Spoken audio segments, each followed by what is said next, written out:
You are now listening to Anna Karenina, Part 3.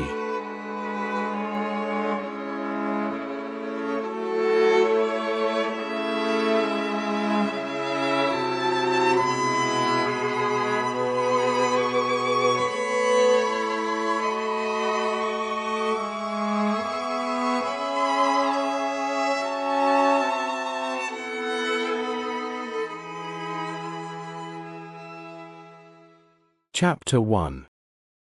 Sergei Ivanovich Koznishev wanted a rest from mental work, and instead of going abroad as he usually did, he came towards the end of May to stay in the country with his brother.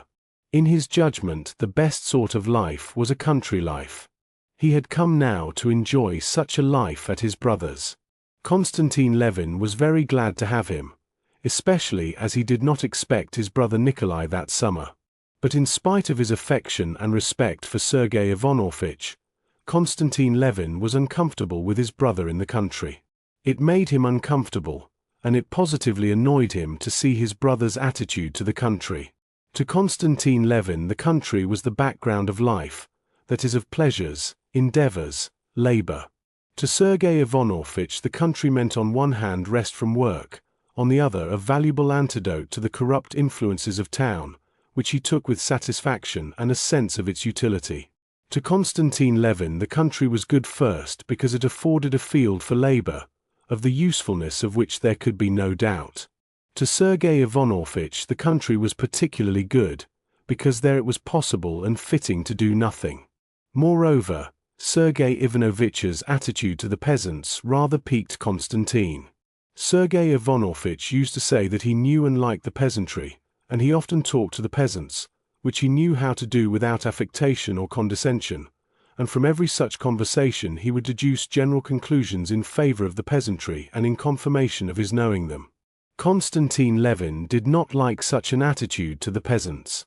To Konstantin, the peasant was simply the chief partner in their common labor, and in spite of all the respect and the love, almost like that of kinship, he had for the peasant sucked improbably, as he said himself, with the milk of his peasant nurse still as a fellow-worker with him, while sometimes enthusiastic over the vigor, gentleness, and justice of these men, he was very often, when their common labors called for other qualities, exasperated with the peasant for his carelessness, lack of method, drunkenness, and lying.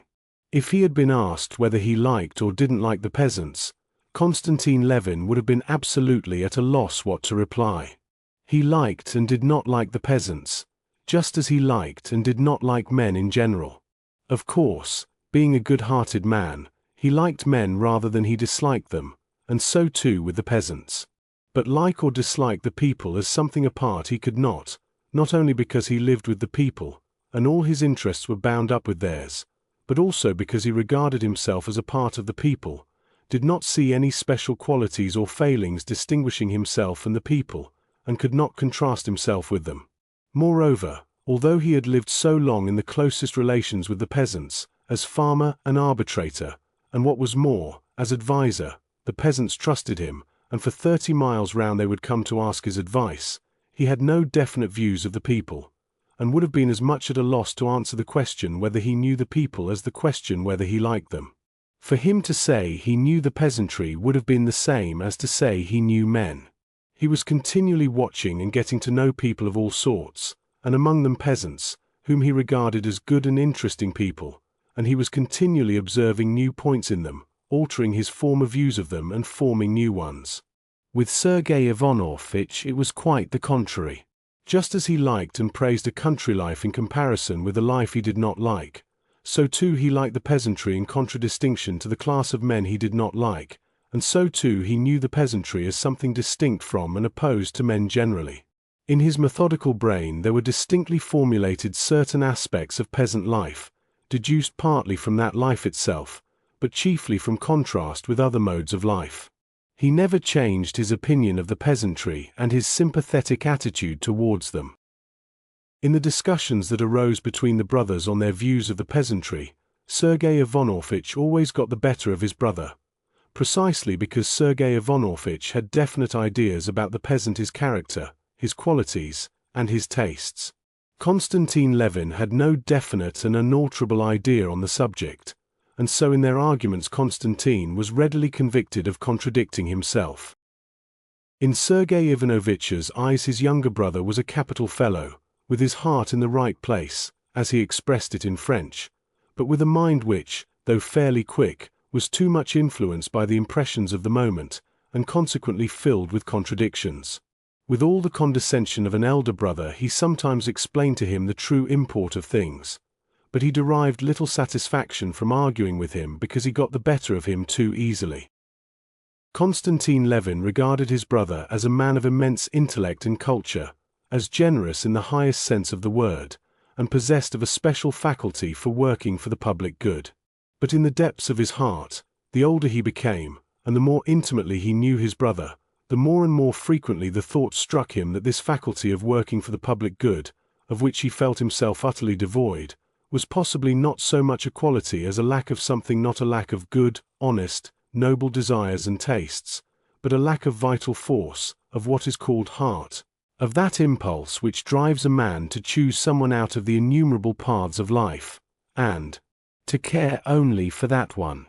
The better he knew his brother, the more he noticed that Sergei Ivanovitch, and many other people who worked for the public welfare, were not led by an impulse of the heart to care for the public good, but reasoned from intellectual considerations that it was a right thing to take interest in public affairs, and consequently took interest in them. Levin was confirmed in this generalization by observing that his brother did not take questions affecting the public welfare or the question of the immortality of the soul a bit more to heart than he did chess problems, or the ingenious construction of a new machine. Besides this, Konstantin Levin was not at his ease with his brother, because in summer in the country Levin was continually busy with work on the land, and the long summer day was not long enough for him to get through all he had to do, while Sergei Ivanovitch was taking a holiday. But though he was taking a holiday now, that is to say, he was doing no writing, he was so used to intellectual activity that he liked to put into concise and eloquent shape the ideas that occurred to him, and liked to have someone to listen to him. His most usual and natural listener was his brother. And so in spite of the friendliness and directness of their relations, Konstantin felt an awkwardness in leaving him alone.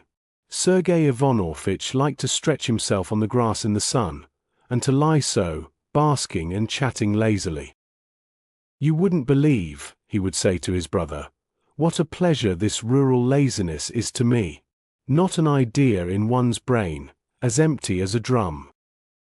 But Konstantin Levin found it dull sitting and listening to him, especially when he knew that while he was away they would be carting dung onto the fields not ploughed ready for it, and heaping it all up anyhow, and would not screw the shares in the ploughs, but would let them come off and then say that the new ploughs were a silly invention, and there was nothing like the old Andreevna plough, and so on. "Come, you've done enough trudging about in the heat," Sergei Ivanovitch would say to him. "No, I must just run round to the counting house for a minute," Levin would answer, and he would run off to the fields. Chapter 2. Early in June it happened that Agafea Mihailovna, the old nurse and housekeeper, in carrying to the cellar a jar of mushrooms she had just pickled, slipped, fell, and sprained her wrist. The district doctor, a talkative young medical student, who had just finished his studies, came to see her. He examined the wrist, said it was not broken, was delighted at a chance of talking to the celebrated Sergei Ivanovitch Koznishev, and to show his advanced views of things told him all the scandal of the district, complaining of the poor state into which the district council had fallen. Sergei Ivanovitch listened attentively, asked him questions, and, roused by a new listener, he talked fluently, uttered a few keen and weighty observations, respectfully appreciated by the young doctor, and was soon in that eager frame of mind his brother knew so well, which always, with him, followed a brilliant and eager conversation. After the departure of the doctor, he wanted to go with a fishing rod to the river. Sergei Ivanovitch was fond of angling, and was, it seemed, proud of being able to care for such a stupid occupation. Konstantin Levin, whose presence was needed in the plough land and meadows, had come to take his brother in the trap. It was that time of the year, the turning point of summer, when the crops of the present year are a certainty, when one begins to think of the sowing for next year, and the mowing is at hand, when the rye is all in ear, though its ears are still light, not yet full, and it waves in grey-green billows in the wind, when the green oats, with tufts of yellow grass scattered here and there among it, droop irregularly over the late-sown fields, when the early buckwheat is already out and hiding the ground, when the fallow lands, trodden hard as stone by the cattle, are half ploughed over, with paths left untouched by the plough, when from the dry dung heaps carted onto the fields there comes at sunset a smell of manure mixed with meadowsweet, and on the low-lying lands the riverside meadows are a thick sea of grass waiting for the mowing, with blackened heaps of the stalks of sorrel among it. It was the time when there comes a brief pause in the toil of the fields before the beginning of the labours of harvest, every year recurring, every year straining every nerve of the peasants. The crop was a splendid one, and bright, hot summer days had set in with short, dewy nights. The brothers had to drive through the woods to reach the meadows. Sergei Ivanovitch was all the while admiring the beauty of the woods, which were a tangled mass of leaves, pointing out to his brother now an old lime tree on the point of flowering, dark on the shady side, and brightly spotted with yellow stipules, now the young shoots of this year's saplings brilliant with emerald. Konstantin Levin did not like talking and hearing about the beauty of nature. Words for him took away the beauty of what he saw. He assented to what his brother said, but he could not help beginning to think of other things. When they came out of the woods, all his attention was engrossed by the view of the fallow land on the upland, in parts yellow with grass, in parts trampled and checkered with furrows, in parts dotted with ridges of dung, and in parts even ploughed. A string of carts was moving across it. Levin counted the carts, and was pleased that all that were wanted had been brought, and at the sight of the meadows his thoughts passed to the mowing. He always felt something special moving him to the quick at the haymaking. On reaching the meadow, Levin stopped the horse. The morning dew was still lying on the thick undergrowth of the grass, and that he might not get his feet wet, Sergei Ivanovitch asked his brother to drive him in the trap up to the willow tree from which the cart was caught. Sorry as Konstantin Levin was to crush down his mowing grass, he drove him into the meadow. The high grass softly turned about the wheels and the horse's legs, leaving its seeds clinging to the wet axles and spokes of the wheels. His brother seated himself under a bush, arranging his tackle, while Levin led the horse away, fastened him up, and walked into the vast grey-green sea of grass unstirred by the wind. The silky grass with its ripe seeds came almost to his waist in the dampest spots. Crossing the meadow, Konstantin Levin came out onto the road, and met an old man with a swollen eye, carrying a skep on his shoulder. "What, taken a stray swarm, Fomitch?" he asked. "No, indeed, Konstantin Dmitrich. All we can do to keep our own. This is the second swarm that has flown away. Luckily the lads caught them. They were ploughing your field. They unyoked the horses and galloped after them. Well, what do you say, Fomitch, start mowing or wait a bit?" Well, our way's to wait till St. Peter's Day. But you always mow sooner." "Well, to be sure, please God, the hay's good. There'll be plenty for the beasts." "What do you think about the weather?" "That's in God's hands. Maybe it will be fine." Levin went up to his brother. Sergei Ivanovitch had caught nothing, but he was not bored, and seemed in the most cheerful frame of mind. Levin saw that, stimulated by his conversation with the doctor, he wanted to talk. Levin, on the other hand, would have liked to get home as soon as possible to give orders about getting together the mowers for next day, and to set at rest his doubts about the mowing, which greatly absorbed him. "Well, let's be going," he said. "Why be in such a hurry? Let's stay a little. But how wet you are! Even though one catches nothing, it's nice. That's the best thing about every part of sport, that one has to do with nature. How exquisite this steely water is," said Sergei Ivanovitch. "These riverside banks always remind me of the riddle, do you know it? The grass says to the water, 'We quiver and we quiver.'" "I don't know the riddle," answered Levin wearily. Chapter 3 "Do you know, I've been thinking about you," said Sergei Ivanovich. "It's beyond everything what's being done in the district, according to what this doctor tells me. He's a very intelligent fellow. And as I've told you before, I tell you again, it's not right for you not to go to the meetings, and altogether to keep out of the district business. If decent people won't go into it, of course it's bound to go all wrong. We pay the money, and it all goes in salaries, and there are no schools, nor district nurses, nor midwives, nor drugstores, nothing." "Well, I did try, you know," Levin said slowly and unwillingly. "I can't, and so there's no help for it." "But why can't you?" "I must own I can't make it out. Indifference, incapacity I won't admit. Surely it's not simply laziness." "None of those things. I've tried, and I see I can do nothing," said Levin. He had hardly grasped what his brother was saying. Looking towards the plough land across the river, he made out something black, but he could not distinguish whether it was a horse or the bailiff on horseback. "Why is it you can do nothing? You made an attempt and didn't succeed, as you think, and you give in. How can you have so little self-respect?" "Self-respect," said Levin, stung to the quick by his brother's words. "I don't understand. If they'd told me at college that other people understood the integral calculus, and I didn't, then pride would have come in. But in this case one wants first to be convinced that one has certain qualifications for this sort of business, and especially that all this business is of great importance." "What? Do you mean to say it's not of importance?" said Sergei Ivanovich, stung to the quick too at his brother's considering anything of no importance that interested him, and still more at his obviously paying little attention to what he was saying. "I don't think it important, it does not take hold of me, I can't help it," answered Levin, making out that what he saw was the bailiff, and that the bailiff seemed to be letting the peasants go off the ploughed land. They were turning the plough over. Can they have finished ploughing? He wondered. "Come, really though," said the elder brother, with a frown on his handsome, clever face, "there's a limit to everything.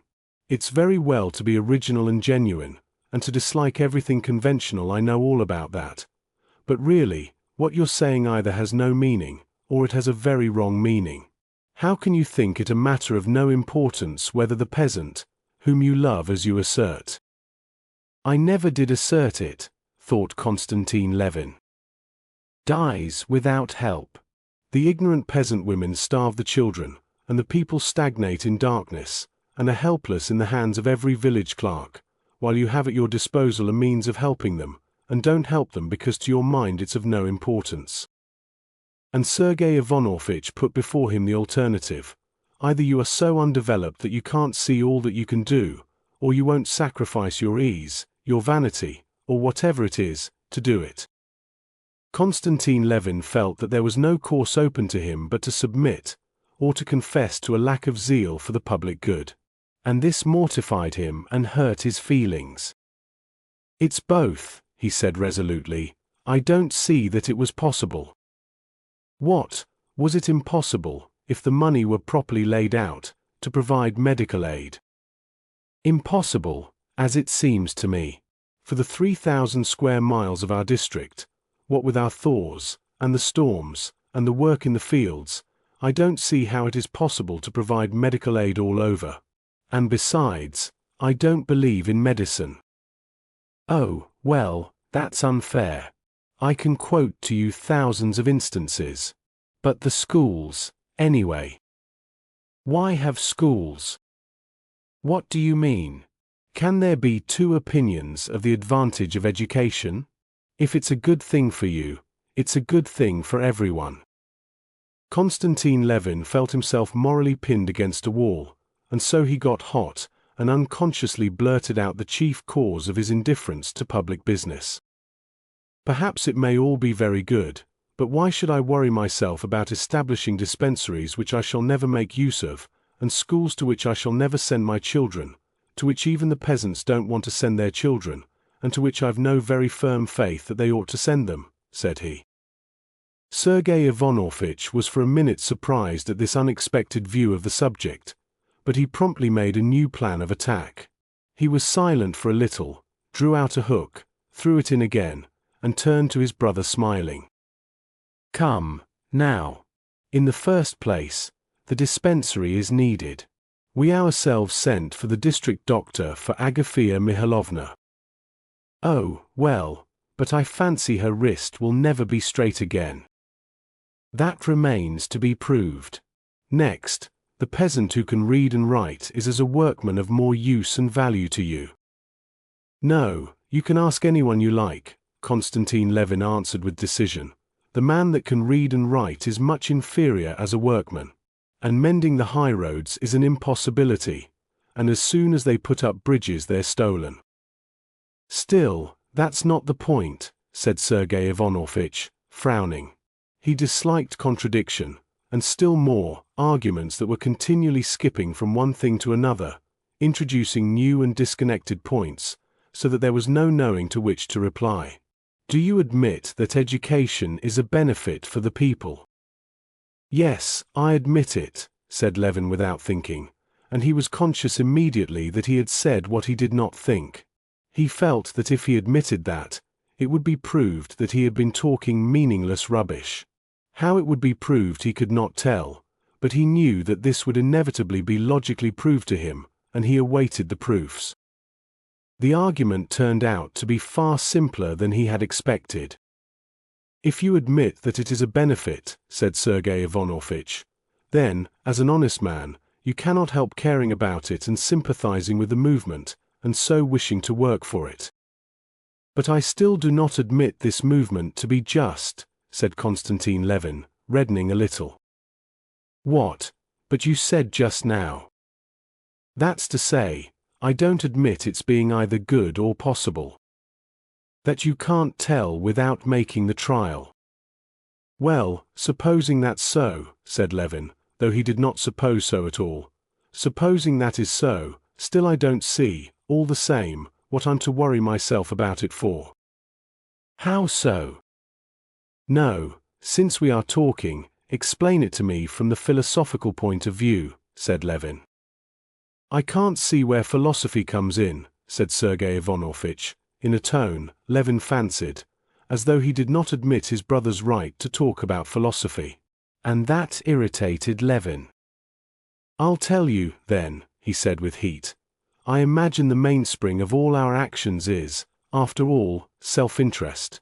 Now in the local institutions I, as a nobleman, see nothing that could conduce to my prosperity, and the roads are not better and could not be better.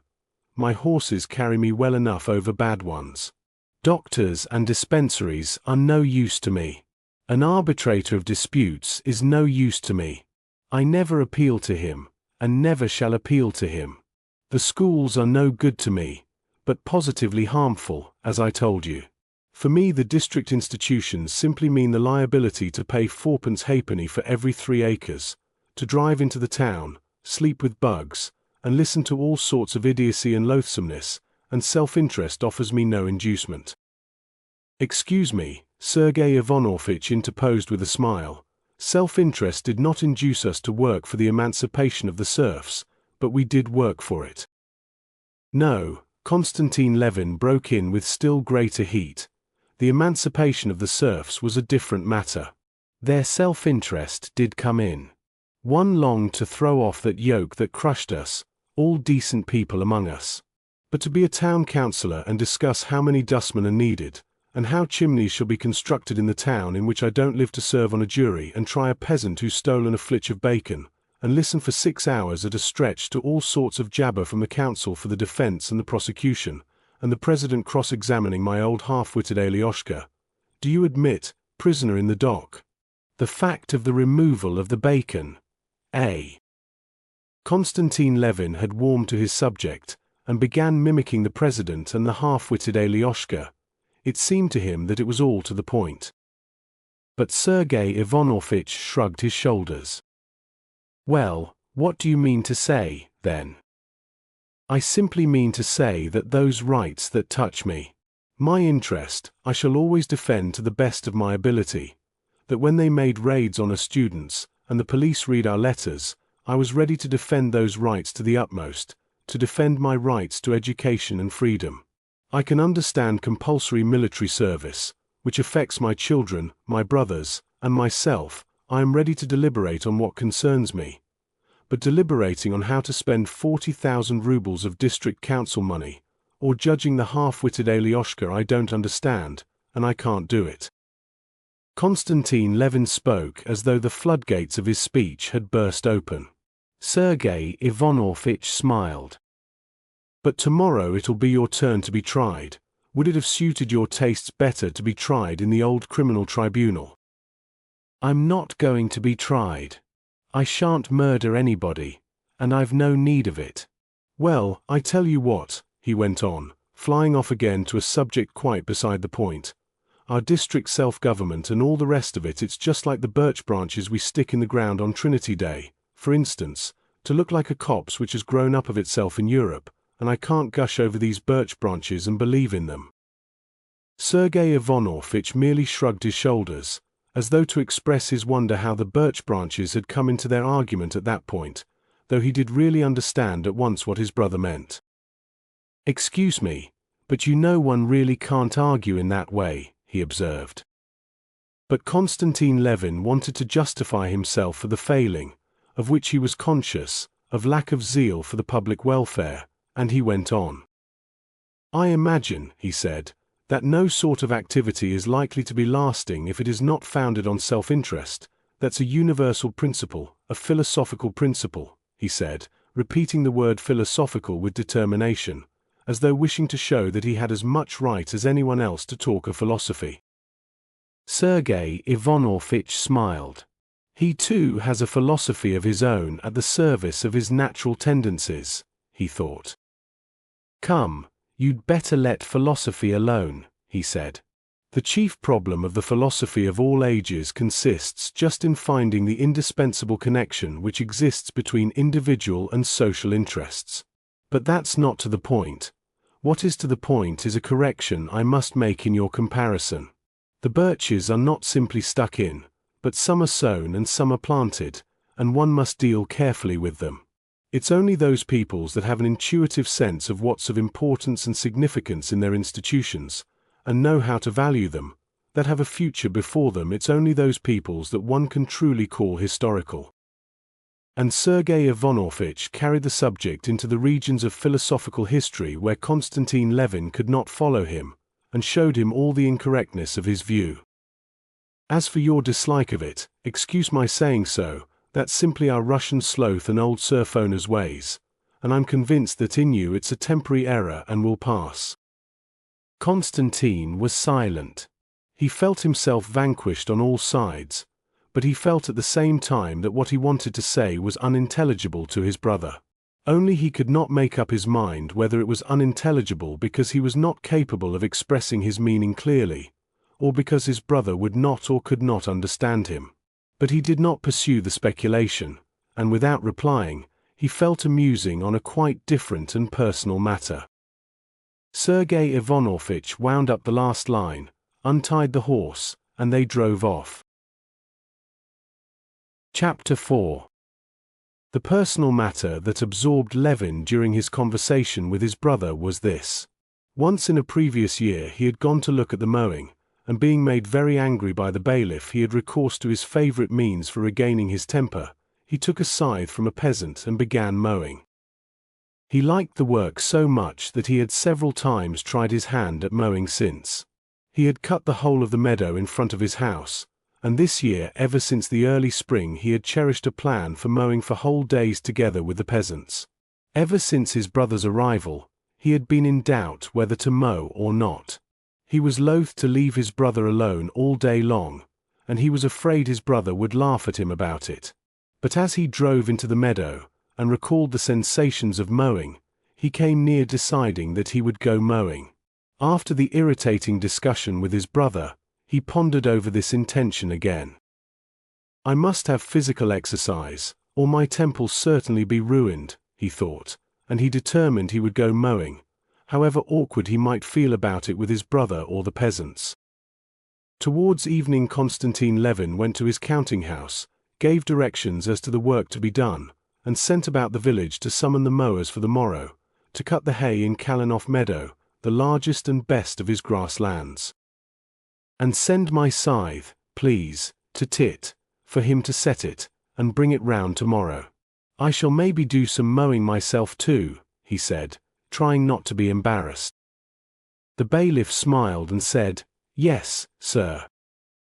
At tea the same evening Levin said to his brother, "I fancy the fine weather will last. Tomorrow I shall start mowing." "I'm so fond of that form of field labor," said Sergei Ivanovitch. "I'm awfully fond of it. I sometimes mow myself with the peasants, and tomorrow I want to try mowing the whole day." Sergei Ivanovitch lifted his head and looked with interest at his brother. "How do you mean? Just like one of the peasants, all day long?" "Yes, it's very pleasant," said Levin. "It's splendid as exercise, only you'll hardly be able to stand it," said Sergei Ivanovitch, without a shade of irony. "I've tried it. It's hard work at first, but you get into it. I dare say I shall manage to keep it up." "Really, what an idea! But tell me, how do the peasants look at it? I suppose they laugh in their sleeves at their masters being such a queer fish." "No, I don't think so, but it's so delightful, and at the same time such hard work, that one has no time to think about it." "But how will you do about dining with them? To send you a bottle of Lafitte and roast turkey out there would be a little awkward." "No, I'll simply come home at the time of their noonday rest."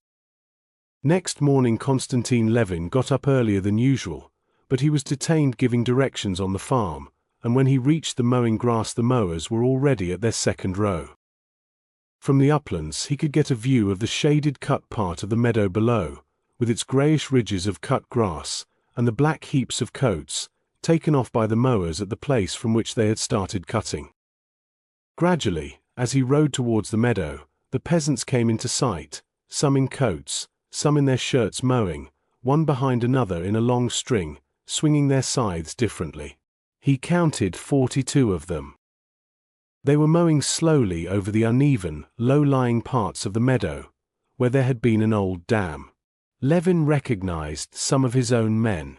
Here was old Yermil in a very long white smock, bending forward to swing a scythe.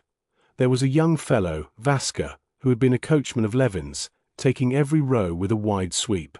Here, too, was Tit, Levin's preceptor in the art of mowing, a thin little peasant.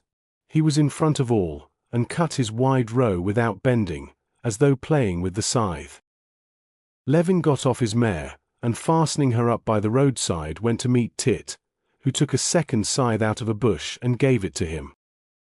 "It's ready, sir, it's like a razor, cuts of itself," said Tit, taking off his cap with a smile and giving him the scythe. Levin took the scythe, and began trying it. As they finished their rows, the mowers, hot and good-humored, came out into the road one after another, and, laughing a little, greeted the master. They all stared at him, but no one made any remark, till a tall old man, with a wrinkled, beardless face, wearing a short sheepskin jacket, came out into the road and accosted him. "Look now, master, once take hold of the rope there's no letting it go," he said, and Levin heard smothered laughter among the mowers. "I'll try not to let it go," he said, taking his stand behind Tit, and waiting for the time to begin. "Mind ye," repeated the old man. Tit made room, and Levin started behind him. The grass was short close to the road, and Levin, who had not done any mowing for a long while, and was disconcerted by the eyes fastened upon him, cut badly for the first moments, though he swung his scythe vigorously. Behind him he heard voices. "It's not set right, handle's too high, see how he has to stoop to it," said one. "Press more on the heel," said another. "Never mind, he'll get on all right," the old man resumed. "He's made a start. You swing it too wide, you'll tire yourself out. The master, sure, does his best for himself. But see, the grass missed out. For such work us fellows would catch it. The grass became softer, and Levin, listening without answering, followed Tit, trying to do the best he could. They moved 100 paces.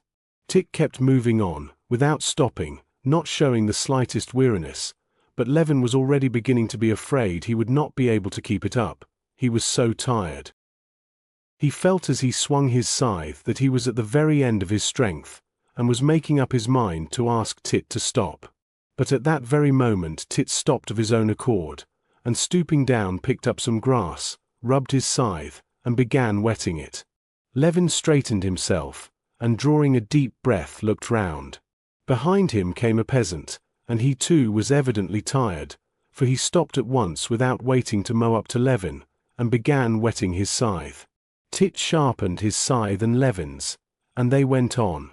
The next time it was just the same.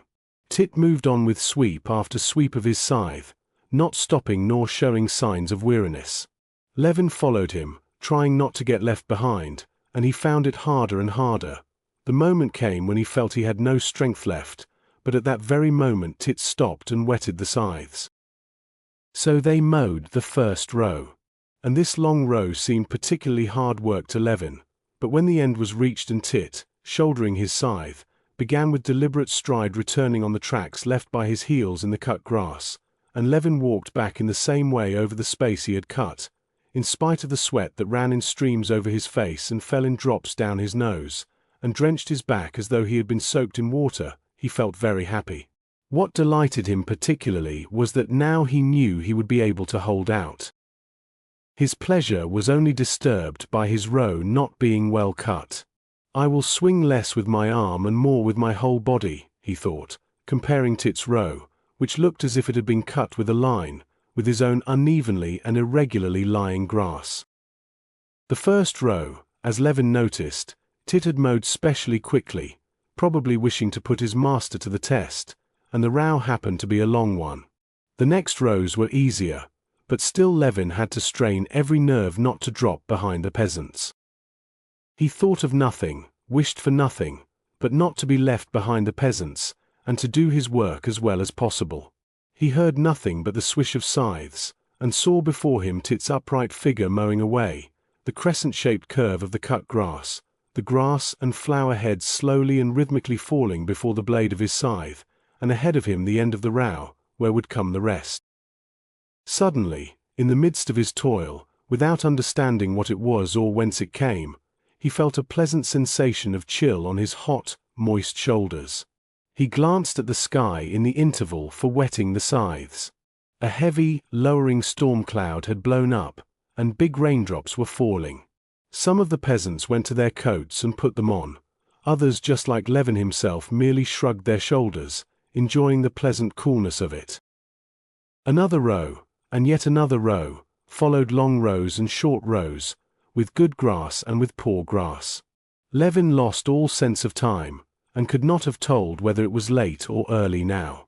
A change began to come over his work, which gave him immense satisfaction. In the midst of his toil there were moments during which he forgot what he was doing, and it came all easy to him, and at those same moments his row was almost as smooth and well cut as Tit's.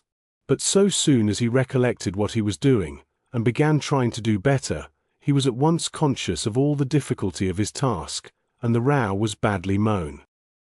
On finishing yet another row he would have gone back to the top of the meadow again to begin the next, but Tit stopped, and going up to the old man said something in a low voice to him. They both looked at the sun. What are they talking about, and why doesn't he go back? Thought Levin, not guessing that the peasants had been mowing no less than 4 hours without stopping, and it was time for their lunch. "Lunch, sir," said the old man. "Is it really time?" "That's right, lunch, then." Levin gave his scythe to Tit, and together with the peasants, who were crossing the long stretch of mown grass, slightly sprinkled with rain, to get their bread from the heap of coats, he went towards his house. Only then he suddenly awoke to the fact that he had been wrong about the weather and the rain was drenching his hay. "The hay will be spoiled," he said. "Not a bit of it," "Sir, mow in the rain, and you'll rake in fine weather," said the old man. Levin untied his horse and rode home to his coffee. Sergei Ivanovitch was only just getting up. When he had drunk his coffee, Levin rode back again to the mowing before Sergei Ivanovitch had had time to dress and come down to the dining room. Chapter 5. After lunch, Levin was not in the same place in the string of mowers as before, but stood between the old man who had accosted him jocosely, and now invited him to be his neighbor, and a young peasant, who had only been married in the autumn, and who was mowing this summer for the first time. The old man, holding himself erect, moved in front, with his feet turned out, taking long, regular strides, and with a precise and regular action which seemed to cost him no more effort than swinging one's arms in walking. As though it were in play, he laid down the high, even row of grass. It was as though it were not he but the sharp scythe of itself swishing through the juicy grass. Behind Levin came the lad Mishka.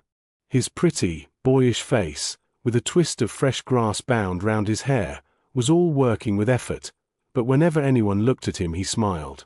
He would clearly have died sooner than own it was hard work for him. Levin kept between them. In the very heat of the day the mowing did not seem such hard work to him. The perspiration with which he was drenched cooled him, while the sun, that burned his back, his head, and his arms, bare to the elbow, gave a vigor and dogged energy to his labor. And more often now came those moments of unconsciousness, when it was possible not to think what one was doing. The scythe cut of itself. These were happy moments. Still more delightful were the moments when they reached the stream where the rows ended, and the old man rubbed his scythe with the wet, thick grass, rinsed its blade in the fresh water of the stream, ladled out a little in a tin dipper, and offered Levin a drink. "What do you say to my home brew, eh? Good, eh?" said he, winking. And truly Levin had never drunk any liquor so good as this warm water with green bits floating in it, and a taste of rust from the tin dipper. And immediately after this came the delicious, slow saunter, with his hand on the scythe, during which he could wipe away the streaming sweat, take deep breaths of air, and look about at the long string of mowers and at what was happening around in the forest and the country. The longer Levin mowed, the oftener he felt the moments of unconsciousness in which it seemed not his hands that swung the scythe, but the scythe mowing of itself, a body full of life and consciousness of its own, and as though by magic, without thinking of it, the work turned out regular and well finished of itself. These were the most blissful moments. It was only hard work when he had to break off the motion, which had become unconscious, and to think, when he had to mow round a hillock or a tuft of sorrel. The old man did this easily. When a hillock came he changed his action, and at one time with the heel, and at another with the tip of his scythe, clipped the hillock round both sides with short strokes. And while he did this he kept looking about and watching what came into his view. At one moment he picked a wild berry and ate it or offered it to Levin, then he flung away a twig with the blade of the scythe, then he looked at a quail's nest, from which the bird flew just under the scythe, or caught a snake that crossed his path, and lifting it on the scythe as though on a fork showed it to Levin and threw it away. For both Levin and the young peasant behind him, such changes of position were difficult. Both of them, repeating over and over again the same strained movement, were in a perfect frenzy of toil, and were incapable of shifting their position and at the same time watching what was before them. Levin did not notice how time was passing. If he had been asked how long he had been working he would have said half an hour, and it was getting on for dinner time. As they were walking back over the cut grass, the old man called Levin's attention to the little girls and boys who were coming from different directions, hardly visible through the long grass, and along the road towards the mowers, carrying sacks of bread dragging at their little hands and pitchers of the sour rye beer, with cloths wrapped round them. "Looky, the little emmets crawling," he said, pointing to them, and he shaded his eyes with his hand to look at the sun. They mowed 2 more rows. The old man stopped. "Come, master, dinner time," he said briskly. And on reaching the stream the mowers moved off across the lines of cut grass towards their pile of coats, where the children who had brought their dinners were sitting waiting for them. The peasants gathered into groups, those further away under a cart, those nearer under a willow bush. Levin sat down by them. He felt disinclined to go away. All constraint with the master had disappeared long ago. The peasants got ready for dinner. Some washed, the young lads bathed in the stream, others made a place comfortable for a rest, untied their sacks of bread, and uncovered the pitchers of rye beer. The old man crumbled up some bread in a cup, stirred it with the handle of a spoon, poured water on it from the dipper, broke up some more bread, and having seasoned it with salt, he turned to the east to say his prayer. "Come, master, taste my sop," said he, kneeling down before the cup. The sop was so good that Levin gave up the idea of going home. He dined with the old man, and talked to him about his family affairs, taking the keenest interest in them, and told him about his own affairs and all the circumstances that could be of interest to the old man. He felt much nearer to him than to his brother, and could not help smiling at the affection he felt for this man.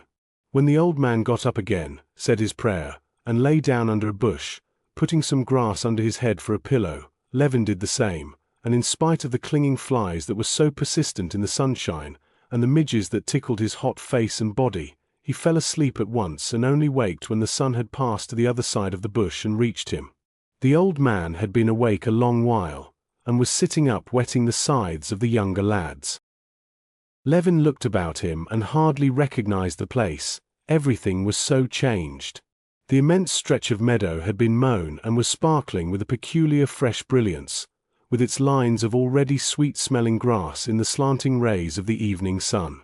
And the bushes about the river had been cut down, and the river itself, not visible before, now gleaming like steel in its bends, and the moving, ascending, peasants, and the sharp wall of grass of the unmown part of the meadow, and the hawks hovering over the stripped meadow, all was perfectly new. Raising himself, Levin began considering how much had been cut and how much more could still be done that day. The work done was exceptionally much for 42 men. They had cut the whole of the big meadow, which had, in the years of serf labor, taken 30 scythes 2 days to mow. Only the corners remained to do, where the rows were short. But Levin felt a longing to get as much mowing done that day as possible, and was vexed with the sun sinking so quickly in the sky. He felt no weariness. All he wanted was to get his work done more and more quickly and as much done as possible. "Could you cut Mashkin upland too? What do you think?" he said to the old man. "As God wills, the sun's not high. A little vodka for the lads." At the afternoon rest, when they were sitting down again, and those who smoked had lighted their pipes, the old man told the men that Mashkin upland's to be cut, there'll be some vodka. "Why not cut it? Come on, Tit. We'll look sharp. We can eat at night." "Come on," cried voices, and eating up their bread, the mowers went back to work. "Come, lads, keep it up," said Tit, and ran on ahead almost at a trot. Get along," said the old man, hurrying after him and easily overtaking him. "I'll mow you down, look out." And young and old mowed away, as though they were racing with one another. But however fast they worked, they did not spoil the grass, and the rows were laid just as neatly and exactly. The little piece left uncut in the corner was mown in 5 minutes. The last of the mowers were just ending their rows while the foremost snatched up their coats onto their shoulders, and crossed the road towards Mashkin upland. The sun was already sinking into the trees when they went with their jingling dippers into the wooded ravine of Mashkin upland. The grass was up to their waists in the middle of the hollow, soft, tender, and feathery, spotted here and there among the trees with wild heartsease. After a brief consultation whether to take the rows lengthwise or diagonally Prohor Yermolin, also a renowned mower, a huge, black-haired peasant, went on ahead. He went up to the top, turned back again and started mowing, and they all proceeded to form in line behind him, going downhill through the hollow and uphill right up to the edge of the forest. The sun sank behind the forest. The dew was falling by now. The mowers were in the sun only on the hillside, but below, where a mist was rising, and on the opposite side, they mowed into the fresh, dewy shade. The work went rapidly. The grass cut with a juicy sound, and was at once laid in high, fragrant rows. The mowers from all sides, brought closer together in the short row, kept urging one another on to the sound of jingling dippers and clanging scythes, and the hiss of the whetstones sharpening them, and good-humoured shouts. Levin still kept between the young peasant and the old man. The old man, who had put on his short sheepskin jacket, was just as good-humoured, jocose, and free in his movements. Among the trees they were continually cutting with their scythes the so-called birch mushrooms, swollen fat in the succulent grass. But the old man bent down every time he came across a mushroom, picked it up and put it in his bosom. "Another present for my old woman," he said as he did so. Easy as it was to mow the wet, soft grass, it was hard work going up and down the steep sides of the ravine. But this did not trouble the old man. Swinging his scythe just as ever, and moving his feet in their big, plaited shoes with firm, little steps, he climbed slowly up the steep place, and though his breeches hanging out below his smock, and his whole frame trembled with effort, he did not miss one blade of grass or one mushroom on his way, and kept making jokes with the peasants and Levin.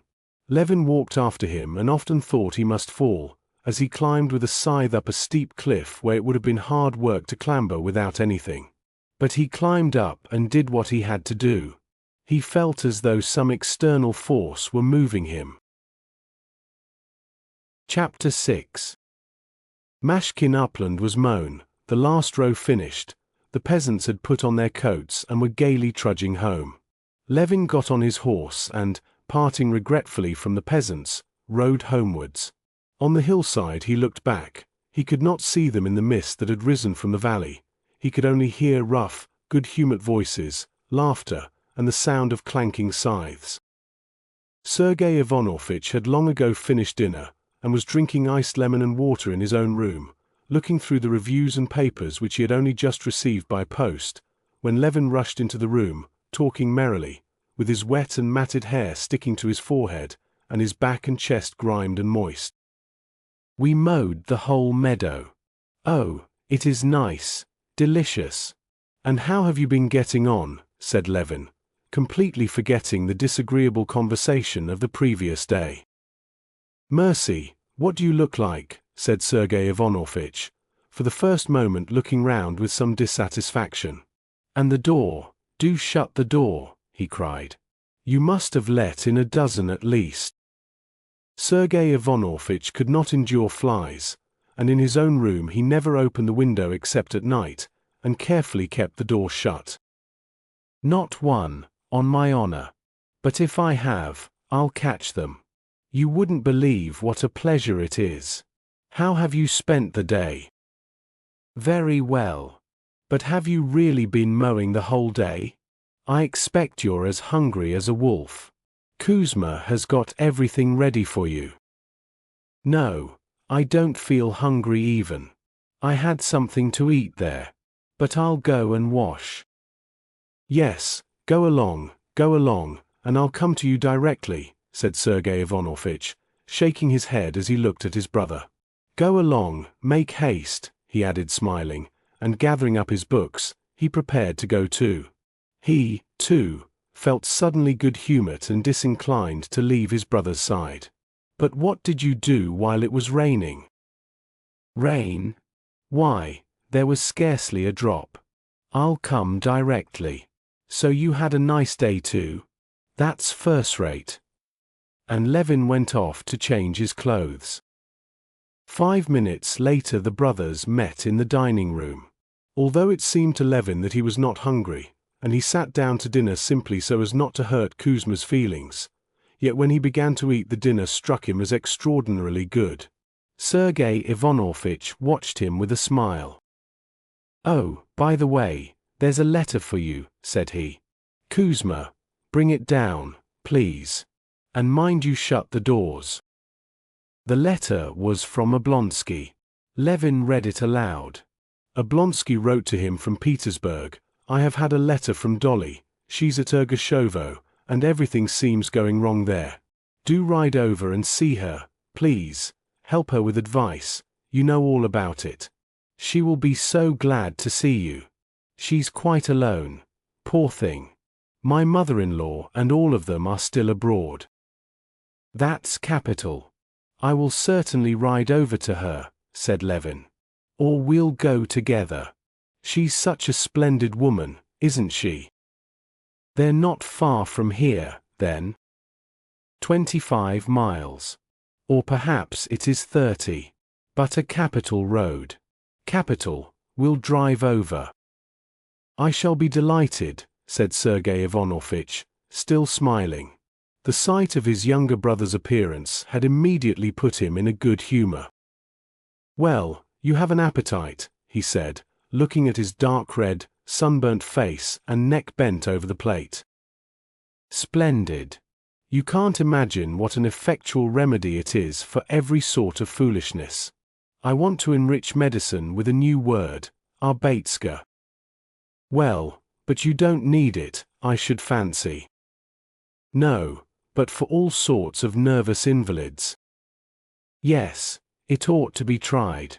I had meant to come to the mowing to look at you, but it was so unbearably hot that I got no further than the forest.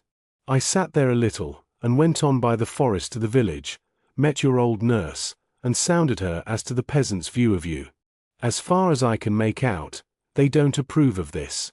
She said, it's not a gentleman's work.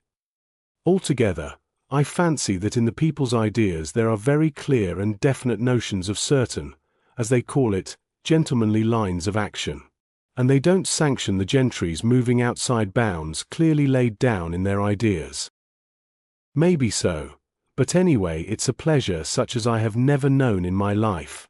And there's no harm in it, you know. Is there? Answered Levin. I can't help it if they don't like it. Though I do believe it's all right. Eh? Altogether, pursued Sergei Ivanovitch, you're satisfied with your day? Quite satisfied. We cut the whole meadow. And such a splendid old man I made friends with there. You can't fancy how delightful he was. Well, so you're content with your day. And so am I. First, I solved 2 chess problems, and one a very pretty one a pawn opening. I'll show it you. And then I thought over our conversation yesterday. Our conversation yesterday, said Levin, blissfully dropping his eyelids and drawing deep breaths after finishing his dinner, and absolutely incapable of recalling what their conversation yesterday was about. I think you are partly right. Our difference of opinion amounts to this, that you make the mainspring self-interest, while I suppose that interest in the commonweal is bound to exist in every man of a certain degree of advancement. Possibly you are right too, that action founded on material interest would be more desirable. You are altogether, as the French say, too prime sortir a nature. You must have intense, energetic action, or nothing. Levin listened to his brother and did not understand a single word, and did not want to understand. He was only afraid his brother might ask him some question which would make it evident he had not heard. So that's what I think it is, my dear boy, said Sergei Ivanovitch, touching him on the shoulder. Yes, of course. But, do you know? I won't stand up for my view, answered Levin, with a guilty, childlike smile. Whatever was it I was disputing about? He wondered. Of course, I'm right, and he's right, and it's all first-rate. Only I must go round to the counting-house and see to things. He got up, stretching and smiling. Sergei Ivanovitch smiled too. If you want to go out, let's go together, he said, disinclined to be parted from his brother, who seemed positively breathing out freshness and energy. Come, we'll go to the counting-house, if you have to go there. Oh, heavens, shouted Levin, so loudly that Sergei Ivanovitch was quite frightened. What is the matter? How's Agafea Mihailovna's hand? Said Levin, slapping himself on the head. I'd positively forgotten her even. It's much better. Well, anyway I'll run down to her. Before you've time to get your hat on, I'll be back. And he ran downstairs, clattering with his heels like a spring rattle. Chapter 7. Stepan Arkadyevitch had gone to Petersburg to perform the most natural and essential official duty so familiar to everyone in the government service, though incomprehensible to outsiders, that duty, but for which one could hardly be in government service, of reminding the ministry of his existence and having, for the due performance of this rite, taken all the available cash from home, was gaily and agreeably spending his days at the races and in the summer villas. Meanwhile Dolly and the children had moved into the country, to cut down expenses as much as possible.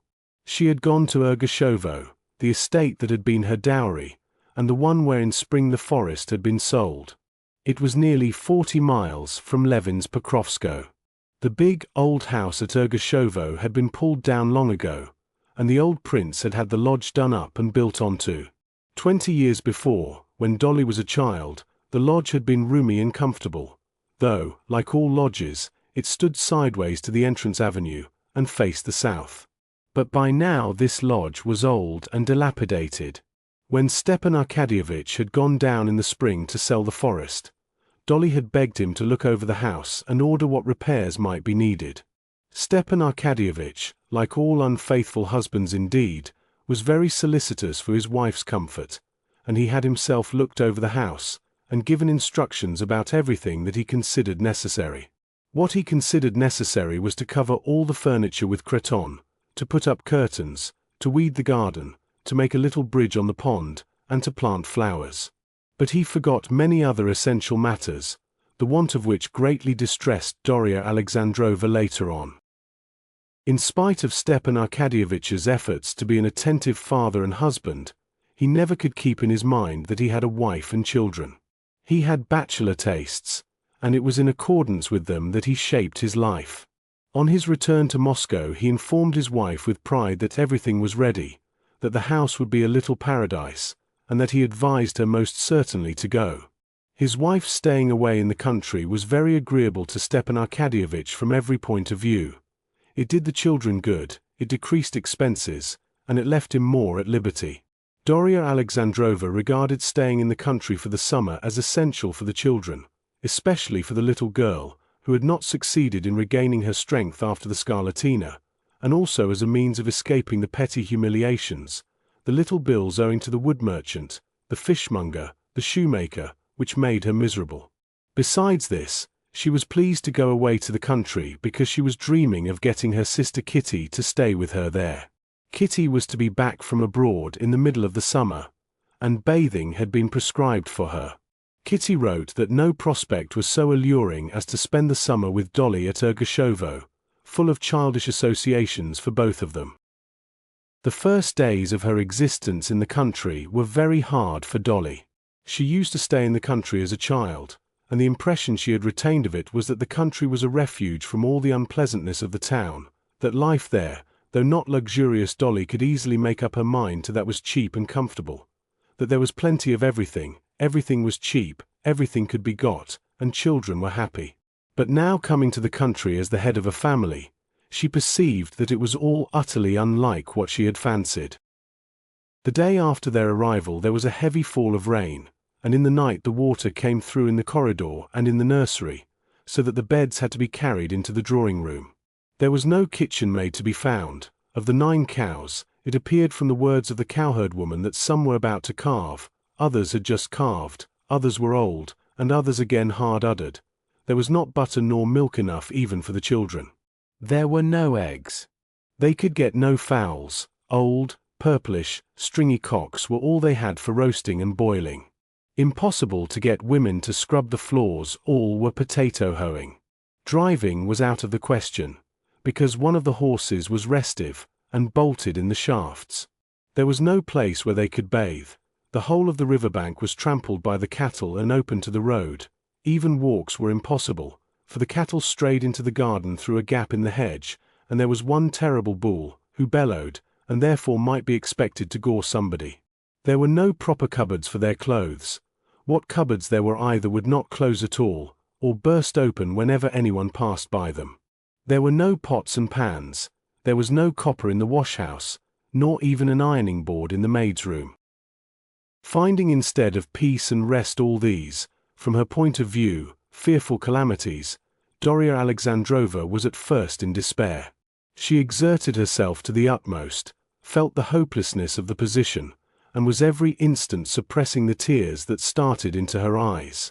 The bailiff, a retired quartermaster, whom Stepan Arkadyevitch had taken a fancy to and had appointed bailiff on account of his handsome and respectful appearance as a hall porter, showed no sympathy for Darya Alexandrova's woes. He said respectfully, "Nothing can be done, the peasants are such a wretched lot," and did nothing to help her. The position seemed hopeless.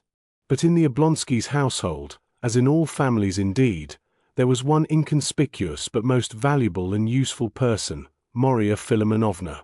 She soothed her mistress, assured her that everything would come round, it was her expression, and Matvey had borrowed it from her, and without fuss or hurry proceeded to set to work herself.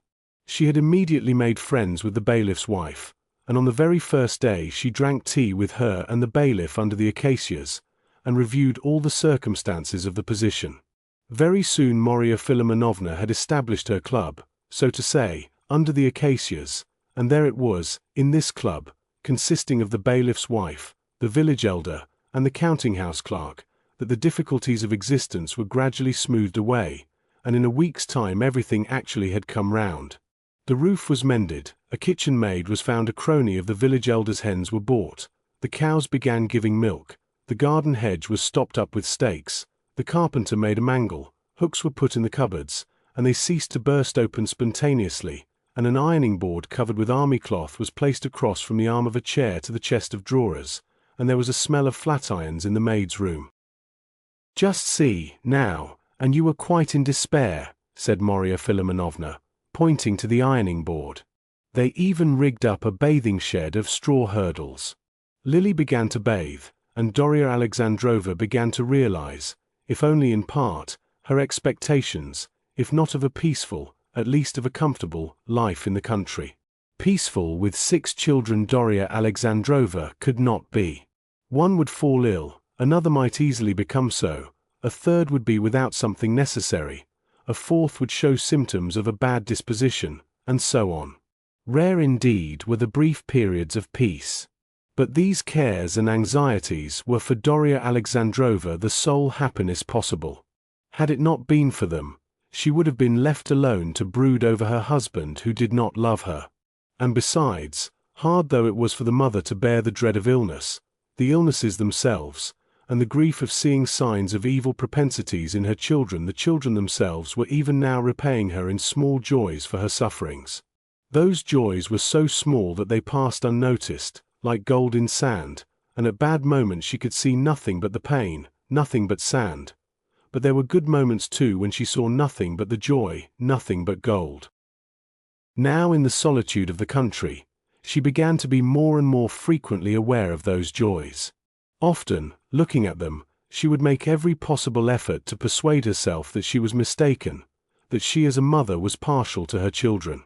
All the same, she could not help saying to herself that she had charming children, all 6 of them in different ways, but a set of children such as is not often to be met with, and she was happy in them, and proud of them. Chapter 8. Towards the end of May, when everything had been more or less satisfactorily arranged, she received her husband's answer to her complaints of the disorganized state of things in the country. He wrote begging her forgiveness for not having thought of everything before, and promised to come down at the first chance. This chance did not present itself. Until the beginning of June Darya Alexandrova stayed alone in the country. On the Sunday in St. Peter's week Darya Alexandrova drove to Mass for all her children to take the sacrament. Darya Alexandrova in her intimate, philosophical talks with her sister, her mother, and her friends very often astonished them by the freedom of her views in regard to religion. She had a strange religion of transmigration of souls all her own, in which she had firm faith, troubling herself little about the dogmas of the Church. But in her family she was strict in carrying out all that was required by the Church, and not merely in order to set an example, but with all her heart in it. The fact that the children had not been at the sacrament for nearly a year worried her extremely, and with the full approval and sympathy of Maria Philimonovna, she decided that this should take place now in the summer. For several days before, Daria Alexandrova was busily deliberating on how to dress all the children. Frocks were made or altered and washed, seams and flounces were let out, buttons were sewn on, and ribbons got ready. One dress, Tanya's, which the English governess had undertaken, cost Daria Alexandrova much loss of temper. The English governess, in altering it, had made the seams in the wrong place, had taken up the sleeves too much, and altogether spoilt the dress. It was so narrow on Tanya's shoulders that it was quite painful to look at her. But Maria Philimonovna had the happy thought of putting in gussets, and adding a little shoulder cape. The dress was set right, but there was nearly a quarrel with the English governess. On the morning, however, all was happily arranged, and towards 10 o'clock, the time at which they had asked the priest to wait for them for the mass, the children in their new dresses, with beaming faces, stood on the step before the carriage waiting for their mother. To the carriage, instead of the restive raven, they had harnessed, thanks to the representations of Maria Philimonovna, the bailiff's horse, Brownie, and Daria Alexandrova, delayed by anxiety over her own attire, came out and got in, dressed in a white muslin gown. Daria Alexandrova had done her hair, and dressed with care and excitement. In the old days she had dressed for her own sake, to look pretty and be admired. Later on, as she got older, dress became more and more distasteful to her. She saw that she was losing her good looks. But now she began to feel pleasure and interest in dress again. Now she did not dress for her own sake, not for the sake of her own beauty, but simply that as the mother of those exquisite creatures she might not spoil the general effect. And looking at herself for the last time in the looking-glass, she was satisfied with herself. She looked nice. Not nice as she would have wished to look nice in old days at a ball, but nice for the object which she now had in view. In the church there was no one but the peasants, the servants, and their womenfolk. But Daria Alexandrova saw, or fancied she saw, the sensation produced by her children and her. The children were not only beautiful to look at in their smart little dresses, but they were charming in the way they behaved. Alyosha, it is true, did not stand quite correctly. He kept turning round, trying to look at his little jacket from behind, but all the same he was wonderfully sweet. Tanya behaved like a grown-up person, and looked after the little ones. And the smallest, Lily, was bewitching in her naive astonishment at everything, and it was difficult not to smile when, after taking the sacrament, she said in English, "Please, some more." On the way home the children felt that something solemn had happened, and were very sedate. Everything went happily at home too, but at lunch Grisha began whistling, and, what was worse, was disobedient to the English governess, and was forbidden to have any tart. Daria Alexandrova would not have let things go so far on such a day had she been present, but she had to support the English governess's authority, and she upheld her decision that Grisha should have no tart. This rather spoiled the general good humor. Grisha cried, declaring that Nikolinka had whistled too, and he was not punished, and that he wasn't crying for the tart, he didn't care, but at being unjustly treated. This was really too tragic, and Daria Alexandrova made up her mind to persuade the English governess to forgive Grisha, and she went to speak to her. But on the way, as she passed the drawing-room, she beheld a scene, filling her heart with such pleasure that the tears came into her eyes, and she forgave the delinquent herself. The culprit was sitting at the window in the corner of the drawing-room. Beside him was standing Tanya with a plate. On the pretext of wanting to give some dinner to her dolls, she had asked the governess's permission to take her share of tart to the nursery, and had taken it instead to her brother.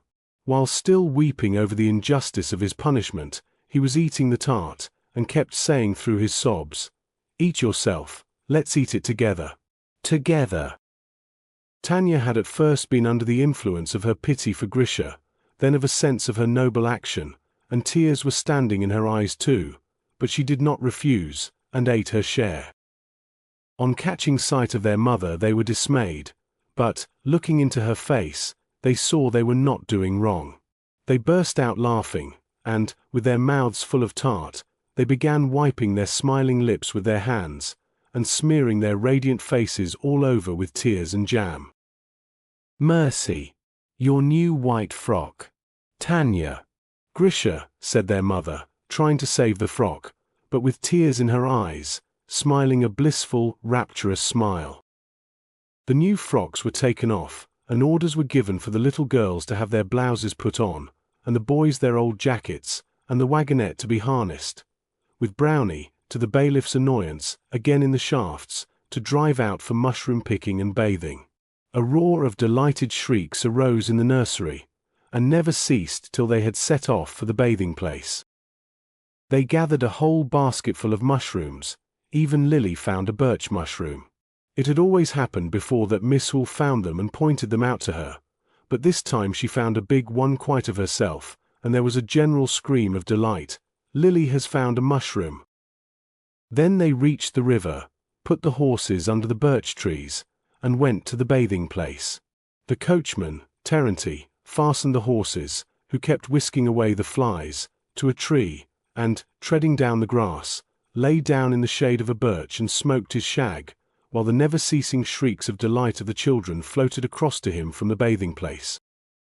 Though it was hard work to look after all the children and restrain their wild pranks, though it was difficult too to keep in one's head and not mix up all the stockings, little breeches, and shoes for the different legs, and to undo and to do up again all the tapes and buttons, Darya Alexandrova, who had always liked bathing herself, and believed it to be very good for the children, enjoyed nothing so much as bathing with all the children.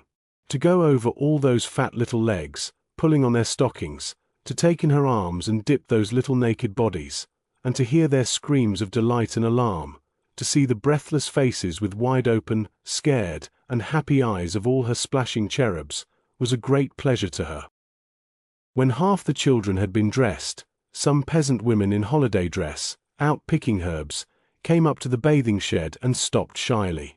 Marya Philimonovna called one of them and handed her a sheet and a shirt that had dropped into the water for her to dry them, and Darya Alexandrova began to talk to the women. At first they laughed behind their hands and did not understand her questions, but soon they grew bolder and began to talk, winning Darya Alexandrova's heart at once by the genuine admiration of the children that they showed.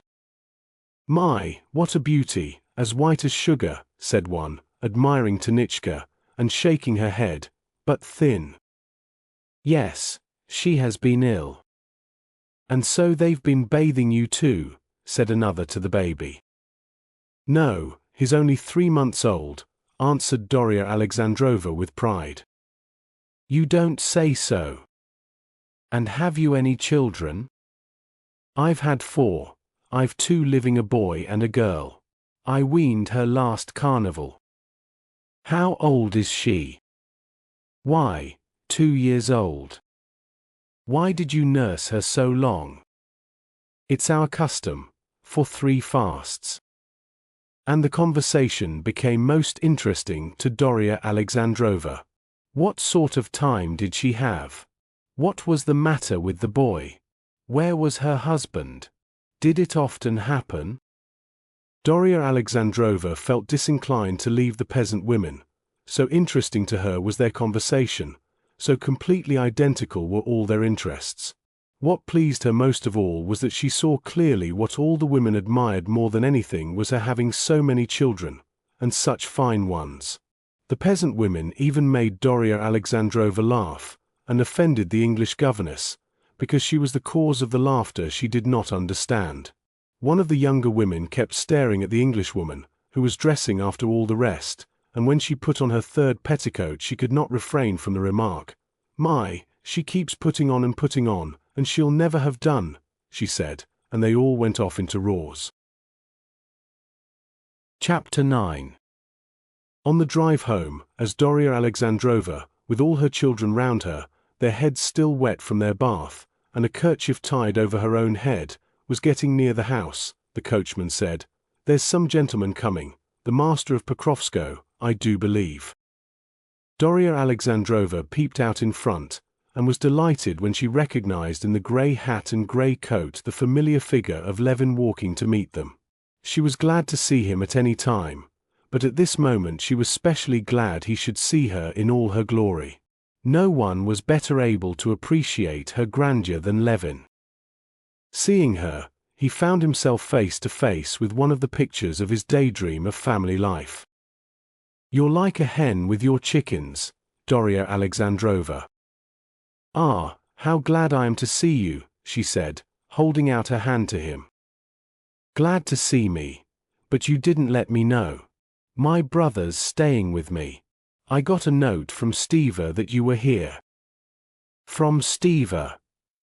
Daria Alexandrova asked with surprise.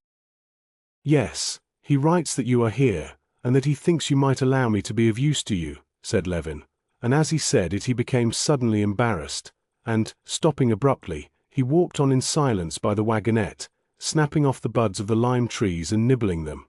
He was embarrassed through a sense that Daria Alexandrova would be annoyed by receiving from an outsider help that should by rights have come from her own husband. Daria Alexandrova certainly did not like this little way of Stepan Arkadyevitch's of foisting his domestic duties on others. And she was at once aware that Levin was aware of this. It was just for this fineness of perception, for this delicacy, that Daria Alexandrova liked Levin. "I know, of course," said Levin, that simply means that you would like to see me, and I'm exceedingly glad. Though I can fancy that, used to town housekeeping as you are, you must feel in the wilds here, and if there's anything wanted, I'm altogether at your disposal." "Oh, no," said Dolly. "At first things were rather uncomfortable, but now we've settled everything capitally thanks to my old nurse," she said, indicating Marya Philimonovna, who, seeing that they were speaking of her, smiled brightly and cordially to Levin. She knew him, and knew that he would be a good match for her young lady, and was very keen to see the matter settled. "Won't you get in, sir? We'll make room this side," she said to him. "No, I'll walk. Children, who'd like to race the horses with me?" The children knew Levin very little, and could not remember when they had seen him, but they experienced in regard to him none of that strange feeling of shyness and hostility which children so often experience towards hypocritical, grown-up people, and for which they are so often and miserably punished. Hypocrisy in anything whatever may deceive the cleverest and most penetrating man, but the least wide-awake of children recognizes it, and is revolted by it, however ingeniously it may be disguised. Whatever faults Levin had, there was not a trace of hypocrisy in him, and so the children showed him the same friendliness that they saw in their mother's face. On his invitation, the two elder ones at once jumped out to him and ran with him as simply as they would have done with their nurse or Miss Hoole or their mother. Lily, too, began begging to go to him, and her mother handed her to him. He sat her on his shoulder and ran along with her. Don't be afraid, Daria Alexandrova," he said, smiling good-humoredly to the mother. "There's no chance of my hurting or dropping her." And, looking at his strong, agile, assiduously careful and needlessly wary movements, the mother felt her mind at rest, and smiled gaily and approvingly as she watched him. Here, in the country, with children, and with Daria Alexandrova, with whom he was in sympathy, Levin was in a mood not infrequent with him, of childlike light-heartedness that she particularly liked in him. As he ran with the children, he taught them gymnastic feats, set Miss Hoole laughing with his queer English accent, and talked to Daria Alexandrova of his pursuits in the country. After dinner, Daria Alexandrova, sitting alone with him on the balcony, began to speak of Kitty. "You know, Kitty's coming here, and is going to spend the summer with me." "Really?" he said, flushing, and at once, to change the conversation, he said, "Then I'll send you 2 cows, shall I? If you insist on a bill you shall pay me 5 rubles a month, but it's really too bad of you." "No, thank you. We can manage very well now." "Oh, well, then, I'll have a look at your cows, and if you'll allow me, I'll give directions about their food. Everything depends on their food." And Levin, to turn the conversation, explained to Daria Alexandrova the theory of cow-keeping, based on the principle that the cow is simply a machine for the transformation of food into milk, and so on. He talked of this, and passionately longed to hear more of Kitty, and, at the same time, was afraid of hearing it. He dreaded the breaking up of the inward peace he had gained with such effort. Yes, but still all this has to be looked after, and who is there to look after it? Darya Alexandrova responded, without interest. She had by now got her household matters so satisfactorily arranged, thanks to Marya Philimonovna, that she was disinclined to make any change in them. Besides, she had no faith in Levin's knowledge of farming. General principles, as to the cow being a machine for the production of milk, she looked on with suspicion. It seemed to her that such principles could only be a hindrance in farm management. It all seemed to her a far simpler matter. All that was needed, as Marya Philimonovna had explained, was to give Brindle and Whitebreast more food and drink, and not to let the cook carry all the kitchen slops to the laundrymaid's cow. That was clear. But general propositions as to feeding on meal and on grass were doubtful and obscure. And, what was most important, she wanted to talk about Kitty.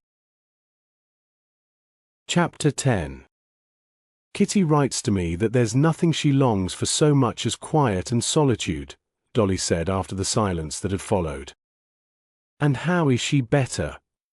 Levin asked in agitation. Thank God, she's quite well again. I never believed her lungs were affected. Oh, I'm very glad, said Levin, and Dolly fancied she saw something touching, helpless, in his face as he said this and looked silently into her face. Let me ask you, Konstantin Dmitrievitch, said Darya Alexandrova, smiling her kindly and rather mocking smile, why is it you are angry with Kitty? I'm not angry with her, said Levin. Yes, you are angry. Why was it you did not come to see us nor them when you were in Moscow? Darya Alexandrova, he said, blushing up to the roots of his hair, I wonder really that with your kind heart you don't feel this. How it is you feel no pity for me, if nothing else, when you know. What do I know? You know I made an offer and that I was refused, said Levin, and all the tenderness he had been feeling for Kitty a minute before was replaced by a feeling of anger for the slight he had suffered. What makes you suppose I know? Because everybody knows it. That's just where you are mistaken. I did not know it, though I had guessed it was so. Well, now you know it. All I knew was that something had happened that made her dreadfully miserable, and that she begged me never to speak of it. And if she would not tell me, she would certainly not speak of it to anyone else. But what did pass between you? Tell me. I have told you. When was it? When I was at their house the last time. Do you know that, said Darya Alexandrova, I am awfully, awfully sorry for her. You suffer only from pride.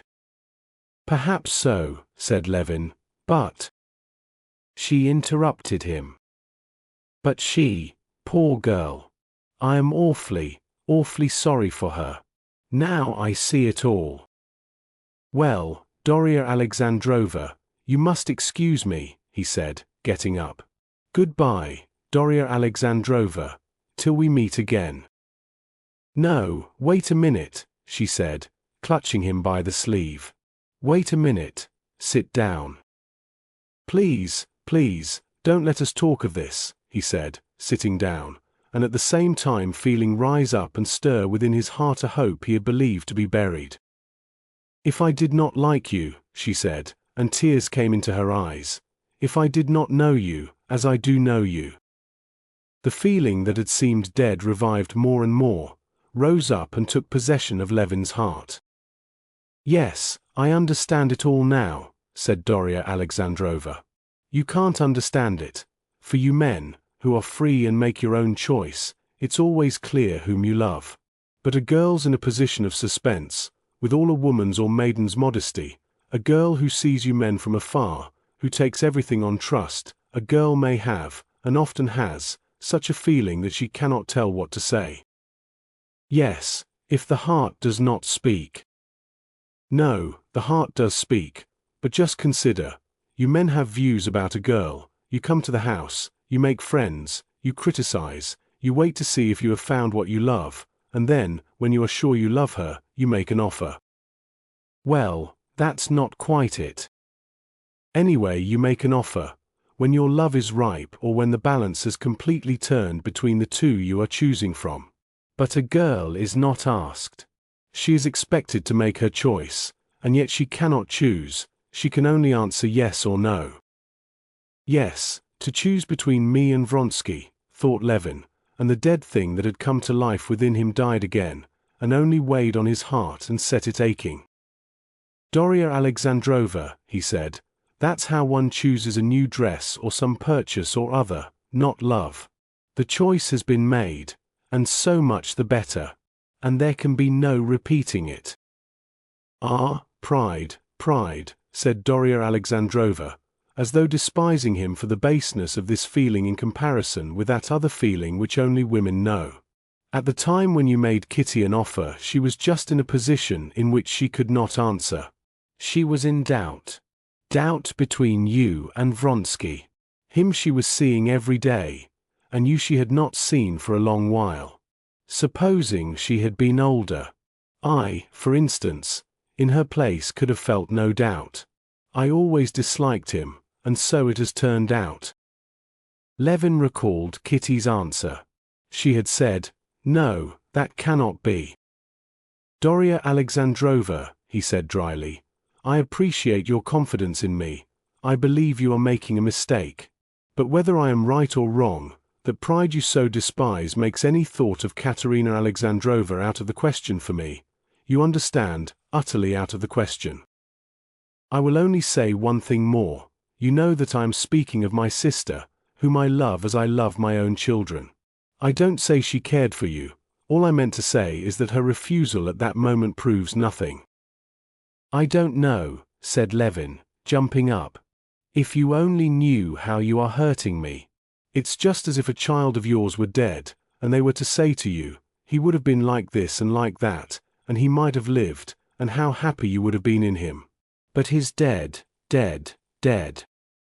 "How absurd you are," said Darya Alexandrova, looking with mournful tenderness at Levin's excitement. "Yes, I see it all more and more clearly," she went on musingly. "So you won't come to see us, then, when Kitty's here?" "No, I shan't come. Of course I won't avoid meeting Katerina Alexandrova, but as far as I can, I will try to save her the annoyance of my presence." "You are very, very absurd," repeated Darya Alexandrova, looking with tenderness into his face. "Very well then, let it be as though we had not spoken of this. What have you come for, Tanya?" she said in French to the little girl who had come in. "Where's my spade, Mama?" "I speak French, and you must too." The little girl tried to say it in French, but could not remember the French for spade. The mother prompted her, and then told her in French where to look for the spade. And this made a disagreeable impression on Levin. Everything in Darya Alexandrova's house and children struck him now as by no means so charming as a little while before. And what does she talk French with the children for? He thought. How unnatural and false it is. And the children feel it so, learning French and unlearning sincerity. He thought to himself, unaware that Darya Alexandrova had thought all that over 20 times already, and yet, even at the cost of some loss of sincerity, believed it necessary to teach her children French in that way. "But why are you going? Do stay a little." Levin stayed to tea, but his good humor had vanished, and he felt ill at ease. After tea he went out into the hall to order his horses to be put in, and, when he came back, he found Darya Alexandrova greatly disturbed, with a troubled face, and tears in her eyes. While Levin had been outside, an incident had occurred which had utterly shattered all the happiness she had been feeling that day, and her pride in her children. Grisha and Tanya had been fighting over a ball. Darya Alexandrova, hearing a scream in the nursery, ran in and saw a terrible sight. Tanya was pulling Grisha's hair, while he, with a face hideous with rage, was beating her with his fists wherever he could get at her. Something snapped in Doria Alexandrova's heart when she saw this. It was as if darkness had swooped down upon her life. She felt that these children of hers, that she was so proud of, were not merely most ordinary, but positively bad, ill-bred children, with coarse, brutal propensities, wicked children. She could not talk or think of anything else, and she could not speak to Levin of her misery. Levin saw she was unhappy and tried to comfort her, saying that it showed nothing bad, that all children fight. But, even as he said it, he was thinking in his heart, "No, I won't be artificial and talk French with my children, but my children won't be like that. All one has to do is not spoil children, not to distort their nature, and they'll be delightful. No, my children won't be like that." He said goodbye and drove away, and she did not try to keep him. Chapter 11. In the middle of July, the elder of the village on Levin's sister's estate, about 15 miles from Pokrovskoe, came to Levin to report on how things were going there and on the hay. The chief source of income on his sister's estate was from the riverside meadows. In former years the hay had been bought by the peasants for 20 rubles the 3 acres. When Levin took over the management of the estate, he thought on examining the grasslands that they were worth more, and he fixed the price at 25 rubles the 3 acres. The peasants would not give that price, and, as Levin suspected, kept off other purchasers. Then Levin had driven over himself, and arranged to have the grass cut, partly by hired labor, partly at a payment of a certain proportion of the crop. His own peasants put every hindrance they could in the way of this new arrangement, but it was carried out, and the first year the meadows had yielded a profit almost double. The previous year, which was the 3rd year, the peasants had maintained the same opposition to the arrangement, and the hay had been cut on the same system. This year the peasants were doing all the mowing for a third of the hay crop, and the village elder had come now to announce that the hay had been cut, and that, fearing rain, they had invited the counting-house clerk over, had divided the crop in his presence, and had raked together 11 stacks as the owner's share. From the vague answers to his question how much hay had been cut on the principal meadow, from the hurry of the village elder who had made the division, not asking leave, from the whole tone of the peasant, Levin perceived that there was something wrong in the division of the hay, and made up his mind to drive over himself to look into the matter. Arriving for dinner at the village, and leaving his horse at the cottage of an old friend of his, the husband of his brother's wet nurse, Levin went to see the old man in his bee house, wanting to find out from him the truth about the hay. Parmenich, a talkative, comely old man, gave Levin a very warm welcome, showed him all he was doing, told him everything about his bees and the swarms of that year, but gave vague and unwilling answers to Levin's inquiries about the mowing. This confirmed Levin still more in his suspicions. He went to the hay fields and examined the stacks. The hay stacks could not possibly contain 50 wagon loads each, and to convict the peasants Levin ordered the wagons that had carried the hay to be brought up directly, to lift one stack and carry it into the barn. There turned out to be only 32 loads in the stack. In spite of the village elder's assertions about the compressibility of hay, and its having settled down in the stacks, and his swearing that everything had been done in the fear of God, Levin stuck to his point that the hay had been divided without his orders, and that, therefore, he would not accept that hay as 50 loads to a stack. After a prolonged dispute, the matter was decided by the peasants taking these 11 stacks, reckoning them as 50 loads each. The arguments and the division of the haycocks lasted the whole afternoon. When the last of the hay had been divided, Levin, entrusting the superintendence of the rest to the counting-house clerk, sat down on a haycock marked off by a stake of willow, and looked admiringly at the meadow swarming with peasants. In front of him, in the bend of the river beyond the marsh, moved a bright-colored line of peasant women, and the scattered hay was being rapidly formed into grey winding rows over the pale green stubble. After the women came the men with pitchforks, and from the grey rows there were growing up broad, high, soft haycocks. To the left, carts were rumbling over the meadow that had been already cleared, and one after another the haycocks vanished, flung up in huge forkfuls, and in their place there were rising heavy cartloads of fragrant hay hanging over the horses' hindquarters. "What weather for haying! What hay it'll be," said an old man, squatting down beside Levin. "It's tea, not hay. It's like scattering grain to the ducks, the way they pick it up," he added, pointing to the growing haycocks. "Since dinner time they've carried a good half of it." "The last load, eh?" he shouted to a young peasant, who drove by, standing in the front of an empty cart, shaking the cord reins. "The last, Dad," the lad shouted back, pulling in the horse, and, smiling, he looked round at a bright, rosy-cheeked peasant girl who sat in the cart smiling too, and drove on. "Who's that? Your son?" asked Levin. "My baby," said the old man with a tender smile. "What a fine fellow. The lad's all right. Married already?" "Yes, it's 2 years last St. Philip's Day." "Any children?" "Children indeed.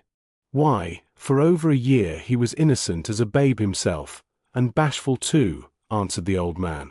"Well, the hay. It's as fragrant as tea," he repeated, wishing to change the subject. Levin looked more attentively at Ivan Parmenov and his wife. They were loading a haycock onto the cart not far from him. Ivan Parmenov was standing on the cart, taking, laying in place, and stamping down the huge bundles of hay, which his pretty young wife deftly handed up to him, at first in armfuls, and then on the pitchfork. The young wife worked easily, merrily, and dexterously. The close-packed hay did not once break away off her fork. First she gathered it together, stuck the fork into it, then with a rapid, supple movement leaned the whole weight of her body on it, and at once with a bend of her back under the red belt she drew herself up, and arching her full bosom under the white smock, with a smart turn swung the fork in her arms, and flung the bundle of hay high onto the cart. Ivan, obviously doing his best to save her every minute of unnecessary labor, made haste, opening his arms to clutch the bundle and lay it in the cart. As she raked together what was left of the hay, the young wife shook off the bits of hay that had fallen on her neck, and straightening the red kerchief that had dropped forward over her white brow, not browned like her face by the sun, she crept under the cart to tie up the load. Ivan directed her how to fasten the cord to the crosspiece, and at something she said he laughed aloud. In the expressions of both faces was to be seen vigorous, young, freshly awakened love. Chapter 12. The load was tied on. Ivan jumped down and took the quiet, sleek horse by the bridle. The young wife flung the rake up on the load, and with a bold step, swinging her arms, she went to join the women, who were forming a ring for the haymakers' dance. Ivan drove off to the road and fell into line with the other loaded carts. The peasant women, with their rakes on their shoulders, gay with bright flowers, and chattering with ringing, merry voices, walked behind the hay cart. One wild untrained female voice broke into a song, and sang it alone through a verse, and then the same verse was taken up and repeated by 100 strong healthy voices, of all sorts, coarse and fine, singing in unison. The women, all singing, began to come close to Levin, and he felt as though a storm was swooping down upon him with a thunder of merriment. The storm swooped down, enveloped him and the haycock on which he was lying, and the other haycocks, and the wagon loads, and the whole meadow and distant fields all seemed to be shaking and singing to the measures of this wild merry song with its shouts and whistles and clapping. Levin felt envious of this health and mirthfulness.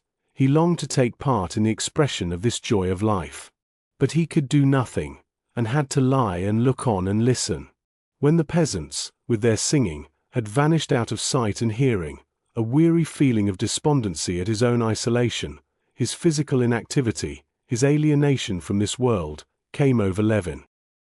Some of the very peasants who had been most active in wrangling with him over the hay, some whom he had treated with contumely, and who had tried to cheat him, those very peasants had greeted him good-humoredly, and evidently had not, were incapable of having any feeling of rancour against him, any regret, any recollection even of having tried to deceive him. All that was drowned in a sea of merry common labor. God gave the day, God gave the strength. And the day and the strength were consecrated to labor, and that labor was its own reward. For whom the labor? What would be its fruits? These were idle considerations beside the point. Often Levin had admired this life, often he had a sense of envy of the men who led this life, but today for the first time, especially under the influence of what he had seen in the attitude of Ivan Parmenov to his young wife, the idea presented itself definitely to his mind that it was in his power to exchange the dreary, artificial, idle, and individualistic life he was leading for this laborious, pure, and socially delightful life. The old man who had been sitting beside him had long ago gone home. The people had all separated. Those who lived near had gone home, while those who came from far were gathered into a group for supper, and to spend the night in the meadow. Levin, unobserved by the peasants, still lay on the haycock, and still looked on and listened and mused. The peasants who remained for the night in the meadow scarcely slept all the short summer night. At first there was the sound of merry talk and laughing all together over the supper, then singing again and laughter. All the long day of toil had left no trace in them but lightness of heart. Before the early dawn all was hushed. Nothing was to be heard but the night sounds of the frogs that never ceased in the marsh, and the horses snorting in the mist that rose over the meadow before the morning. Rousing himself, Levin got up from the haycock, and looking at the stars, he saw that the night was over. Well, what am I going to do? How am I to set about it? He said to himself, trying to express to himself all the thoughts and feelings he had passed through in that brief night. All the thoughts and feelings he had passed through fell into three separate trains of thought. One was the renunciation of his old life, of his utterly useless education. This renunciation gave him satisfaction, and was easy and simple. Another series of thoughts and mental images related to the life he longed to live now. The simplicity, the purity, the sanity of this life he felt clearly, and he was convinced he would find in it the content, the peace, and the dignity, of the lack of which he was so miserably conscious. But a third series of ideas turned upon the question how to effect this transition from the old life to the new. And there nothing took clear shape for him. Have a wife. Have work and the necessity of work. Leave Pokrovskoe. Buy land. Become a member of a peasant community. Marry a peasant girl. How am I to set about it? He asked himself again, and could not find an answer. I haven't slept all night, though, and I can't think it out clearly, he said to himself. I'll work it out later. One thing's certain, this night has decided my fate. All my old dreams of home life were absurd, not the real thing, he told himself. It's all ever so much simpler and better. How beautiful, he thought, looking at the strange, as it were, mother-of-pearl shell of white fleecy cloudlets resting right over his head in the middle of the sky. How exquisite it all is in this exquisite night. And when was there time for that cloud shell to form? Just now I looked at the sky, and there was nothing in it, only two white streaks. Yes, and so imperceptibly too my views of life changed. He went out of the meadow and walked along the high road towards the village. A slight wind arose, and the sky looked grey and sullen. The gloomy moment had come that usually precedes the dawn, the full triumph of light over darkness. Shrinking from the cold, Levin walked rapidly, looking at the ground. What's that? Someone coming, he thought, catching the tinkle of bells, and lifting his head. 40 paces from him a carriage with 4 horses harnessed abreast was driving towards him along the grassy road on which he was walking.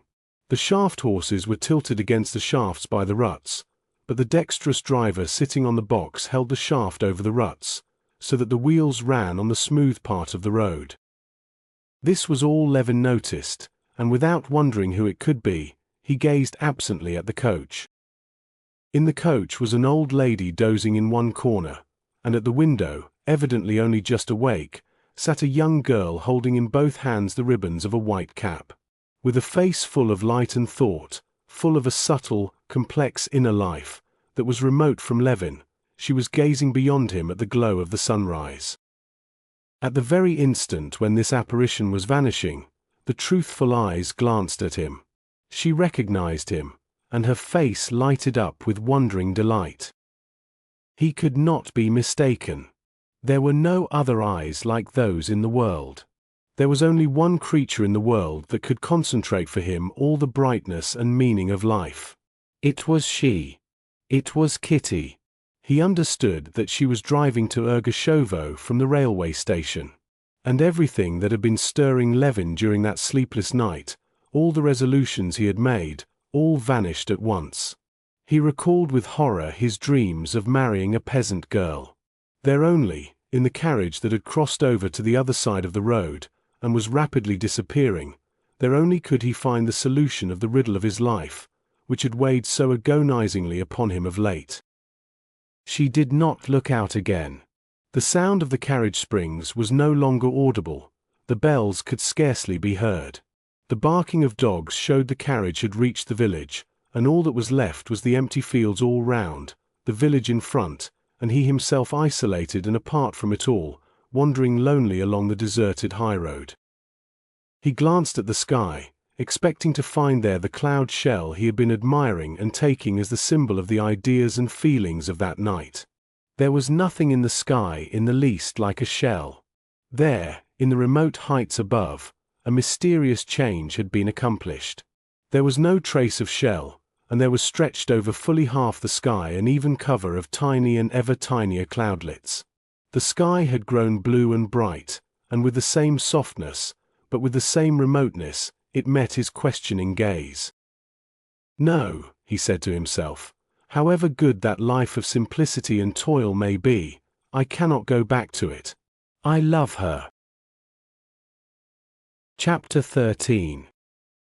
None but those who were most intimate with Alexey Alexandrovich knew that, while on the surface the coldest and most reasonable of men, he had one weakness quite opposed to the general trend of his character. Alexey Alexandrovich could not hear or see a child or woman crying without being moved. The sight of tears threw him into a state of nervous agitation, and he utterly lost all power of reflection. The chief secretary of his department and his private secretary were aware of this, and used to warn women who came with petitions on no account to give way to tears, if they did not want to ruin their chances. He will get angry, and will not listen to you, they used to say. And as a fact, in such cases the emotional disturbance set up in Alexey Alexandrovich by the sight of tears found expression in hasty anger. I can do nothing. Kindly leave the room, he would commonly cry in such cases. When returning from the races, Anna had informed him of her relations with Vronsky, and immediately afterwards had burst into tears, hiding her face in her hands. Alexey Alexandrovich, for all the fury aroused in him against her, was aware at the same time of a rush of that emotional disturbance always produced in him by tears. Conscious of it, and conscious that any expression of his feelings at that minute would be out of keeping with the position, he tried to suppress every manifestation of life in himself, and so neither stirred nor looked at her. This was what had caused that strange expression of death-like rigidity in his face which had so impressed Anna. When they reached the house, he helped her to get out of the carriage, and making an effort to master himself, took leave of her with his usual urbanity, and uttered that phrase that bound him to nothing. He said that tomorrow he would let her know his decision. His wife's words, confirming his worst suspicions, had sent a cruel pang to the heart of Alexey Alexandrovich. That pang was intensified by the strange feeling of physical pity for her set up by her tears. But when he was all alone in the carriage, Alexey Alexandrovich, to his surprise and delight, felt complete relief both from this pity and from the doubts and agonies of jealousy. He experienced the sensations of a man who has had a tooth out after suffering long from toothache. After a fearful agony and a sense of something huge, bigger than the head itself, being torn out of his jaw, the sufferer, hardly able to believe in his own good luck, feels all at once that what has so long poisoned his existence and enchained his attention exists no longer, and that he can live and think again, and take interest in other things besides his tooth. This feeling Alexey Alexandrovich was experiencing. The agony had been strange and terrible, but now it was over. He felt that he could live again and think of something other than his wife. No honor, no heart, no religion, a corrupt woman. I always knew it and always saw it, though I tried to deceive myself to spare her, he said to himself. And it actually seemed to him that he always had seen it. He recalled incidents of their past life, in which he had never seen anything wrong before. Now these incidents proved clearly that she had always been a corrupt woman. I made a mistake in linking my life to hers, but there was nothing wrong in my mistake, and so I cannot be unhappy. It's not I that am to blame, he told himself, but she. But I have nothing to do with her. She does not exist for me. Everything relating to her and her son, towards whom his sentiments were as much changed as towards her, ceased to interest him.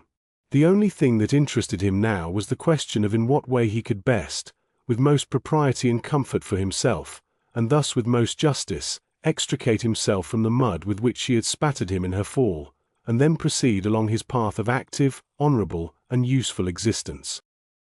I cannot be made unhappy by the fact that a contemptible woman has committed a crime. I have only to find the best way out of the difficult position in which she has placed me. And I shall find it, he said to himself, frowning more and more. I'm not the first nor the last. And to say nothing of historical instances dating from the fair Helen of Menelaus, recently revived in the memory of all, a whole list of contemporary examples of husbands with unfaithful wives in the highest society rose before Alexey Alexandrovich's imagination. Darialov, Poltavsky, Prince Karabanov, Count Paskudin, Dram. Yes, even Dram, such an honest, capable fellow. Semyonov, Chagin, Siganin, Alexey Alexandrovich remembered. Admitting that a certain quite irrational ridicule falls to the lot of these men, yet I never saw anything but a misfortune in it, and always felt sympathy for it, Alexey Alexandrovich said to himself, though indeed this was not the fact, and he had never felt sympathy for misfortunes of that kind, but the more frequently he had heard of instances of unfaithful wives betraying their husbands, the more highly he had thought of himself. It is a misfortune which may befall anyone. And this misfortune has befallen me. The only thing to be done is to make the best of the position. And he began passing in review the methods of proceeding of men who had been in the same position that he was in. Darialov fought a duel.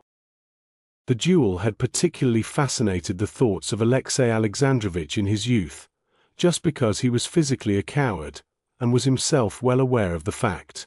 Alexey Alexandrovich could not without horror contemplate the idea of a pistol aimed at himself, and had never made use of any weapon in his life. This horror had in his youth set him pondering on dueling, and picturing himself in a position in which he would have to expose his life to danger. Having attained success and an established position in the world, he had long ago forgotten this feeling. But the habitual bent of feeling reasserted itself, and dread of his own cowardice proved even now so strong that Alexey Alexandrovich spent a long while thinking over the question of dueling in all its aspects, and hugging the idea of a duel, though he was fully aware beforehand that he would never under any circumstances fight one. There's no doubt our society is still so barbarous, it's not the same in England, that very many, and among these were those whose opinion Alexey Alexandrovich particularly valued, look favorably on the duel. But what result is attained by it? Suppose I call him out, Alexey Alexandrovich went on to himself, and vividly picturing the night he would spend after the challenge, and the pistol aimed at him, he shuddered, and knew that he never would do it. Suppose I call him out. Suppose I am taught, he went on musing, to shoot, I press the trigger, he said to himself, closing his eyes. And it turns out I have killed him, Alexey Alexandrovich said to himself, and he shook his head as though to dispel such silly ideas. What sense is there in murdering a man in order to define one's relation to a guilty wife and son? I should still just as much have to decide what I ought to do with her. But what is more probable and what would doubtless occur, I should be killed or wounded. I, the innocent person, should be the victim killed or wounded. It's even more senseless. But apart from that, a challenge to fight would be an act hardly honest on my side. Don't I know perfectly well that my friends would never allow me to fight a duel, would never allow the life of a statesman, needed by Russia, to be exposed to danger? Knowing perfectly well beforehand that the matter would never come to real danger, it would amount to my simply trying to gain a certain sham reputation by such a challenge. That would be dishonest, that would be false, that would be deceiving myself and others. A duel is quite irrational, and no one expects it of me. My aim is simply to safeguard my reputation, which is essential for the uninterrupted pursuit of my public duties. Official duties, which had always been of great consequence in Alexey Alexandrovich's eyes, seemed of special importance to his mind at this moment. Considering and rejecting the duel, Alexey Alexandrovich turned to divorce, another solution selected by several of the husbands he remembered. Passing in mental review all the instances he knew of divorces, there were plenty of them in the very highest society with which he was very familiar, Alexey Alexandrovich could not find a single example in which the object of divorce was that which he had in view. In all these instances the husband had practically ceded or sold his unfaithful wife, and the very party which, being in fault, had not the right to contract a fresh marriage, had formed counterfeit, pseudo-matrimonial ties with a self-styled husband. In his own case, Alexey Alexandrovich saw that a legal divorce, that is to say, one in which only the guilty wife would be repudiated, was impossible of attainment. He saw that the complex conditions of the life they led made the coarse proofs of his wife's guilt, required by the law, out of the question.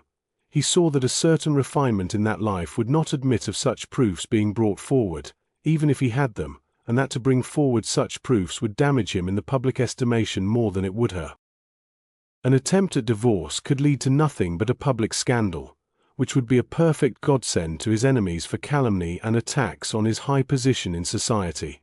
His chief object, to define the position with the least amount of disturbance possible, would not be attained by divorce either. Moreover, in the event of divorce, or even of an attempt to obtain a divorce, it was obvious that the wife broke off all relations with the husband and threw in her lot with the lover. And in spite of the complete, as he supposed, contempt and indifference he now felt for his wife, at the bottom of his heart Alexey Alexandrovich still had one feeling left in regard to her, a disinclination to see her free to throw in her lot with Vronsky, so that her crime would be to her advantage. The mere notion of this so exasperated Alexey Alexandrovich that directly it rose to his mind he groaned with inward agony, and got up and changed his place in the carriage, and for a long while after he sat with scowling brows, wrapping his numbed and bony legs in the fleecy rug. Apart from formal divorce, one might still do like Karabanov, Paskudin, and that good fellow dram that is, separate from one's wife, he went on thinking, when he had regained his composure. But this step too presented the same drawback of public scandal as a divorce, and what was more, a separation, quite as much as a regular divorce, flung his wife into the arms of Vronsky. "No, it's out of the question, he said again, twisting his rug about him again. "I cannot be unhappy, but neither she nor he ought to be happy." The feeling of jealousy, which had tortured him during the period of uncertainty, had passed away at the instant when the tooth had been with agony extracted by his wife's words. But that feeling had been replaced by another, the desire, not merely that she should not be triumphant, but that she should get due punishment for her crime. He did not acknowledge this feeling, but at the bottom of his heart he longed for her to suffer for having destroyed his peace of mind, his honor.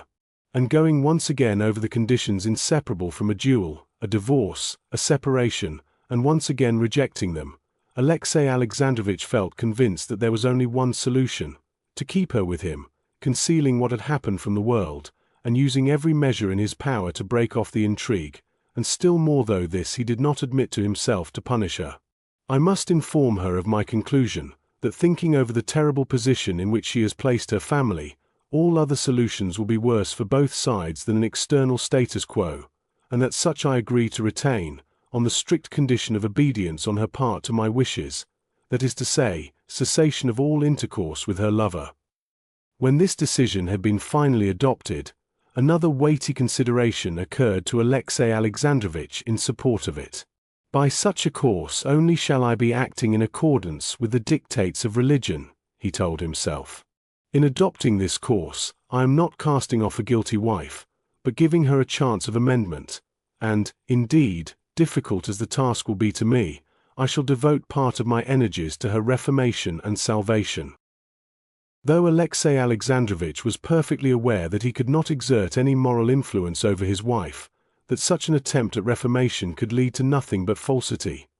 Though in passing through these difficult moments he had not once thought of seeking guidance in religion, yet now, when his conclusion corresponded, as it seemed to him, with the requirements of religion, this religious sanction to his decision gave him complete satisfaction, and to some extent restored his peace of mind.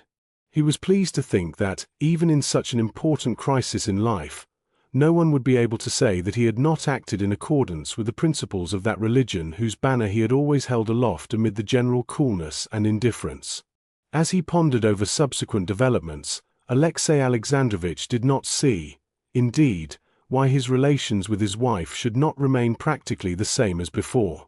No doubt, she could never regain his esteem, but there was not, and there could not be, any sort of reason that his existence should be troubled, and that he should suffer because she was a bad and faithless wife. Yes, time will pass, time, which arranges all things, and the old relations will be re-established, Alexey Alexandrovich told himself. So far re-established, that is, that I shall not be sensible of a break in the continuity of my life. She is bound to be unhappy, but I am not to blame, and so I cannot be unhappy. Chapter 14. As he neared Petersburg, Alexey Alexandrovich not only adhered entirely to his decision, but was even composing in his head the letter he would write to his wife. Going into the porter's room, Alexey Alexandrovich glanced at the letters and papers brought from his office, and directed that they should be brought to him in his study. "The horses can be taken out and I will see no one," he said in answer to the porter, with a certain pleasure, indicative of his agreeable frame of mind, emphasizing the words, "see no one." In his study Alexey Alexandrovich walked up and down twice, and stopped at an immense writing table, on which 6 candles had already been lighted by the valet who had preceded him. He cracked his knuckles and sat down, sorting out his writing appurtenances. Putting his elbows on the table, he bent his head on one side, thought a minute, and began to write, without pausing for a second. He wrote without using any form of address to her, and wrote in French, making use of the plural vous, which has not the same note of coldness as the corresponding Russian form. "At our last conversation, I notified you of my intention to communicate to you my decision in regard to the subject of that conversation. Having carefully considered everything, I am writing now with the object of fulfilling that promise. My decision is as follows. Whatever your conduct may have been, I do not consider myself justified in breaking the ties in which we are bound by a higher power. The family cannot be broken up by a whim, a caprice, or even by the sin of one of the partners in the marriage, and our life must go on as it has done in the past. This is essential for me, for you, and for our son. I am fully persuaded that you have repented and do repent of what has called forth the present letter, and that you will cooperate with me in eradicating the cause of our estrangement and forgetting the past. In the contrary event, you can conjecture what awaits you and your son. All this I hope to discuss more in detail in a personal interview.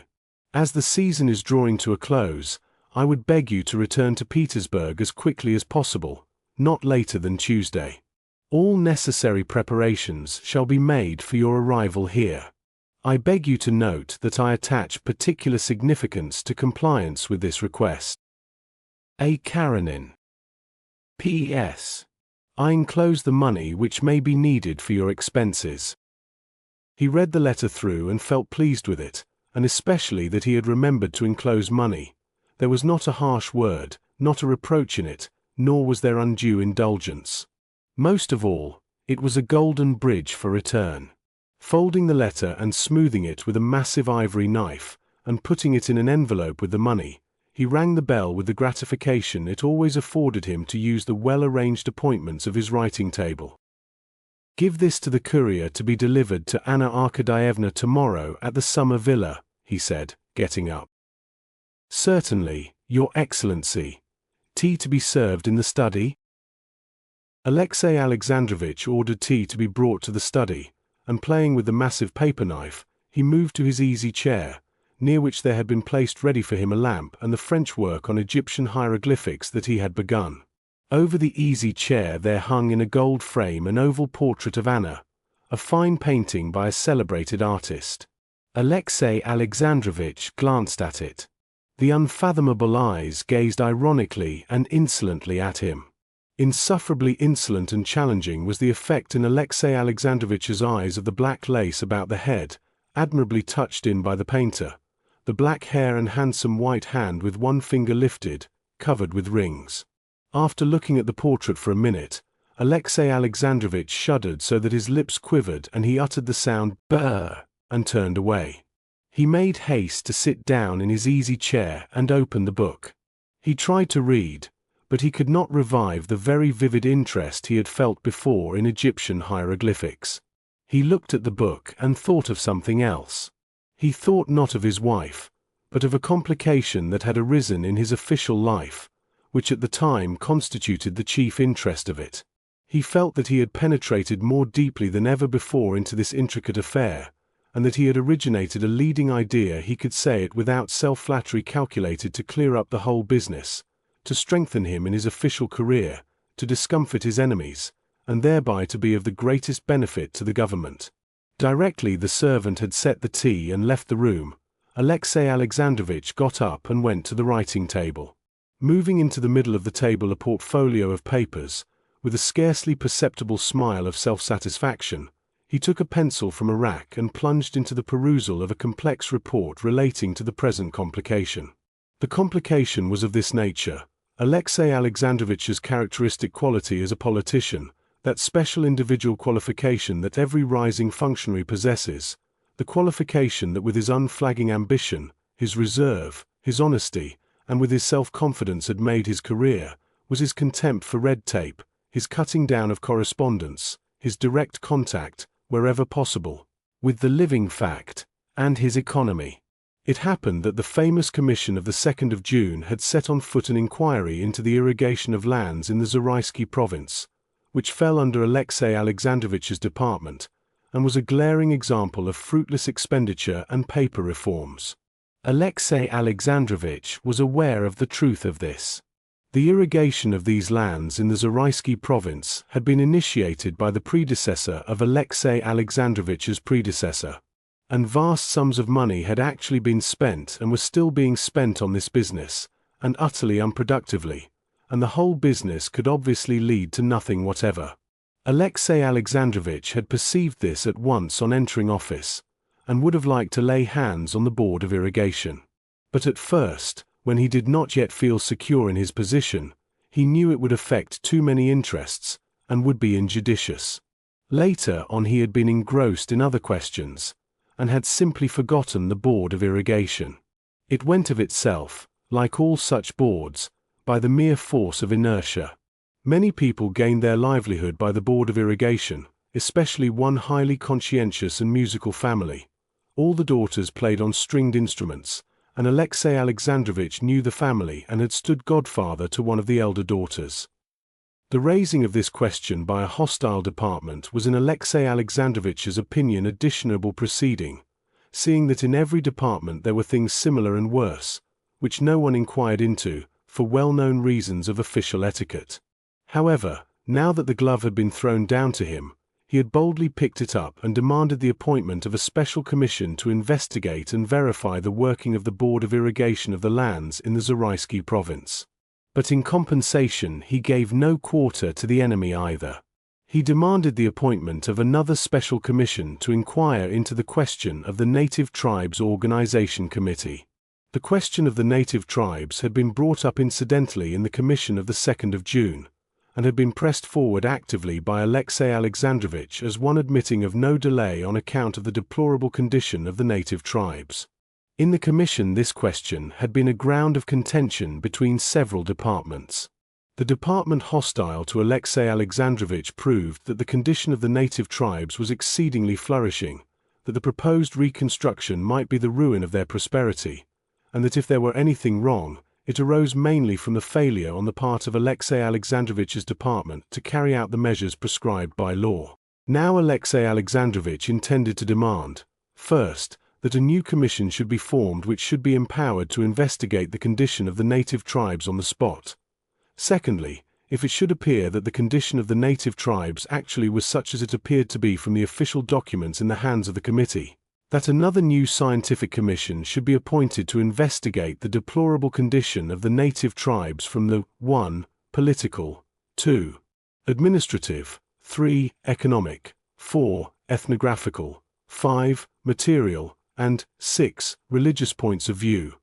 Thirdly, that evidence should be required from the rival department of the measures that had been taken during the last 10 years by that department for averting the disastrous conditions in which the native tribes were now placed, and fourthly and finally, that that department explain why it had, as appeared from the evidence before the committee, from number 17,015 and 18,038, from December 5, 1863, and June 7, 1864, acted in direct contravention of the intent of the Law T Act 18, and the note to Act 36. A flash of eagerness suffused the face of Alexey Alexandrovitch as he rapidly wrote out a synopsis of these ideas for his own benefit. Having filled a sheet of paper, he got up, rang, and sent a note to the chief secretary of his department to look up certain necessary facts for him. Getting up and walking about the room, he glanced again at the portrait, frowned, and smiled contemptuously. After reading a little more of the book on Egyptian hieroglyphics, and renewing his interest in it, Alexey Alexandrovitch went to bed at 11 o'clock, and recollecting as he lay in bed the incident with his wife, he saw it now in by no means such a gloomy light. Chapter 15. Though Anna had obstinately and with exasperation contradicted Vronsky when he told her their position was impossible, at the bottom of her heart she regarded her own position as false and dishonorable, and she longed with her whole soul to change it. On the way home from the races she had told her husband the truth in a moment of excitement, and in spite of the agony she had suffered in doing so, she was glad of it. After her husband had left her, she told herself that she was glad, that now everything was made clear, and at least there would be no more lying and deception. It seemed to her beyond doubt that her position was now made clear forever. It might be bad, this new position, but it would be clear, there would be no indefiniteness or falsehood about it.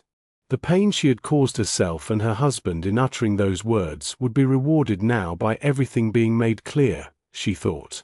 That evening she saw Vronsky, but she did not tell him of what had passed between her and her husband, though, to make the position definite, it was necessary to tell him. When she woke up next morning the first thing that rose to her mind was what she had said to her husband, and those words seemed to her so awful that she could not conceive now how she could have brought herself to utter those strange, coarse words, and could not imagine what would come of it. But the words were spoken, and Alexey Alexandrovitch had gone away without saying anything. I saw Vronsky and did not tell him. At the very instant he was going away I would have turned him back and told him, but I changed my mind, because it was strange that I had not told him the first minute. Why was it I wanted to tell him and did not tell him? And in answer to this question a burning blush of shame spread over her face. She knew what had kept her from it. She knew that she had been ashamed. Her position, which had seemed to her simplified the night before, suddenly struck her now as not only not simple, but as absolutely hopeless. She felt terrified at the disgrace, of which she had not ever thought before. Directly she thought of what her husband would do, the most terrible ideas came to her mind. She had a vision of being turned out of the house, of her shame being proclaimed to all the world. She asked herself where she should go when she was turned out of the house, and she could not find an answer. When she thought of Vronsky, it seemed to her that he did not love her, that he was already beginning to be tired of her, that she could not offer herself to him, and she felt bitter against him for it. It seemed to her that the words that she had spoken to her husband, and had continually repeated in her imagination, she had said to everyone, and everyone had heard them. She could not bring herself to look those of her own household in the face. She could not bring herself to call her maid, and still less go downstairs and see her son and his governess. The maid, who had been listening at her door for a long while, came into her room of her own accord. Anna glanced inquiringly into her face, and blushed with a scared look. The maid begged her pardon for coming in, saying that she had fancied the bell rang. She brought her clothes and a note. The note was from Betsy. Betsy reminded her that Lisa Merkelova and Baroness Stolz were coming to play croquet with her that morning with their adorers, Kalujski and old Stremov. Come, if only as a study in morals. I shall expect you, she finished. Anna read the note and heaved a deep sigh. Nothing, I need nothing, she said to Anushka, who was rearranging the bottles and brushes on the dressing table. You can go. I'll dress at once and come down. I need nothing. Anushka went out, but Anna did not begin dressing, and sat in the same position, her head and hands hanging listlessly, and every now and then she shivered all over, seemed as though she would make some gesture, utter some word, and sank back into lifelessness again. She repeated continually, "My God, my God." But neither God nor my had any meaning to her. The idea of seeking help in her difficulty in religion was as remote from her as seeking help from Alexei Alexandrovich himself, although she had never had doubts of the faith in which she had been brought up. She knew that the support of religion was possible only upon condition of renouncing what made up for her the whole meaning of life. She was not simply miserable, she began to feel alarm at the new spiritual condition, never experienced before, in which she found herself. She felt as though everything were beginning to be double in her soul, just as objects sometimes appear double to overtired eyes. She hardly knew at times what it was she feared, and what she hoped for. Whether she feared or desired what had happened, or what was going to happen, and exactly what she longed for, she could not have said. "Ah, what am I doing?" she said to herself, feeling a sudden thrill of pain in both sides of her head. When she came to herself, she saw that she was holding her hair in both hands, each side of her temples, and pulling it. She jumped up, and began walking about. "The coffee is ready, and Mademoiselle and Seryozha are waiting," said Anushka, coming back again and finding Anna in the same position. "Seryozha? What about Seryozha?" Anna asked, with sudden eagerness, recollecting her son's existence for the first time that morning. "He's been naughty, I think," answered Anushka with a smile. "In what way?" "Some peaches were lying on the table in the corner room.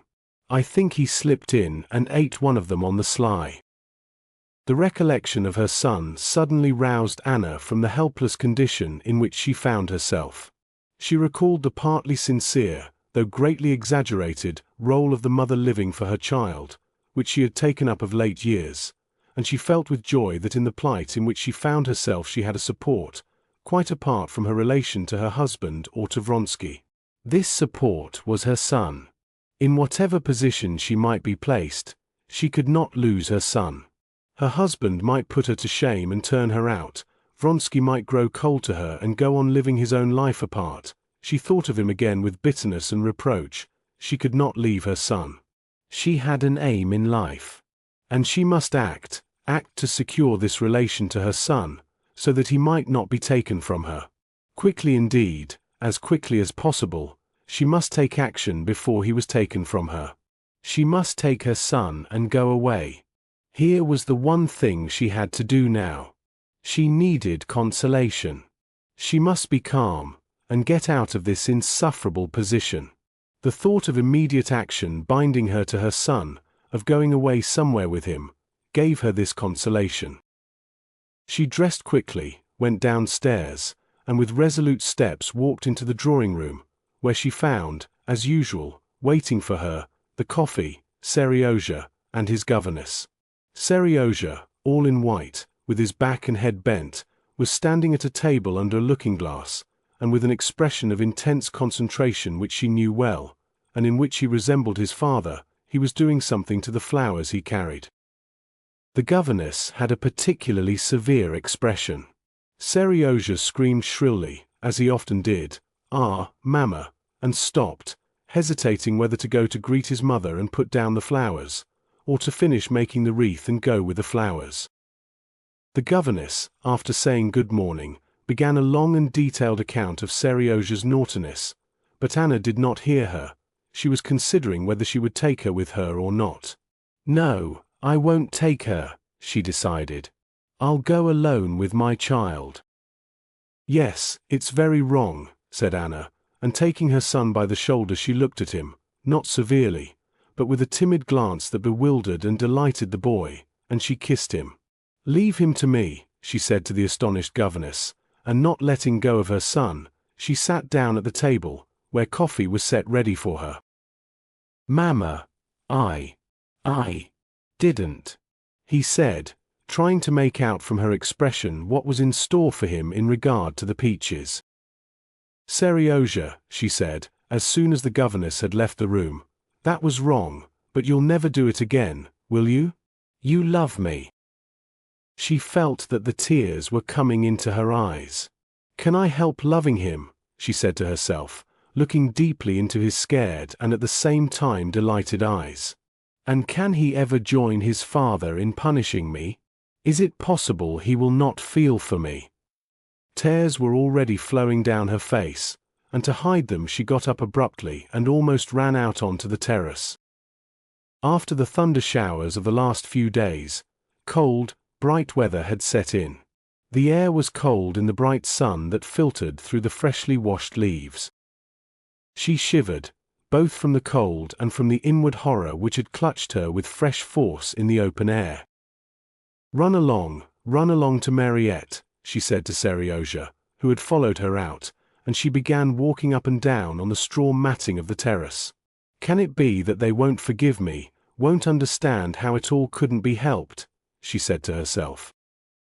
Standing still and looking at the tops of the aspen trees waving in the wind, with their freshly washed, brightly shining leaves in the cold sunshine, she knew that they would not forgive her, that everyone and everything would be merciless to her now, as was that sky, that green.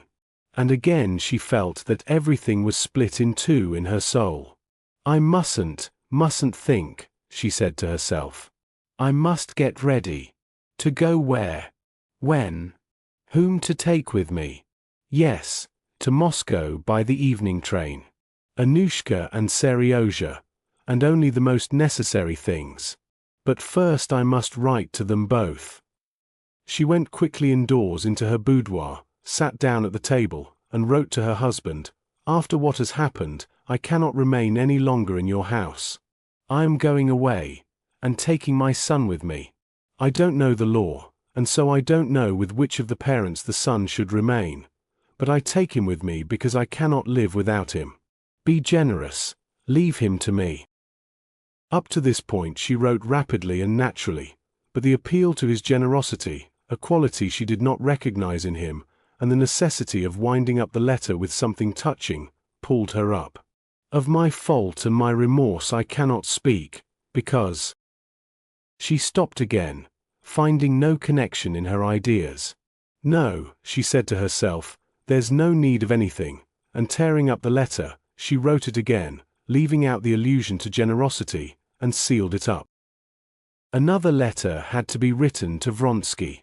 I have told my husband, she wrote, and she sat a long while unable to write more. It was so coarse, so unfeminine. And what more am I to write to him? She said to herself. Again a flush of shame spread over her face. She recalled his composure, and a feeling of anger against him impelled her to tear the sheet with the phrase she had written into tiny bits. No need of anything, she said to herself, and closing her blotting case she went upstairs, told the governess and the servants that she was going that day to Moscow, and at once set to work to pack up her things. Chapter 16. All the rooms of the summer villa were full of porters, gardeners, and footmen going to and fro carrying out things. Cupboards and chests were open. Twice they had sent to the shop for cord. Pieces of newspaper were tossing about on the floor. 2 trunks, some bags, and strapped-up rugs had been carried down into the hall. The carriage and 2 hired cabs were waiting at the steps. Anna, forgetting her inward agitation in the work of packing, was standing at a table in her boudoir, packing her traveling bag, when Anushka called her attention to the rattle of some carriage driving up. Anna looked out of the window and saw Alexey Alexandrovich's courier on the steps, ringing at the front door bell. Run and find out what it is, she said, and with a calm sense of being prepared for anything, she sat down in a low chair, folding her hands on her knees. A footman brought in a thick packet directed in Alexey Alexandrovich's hand. "The courier has orders to wait for an answer," he said. "Very well," she said, and as soon as he had left the room she tore open the letter with trembling fingers. A roll of unfolded notes done up in a wrapper fell out of it. She disengaged the letter and began reading it at the end. "Preparations shall be made for your arrival here. I attach particular significance to compliance," she read. She ran on, then back, read it all through, and once more read the letter all through again from the beginning. When she had finished, she felt that she was cold all over, and that a fearful calamity, such as she had not expected, had burst upon her. In the morning she had regretted that she had spoken to her husband, and wished for nothing so much as that those words could be unspoken. And here this letter regarded them as unspoken, and gave her what she had wanted. But now this letter seemed to her more awful than anything she had been able to conceive. "He's right," she said, "of course, he's always right, he's a Christian, he's generous. Yes, vile, base creature. And no one understands it except me, and no one ever will, and I can't explain it. They say he's so religious, so high-principled, so upright, so clever, but they don't see what I've seen. They don't know how he has crushed my life for 8 years, crushed everything that was living in me. He has not once even thought that I'm a live woman who must have love. They don't know how at every step he's humiliated me, and been just as pleased with himself.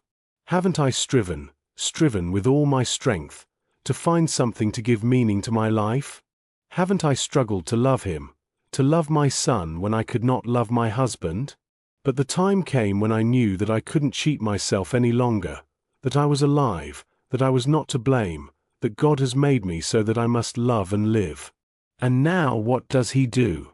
If he'd killed me, if he'd killed him, I could have borne anything, I could have forgiven anything. But, no, how was it I didn't guess what he would do?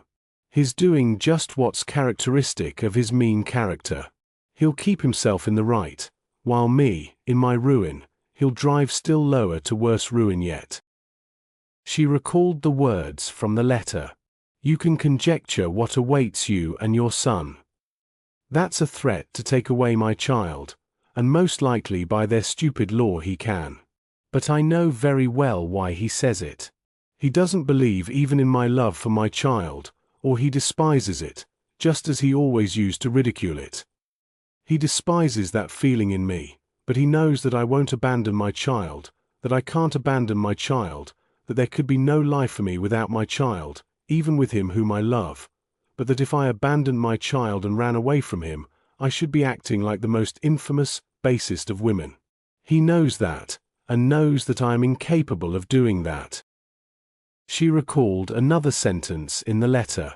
"Our life must go on as it has done in the past. That life was miserable enough in the old days. It has been awful of late. What will it be now? And he knows all that. He knows that I can't repent that I breathe, that I love. He knows that it can lead to nothing but lying and deceit, but he wants to go on torturing me. I know him. I know that he's at home and is happy in deceit, like a fish swimming in the water. No, I won't give him that happiness. I'll break through the spiderweb of lies in which he wants to catch me, come what may. Anything's better than lying and deceit. But how? My God! My God! Was ever a woman so miserable as I am? No, I will break through it, I will break through it," she cried, jumping up and keeping back her tears. And she went to the writing table to write him another letter. But at the bottom of her heart she felt that she was not strong enough to break through anything, that she was not strong enough to get out of her old position, however false and dishonorable it might be. She sat down at the writing table, but instead of writing she clasped her hands on the table, and, laying her head on them, burst into tears, with sobs and heaving breast like a child crying. She was weeping that her dream of her position being made clear and definite had been annihilated forever. She knew beforehand that everything would go on in the old way, and far worse, indeed, than in the old way. She felt that the position in the world that she enjoyed, and that had seemed to her of so little consequence in the morning, that this position was precious to her, that she would not have the strength to exchange it for the shameful position of a woman who has abandoned husband and child to join her lover. That however much she might struggle, she could not be stronger than herself.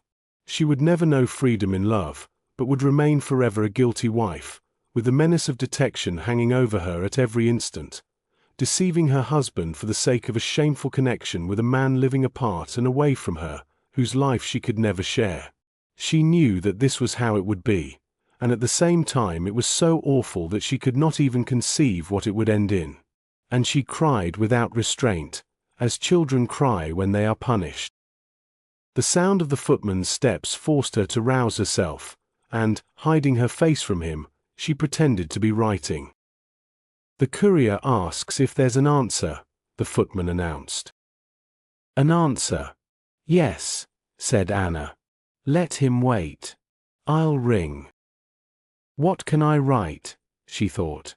"What can I decide upon alone? What do I know? What do I want? What is there I care for?" Again she felt that her soul was beginning to be split in two. She was terrified again at this feeling, and clutched at the first pretext for doing something which might divert her thoughts from herself. "I ought to see Alexei," so she called Vronsky in her thoughts. "No one but he can tell me what I ought to do. I'll go to Betsy's, perhaps I shall see him there," she said to herself, completely forgetting that when she had told him the day before that she was not going to Princess Tverskaya's, he had said that in that case he should not go either. She went up to the table, wrote to her husband, "I have received your letter. A." and, ringing the bell, gave it to the footman. "We are not going," she said to Annushka, as she came in. "Not going at all?" "No, don't unpack till tomorrow, and let the carriage wait. I'm going to the princess's." "Which dress am I to get ready?" Chapter 17. The croquet party to which the Princess Tverskaya had invited Anna was to consist of 2 ladies and their adorers. These 2 ladies were the chief representatives of a select New Petersburg circle, nicknamed, in imitation of some imitation, Les Septembre Merveilles du Monde. These ladies belonged to a circle which, though of the highest society, was utterly hostile to that in which Anna moved. Moreover, Stremov, one of the most influential people in Petersburg, and the elderly admirer of Lisa Merkalova, was Alexei Alexandrovitch's enemy in the political world. From all these considerations Anna had not meant to go, and the hints in Princess Tverskaya's note referred to her refusal. But now Anna was eager to go, in the hope of seeing Vronsky. Anna arrived at Princess Tverskaya's earlier than the other guests. At the same moment as she entered, Vronsky's footman, with side whiskers combed out like a kammerjunker, went in too. He stopped at the door, and, taking off his cap, let her pass. Anna recognized him, and only then recalled that Vronsky had told her the day before that he would not come. Most likely he was sending a note to say so. As she took off her outer garment in the hall, she heard the footman, pronouncing his RS even like a kammerjunker, say, "From the Count for the Princess," and hand the note. She longed to question him as to where his master was. She longed to turn back and send him a letter to come and see her, or to go herself to see him. But neither the first nor the second nor the third course was possible. Already she heard bells ringing to announce her arrival ahead of her, and Princess Tverskaya's footman was standing at the open door waiting for her to go forward into the inner rooms. "The princess is in the garden. They will inform her immediately. Would you be pleased to walk into the garden?" announced another footman in another room. Position of uncertainty, of indecision, was still the same as at home, worse, in fact, since it was impossible to take any step, impossible to see Vronsky, and she had to remain here among outsiders, in company so uncongenial to her present mood. But she was wearing a dress that she knew suited her. She was not alone. All around was that luxurious setting of idleness that she was used to, and she felt less wretched than at home. She was not forced to think what she was to do. Everything would be done of itself. On meeting Betsy coming towards her in a white gown that struck her by its elegance, Anna smiled at her just as she always did. Princess Tverskaya was walking with Tushkevich and a young lady, a relation, who, to the great joy of her parents in the provinces, was spending the summer with the fashionable princess. There was probably something unusual about Anna, for Betsy noticed it at once. "I slept badly," answered Anna, looking intently at the footman who came to meet them, and, as she supposed, brought Vronsky's note. "How glad I am you've come," said Betsy. "I'm tired, and was just longing to have some tea before they come. You might go," she turned to Tushkevich with Moshe, "and try the croquet ground over there where they've been cutting it. We shall have time to talk a little over tea. We'll have a cozy chat, eh?" she said in English to Anna, with a smile, pressing the hand with which she held a parasol. "Yes, especially as I can't stay very long with you. I'm forced to go on to old Madame Vreed." "I've been promising to go for a century," said Anna, to whom lying, alien as it was to her nature, had become not merely simple and natural in society, but a positive source of satisfaction.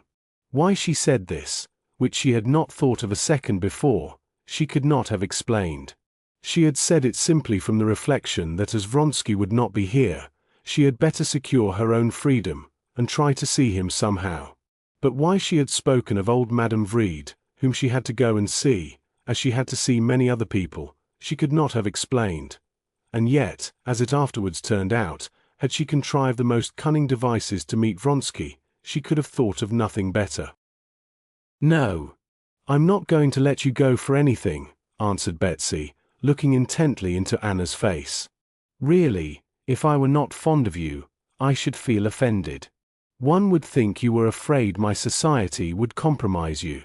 Tea in the little dining room, please," she said, half closing her eyes, as she always did when addressing the footman. Taking the note from him, she read it. "Alexei's playing us false," she said in French. "He writes that he can't come," she added in a tone as simple and natural as though it could never enter her head that Vronsky could mean anything more to Anna than a game of croquet. Anna knew that Betsy knew everything, but, hearing how she spoke of Vronsky before her, she almost felt persuaded for a minute that she knew nothing. "Ah," said Anna indifferently, as though not greatly interested in the matter, and she went on smiling. "How can you or your friends compromise anyone?" This playing with words, this hiding of a secret, had a great fascination for Anna, as, indeed, it has for all women. And it was not the necessity of concealment, not the aim with which the concealment was contrived, but the process of concealment itself which attracted her. "I can't be more Catholic than the Pope," she said. "Stremov and Lisa Merkalova, why, they're the cream of society. Besides, they're received everywhere, and she laid special stress on the I have never been strict and intolerant. It's simply that I haven't the time."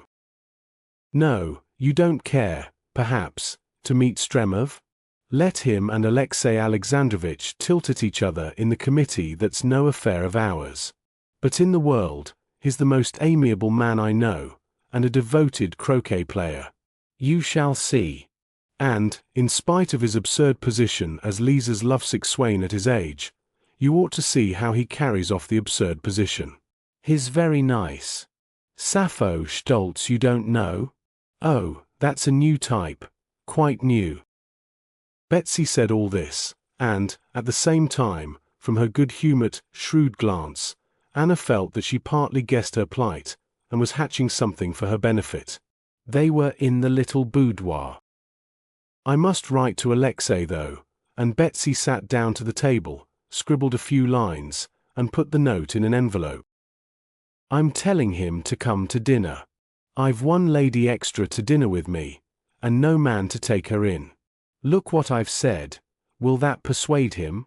Excuse me, I must leave you for a minute. Would you seal it up, please, and send it off?" she said from the door. "I have to give some directions." Without a moment's thought, Anna sat down to the table with Betsy's letter, and, without reading it, wrote below, "It's essential for me to see you. Come to the Vreed Garden. I shall be there at 6 o'clock." She sealed it up, and, Betsy coming back, in her presence handed the note to be taken. At tea, which was brought them on a little tea table in the cool little drawing room, the cozy chat promised by Princess Tverskaya before the arrival of her visitors really did come off between the two women. They criticized the people they were expecting, and the conversation fell upon Lisa Merkelova. "She's very sweet, and I always liked her," said Anna. "You ought to like her. She raves about you. Yesterday she came up to me after the races and was in despair at not finding you. She says you're a real heroine of romance, and that if she were a man she would do all sorts of mad things for your sake. Stremov says she does that as it is." "But do tell me, please, I never could make it out," said Anna, after being silent for some time, speaking in a tone that showed she was not asking an idle question, but that what she was asking was of more importance to her than it should have been. "Do tell me, please, what are her relations with Prince Kalujsky, Mishka, as is called? I've met them so little. What does it mean?" Betsy smiled with her eyes, and looked intently at Anna. "It's a new manner," she said. "They've all adopted that manner. They've flung their caps over the windmills. But there are ways and ways of flinging them." "Yes, but what are her relations precisely with Kalujsky?" Betsy broke into unexpectedly mirthful and irrepressible laughter, a thing which rarely happened with her. "You're encroaching on Princess Mayakaya's special domain now. That's the question of an enfant terrible," and Betsy obviously tried to restrain herself, but could not, and went off into peals of that infectious laughter that people laugh who do not laugh often. "You'd better ask them," she brought out, between tears of laughter. "No, you laugh," said Anna, laughing too in spite of herself, "but I never could understand it. I can't understand the husband's role in it." "The husband?" "Lisa Merkelova's husband carries her shawl, and is always ready to be of use. But anything more than that in reality, no one cares to inquire. You know, in decent society one doesn't talk or think even of certain details of the toilet. That's how it is with this." "Will you be at Madame Rolandak's fete?" asked Anna, to change the conversation. "I don't think so," answered Betsy, and, without looking at her friend, she began filling the little transparent cups with fragrant tea. Putting a cup before Anna, she took out a cigarette, and, fitting it into a silver holder, she lighted it. "It's like this, you see, I'm in a fortunate position," she began, quite serious now, as she took up her cup. "I understand you, and I understand Lisa. Lisa now is one of those naive natures that, like children, don't know what's good and what's bad. Anyway, she didn't comprehend it when she was very young. And now she's aware that the lack of comprehension suits her. Now, perhaps, she doesn't know on purpose," said Betsy, with a subtle smile. "But, anyway, it suits her. The very same thing, don't you see, may be looked at tragically, and turned into a misery, or it may be looked at simply and even humorously. Possibly you are inclined to look at things too tragically." "How I should like to know other people just as I know myself," said Anna, seriously and dreamily. "Am I worse than other people, or better? I think I'm worse." "Enfant terrible, repeated Betsy. "But here they are." Chapter 18. They heard the sound of steps and a man's voice, then a woman's voice and laughter, and immediately thereafter there walked in the expected guests, Sappho Stolz, and a young man beaming with excess of health, the so-called Vaska. It was evident that ample supplies of beefsteak, truffles, and burgundy never failed to reach him at the fitting hour. Vaska bowed to the two ladies, and glanced at them, but only for 1 second. He walked after Sappho into the drawing-room, and followed her about as though he were chained to her, keeping his sparkling eyes fixed on her as though he wanted to eat her. Sappho Stolz was a blonde beauty with black eyes. She walked with smart little steps in high-heeled shoes, and shook hands with the ladies vigorously like a man. Anna had never met this new star of fashion, and was struck by her beauty, the exaggerated extreme to which her dress was carried, and the boldness of her manners. On her head there was such a superstructure of soft, golden hair, her own and false mixed, that her head was equal in size to the elegantly rounded bust, of which so much was exposed in front. The impulsive abruptness of her movements was such that at every step the lines of her knees and the upper part of her legs were distinctly marked under her dress, and the question involuntarily rose to the mind where in the undulating, piled-up mountain of material at the back the real body of the woman, so small and slender, so naked in front, and so hidden behind and below, really came to an end. Betsy made haste to introduce her to Anna. "Only fancy, we all but ran over 2 soldiers," she began telling them at once, using her eyes, smiling and twitching away her tail, which she flung back at one stroke all on one side. "I drove here with Vaska.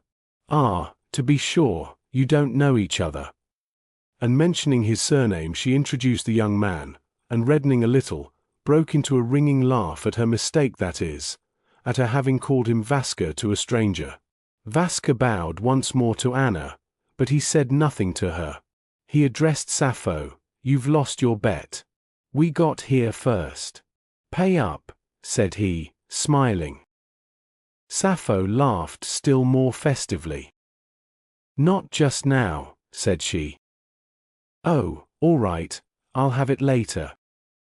Very well, very well. Oh, yes." She turned suddenly to Princess Betsy. "I'm a nice person. I positively forgot it. I've brought you a visitor. And here he comes." The unexpected young visitor, whom Sappho had invited, and whom she had forgotten, was, however, a personage of such consequence that, in spite of his youth, both the ladies rose on his entrance. He was a new admirer of Sappho's. He now dogged her footsteps, like Vaska. Soon after Prince Kalujski arrived, and Lisa Merkalova with Stremov. Lisa Merkalova was a thin brunette, with an oriental, languid type of face, and as everyone used to say, exquisite enigmatic eyes. The tone of her dark dress, Anna immediately observed and appreciated the fact, was in perfect harmony with her style of beauty. Lisa was as soft and enervated as Sappho was smart and abrupt. But to Anna's taste Lisa was far more attractive. Betsy had said to Anna that she had adopted the pose of an innocent child, but when Anna saw her, she felt that this was not the truth. She really was both innocent and corrupt, but a sweet and passive woman. It is true that her tone was the same as Sappho's, that like Sappho, she had 2 men, one young and one old, tacked onto her, and devouring her with their eyes. But there was something in her higher than what surrounded her. There was in her the glow of the real diamond among glass imitations. This glow shone out in her exquisite, truly enigmatic eyes. The weary, and at the same time passionate, glance of those eyes, encircled by dark rings, impressed one by its perfect sincerity. Everyone looking into those eyes fancied he knew her wholly, and knowing her, could not but love her. At the sight of Anna, her whole face lighted up at once with a smile of delight. "Ah, how glad I am to see you," she said, going up to her. "Yesterday at the races all I wanted was to get to you, but you'd gone away. I did so want to see you, yesterday especially. Wasn't it awful?" she said, looking at Anna with eyes that seemed to lay bare all her soul. "Yes, I had no idea it would be so thrilling," said Anna, blushing. The company got up at this moment to go into the garden. "I'm not going," said Lisa, smiling and settling herself close to Anna. "You won't go either, will you? Who wants to play croquet?" "Oh, I like it," said Anna. "There, how do you manage never to be bored by things? It's delightful to look at you. You're alive, but I'm bored." "How can you be bored?" "Why, you live in the liveliest set in Petersburg," said Anna. "Possibly the people who are not of our set are even more bored, but I certainly are not happy, but awfully, awfully bored." Sappho, smoking a cigarette, went off into the garden with the two young men. Betsy and Stremov remained at the tea table. "What? Bored?" said Betsy. "Sappho says they did enjoy themselves tremendously at your house last night." "Ah, how dreary it all was," said Lisa Merkelova. "We all drove back to my place after the races. And always the same people, always the same. Always the same thing. We lounged about on sofas all the evening. What is there to enjoy in that? No, do tell me how you manage never to be bored," she said, addressing Anna again. "One has but to look at you and one sees, here's a woman who may be happy or unhappy, but isn't bored. Tell me how you do it." "I do nothing," answered Anna, blushing at these searching questions. "That's the best way," Stremov put in. Stremov was a man of 50, partly grey, but still vigorous-looking, very ugly, but with a characteristic and intelligent face. Lisa Merkelova was his wife's niece, and he spent all his leisure hours with her. On meeting Anna Karenina, as he was Alexei Alexandrovich's enemy in the government, he tried, like a shrewd man and a man of the world, to be particularly cordial with her, the wife of his enemy. "Nothing," he put in with a subtle smile. "That's the very best way. I told you long ago," he said, turning to Lisa Merkelova, "that if you don't want to be bored, you mustn't think you're going to be bored. It's just as you mustn't be afraid of not being able to fall asleep, if you're afraid of sleeplessness. That's just what Anna Arkadyevna has just said." "I should be very glad if I had said it, for it's not only clever but true," said Anna, smiling. "No, do tell me why it is one can't go to sleep, and one can't help being bored." "To sleep well one ought to work, and to enjoy oneself one ought to work too." "What am I to work for when my work is no use to anybody? And I can't and won't knowingly make a pretense about it." "You're incorrigible," said Stremov, not looking at her, and he spoke again to Anna. As he rarely met Anna, he could say nothing but commonplaces to her, but he said those commonplaces as to when she was returning to Petersburg, and how fond Countess Lydia Ivanovna was of her, with an expression which suggested that he longed with his whole soul to please her and show his regard for her, and even more than that. Tushkevich came in, announcing that the party were awaiting the other players to begin croquet. "No, don't go away, please don't," pleaded Lisa Merkelova, hearing that Anna was going. Stremov joined in her entreaties. "It's too violent a transition," he said, "to go from such company to old Madame Vreed. And besides, you will only give her a chance for talking scandal, while here you arouse none but such different feelings of the highest and most opposite kind," he said to her. Anna pondered for an instant in uncertainty. This shrewd man's flattering words, the naive, childlike affection shown her by Lisa Merkelova, and all the social atmosphere she was used to, it was all so easy, and what was in store for her was so difficult, that she was for a minute in uncertainty whether to remain, whether to put off a little longer the painful moment of explanation. But remembering what was in store for her alone at home, if she did not come to some decision, remembering that gesture terrible even in memory when she had clutched her hair in both hands, she said goodbye and went away. Chapter 19. In spite of Vronsky's apparently frivolous life in society, he was a man who hated irregularity. In early youth in the Corps of Pages, he had experienced the humiliation of a refusal, when he had tried, being in difficulties, to borrow money, and since then he had never once put himself in the same position again. In order to keep his affairs in some sort of order, he used about 5 times a year, more or less frequently, according to circumstances, to shut himself up alone and put all his affairs into definite shape. This he used to call his day of reckoning, or faire la lessive. On waking up the day after the races, Vronsky put on a white linen coat, and without shaving or taking his bath, he distributed about the table moneys, bills, and letters, and set to work. Petritsky, who knew he was ill-tempered on such occasions, on waking up and seeing his comrade at the writing table, quietly dressed and went out without getting in his way.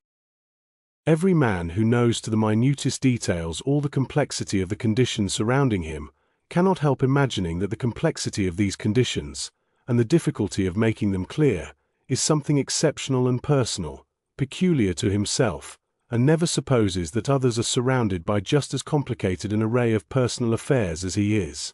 So indeed it seemed to Vronsky.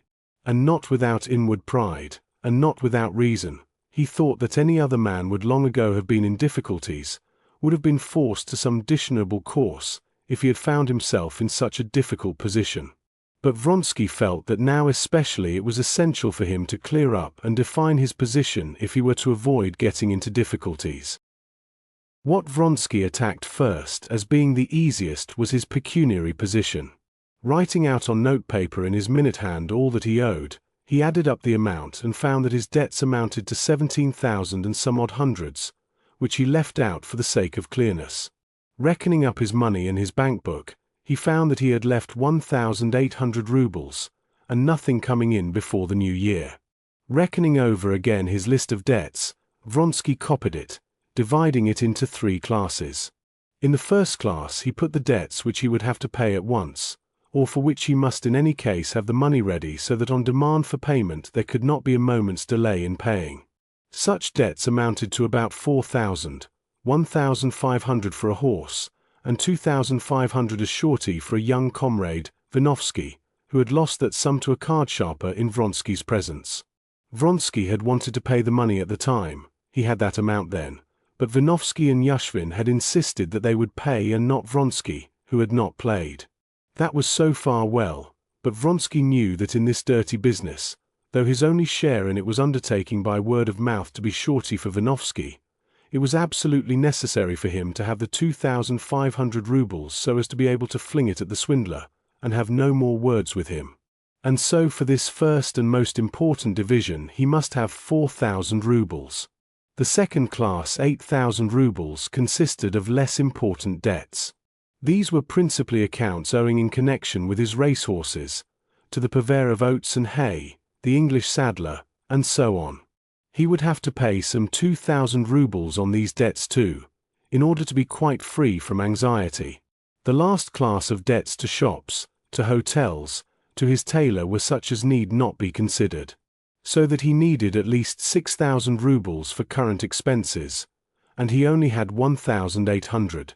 For a man with 100,000 rubles of revenue, which was what everyone fixed as Vronsky's income, such debts, one would suppose, could hardly be embarrassing.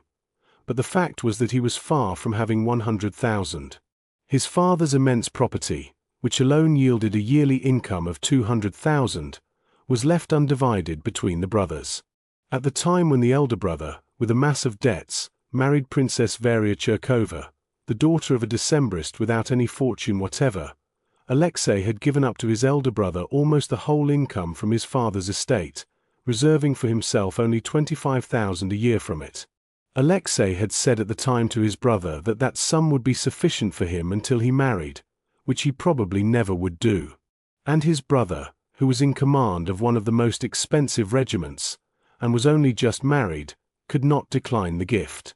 His mother, who had her own separate property, had allowed Alexei every year 20,000 in addition to the 25,000 he had reserved, and Alexei had spent it all. Of late his mother, incensed with him on account of his love affair and his leaving Moscow, had given up sending him the money. And in consequence of this, Vronsky, who had been in the habit of living on the scale of 45,000 a year, having only received 20,000 that year, found himself now in difficulties. To get out of these difficulties, he could not apply to his mother for money. Her last letter, which he had received the day before, had particularly exasperated him by the hints in it that she was quite ready to help him to succeed in the world and in the army, but not to lead a life which was a scandal to all good society. His mother's attempt to buy him stung him to the quick and made him feel colder than ever to her. But he could not draw back from the generous word when it was once uttered, even though he felt now, vaguely foreseeing certain eventualities in his intrigue with Madame Karenina, that this generous word had been spoken thoughtlessly, and that even though he were not married he might need all the 100,000 of income. But it was impossible to draw back. He had only to recall his brother's wife, to remember how that sweet, delightful various sought, at every convenient opportunity, to remind him that she remembered his generosity and appreciated it, to grasp the impossibility of taking back his gift. It was as impossible as beating a woman, stealing, or lying. One thing only could and ought to be done, and Vronsky determined upon it without an instant's hesitation: to borrow money from a moneylender, 10,000 rubles, a proceeding which presented no difficulty, to cut down his expenses generally, and to sell his race-horses. Resolving on this, he promptly wrote a note to Rolandak, who had more than once sent to him with offers to buy horses from him. Then he sent for the Englishman and the moneylender, and divided what money he had according to the accounts he intended to pay. Having finished this business, he wrote a cold and cutting answer to his mother. Then he took out of his notebook 3 notes of Anna's, read them again, burned them, and remembering their conversation on the previous day, he sank into meditation.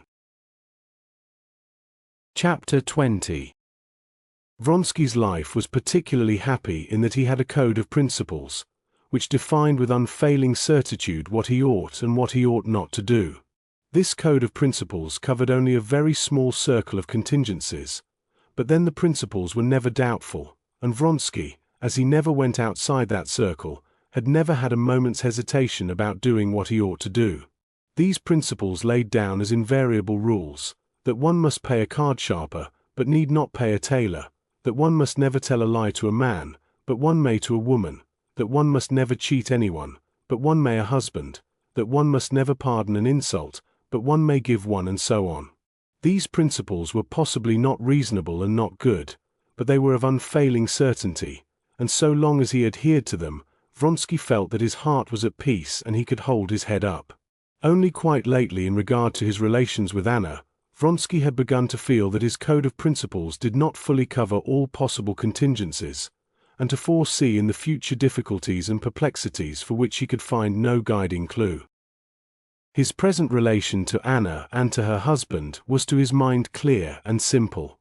It was clearly and precisely defined in the code of principles by which he was guided. She was an honorable woman who had bestowed her love upon him, and he loved her, and therefore she was in his eyes a woman who had a right to the same, or even more, respect than a lawful wife. He would have had his hand chopped off before he would have allowed himself by a word, by a hint, to humiliate her, or even to fall short of the fullest respect a woman could look for. His attitude to society, too, was clear. Everyone might know, might suspect it, but no one might dare to speak of it. If any did so, he was ready to force all who might speak to be silent and to respect the non-existent honor of the woman he loved. His attitude to the husband was the clearest of all. From the moment that Anna loved Vronsky, he had regarded his own right over her as the one thing unassailable. Her husband was simply a superfluous and tiresome person. No doubt he was in a pitiable position, but how could that be helped? The one thing the husband had a right to was to demand satisfaction with a weapon in his hand, and Vronsky was prepared for this at any minute. But of late new inner relations had arisen between him and her, which frightened Vronsky by their indefiniteness. Only the day before she had told him that she was with child, and he felt that this fact and what she expected of him called for something not fully defined in that code of principles by which he had hitherto steered his course in life. And he had been indeed caught unawares, and at the first moment when she spoke to him of her position, his heart had prompted him to beg her to leave her husband. He had said that, but now thinking things over he saw clearly that it would be better to manage to avoid that, and at the same time, as he told himself so, he was afraid whether it was not wrong. If I told her to leave her husband, that must mean uniting her life with mine. Am I prepared for that? How can I take her away now, when I have no money? Supposing I could arrange.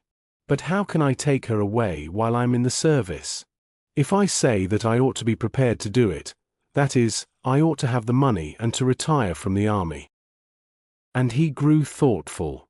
The question whether to retire from the service or not brought him to the other and perhaps the chief though hidden interest of his life, of which none knew but he. Ambition was the old dream of his youth and childhood, a dream which he did not confess even to himself, though it was so strong that now this passion was even doing battle with his love. His first steps in the world and in the service had been successful, but 2 years before he had made a great mistake. Anxious to show his independence and to advance, he had refused a post that had been offered him, hoping that this refusal would heighten his value.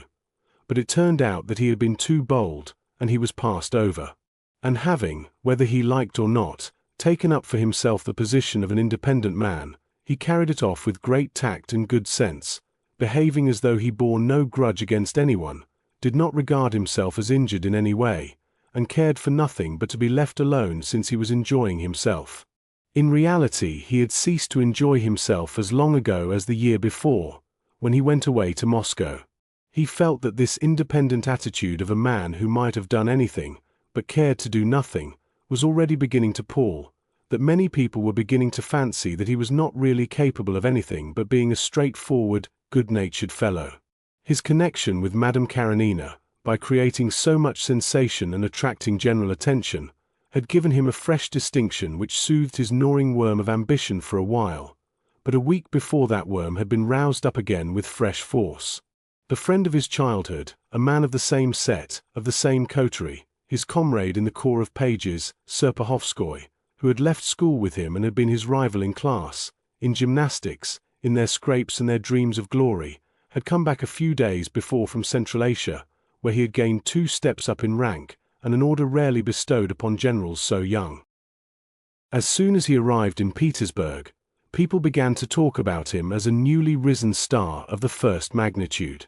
A schoolfellow of Vronsky's and of the same age, he was a general and was expecting a command, which might have influence on the course of political events, while Vronsky, independent and brilliant and beloved by a charming woman though he was simply a cavalry captain who was readily allowed to be as independent as ever he liked. Of course I don't envy Serpuhovskoy and never could envy him, but his advancement shows me that one has only to watch one's opportunity, and the career of a man like me may be very rapidly made. 3 years ago he was in just the same position as I am. If I retire, I burn my ships. If I remain in the army, I lose nothing. She said herself she did not wish to change her position. And with her love I cannot feel envious of Serpuhovskoy. And slowly twirling his mustache, he got up from the table and walked about the room. His eyes shone particularly brightly, and he felt in that confident, calm, and happy frame of mind which always came after he had thoroughly faced his position.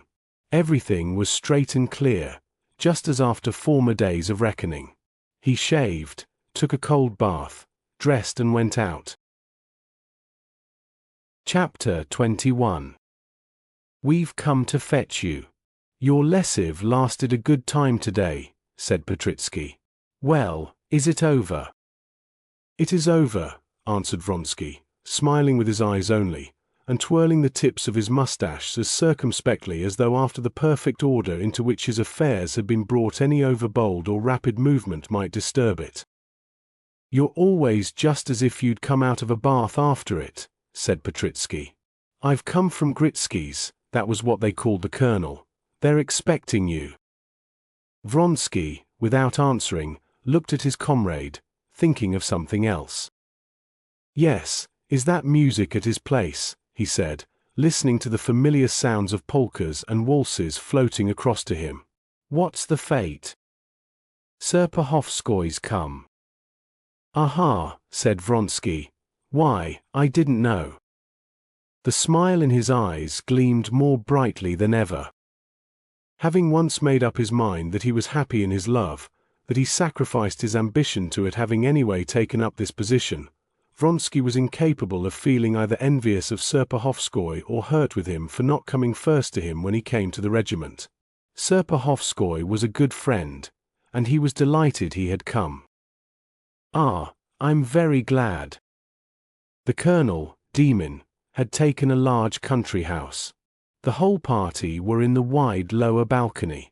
In the courtyard the first objects that met Vronsky's eyes were a band of singers in white linen coats, standing near a barrel of vodka, and the robust, good-humored figure of the colonel surrounded by officers.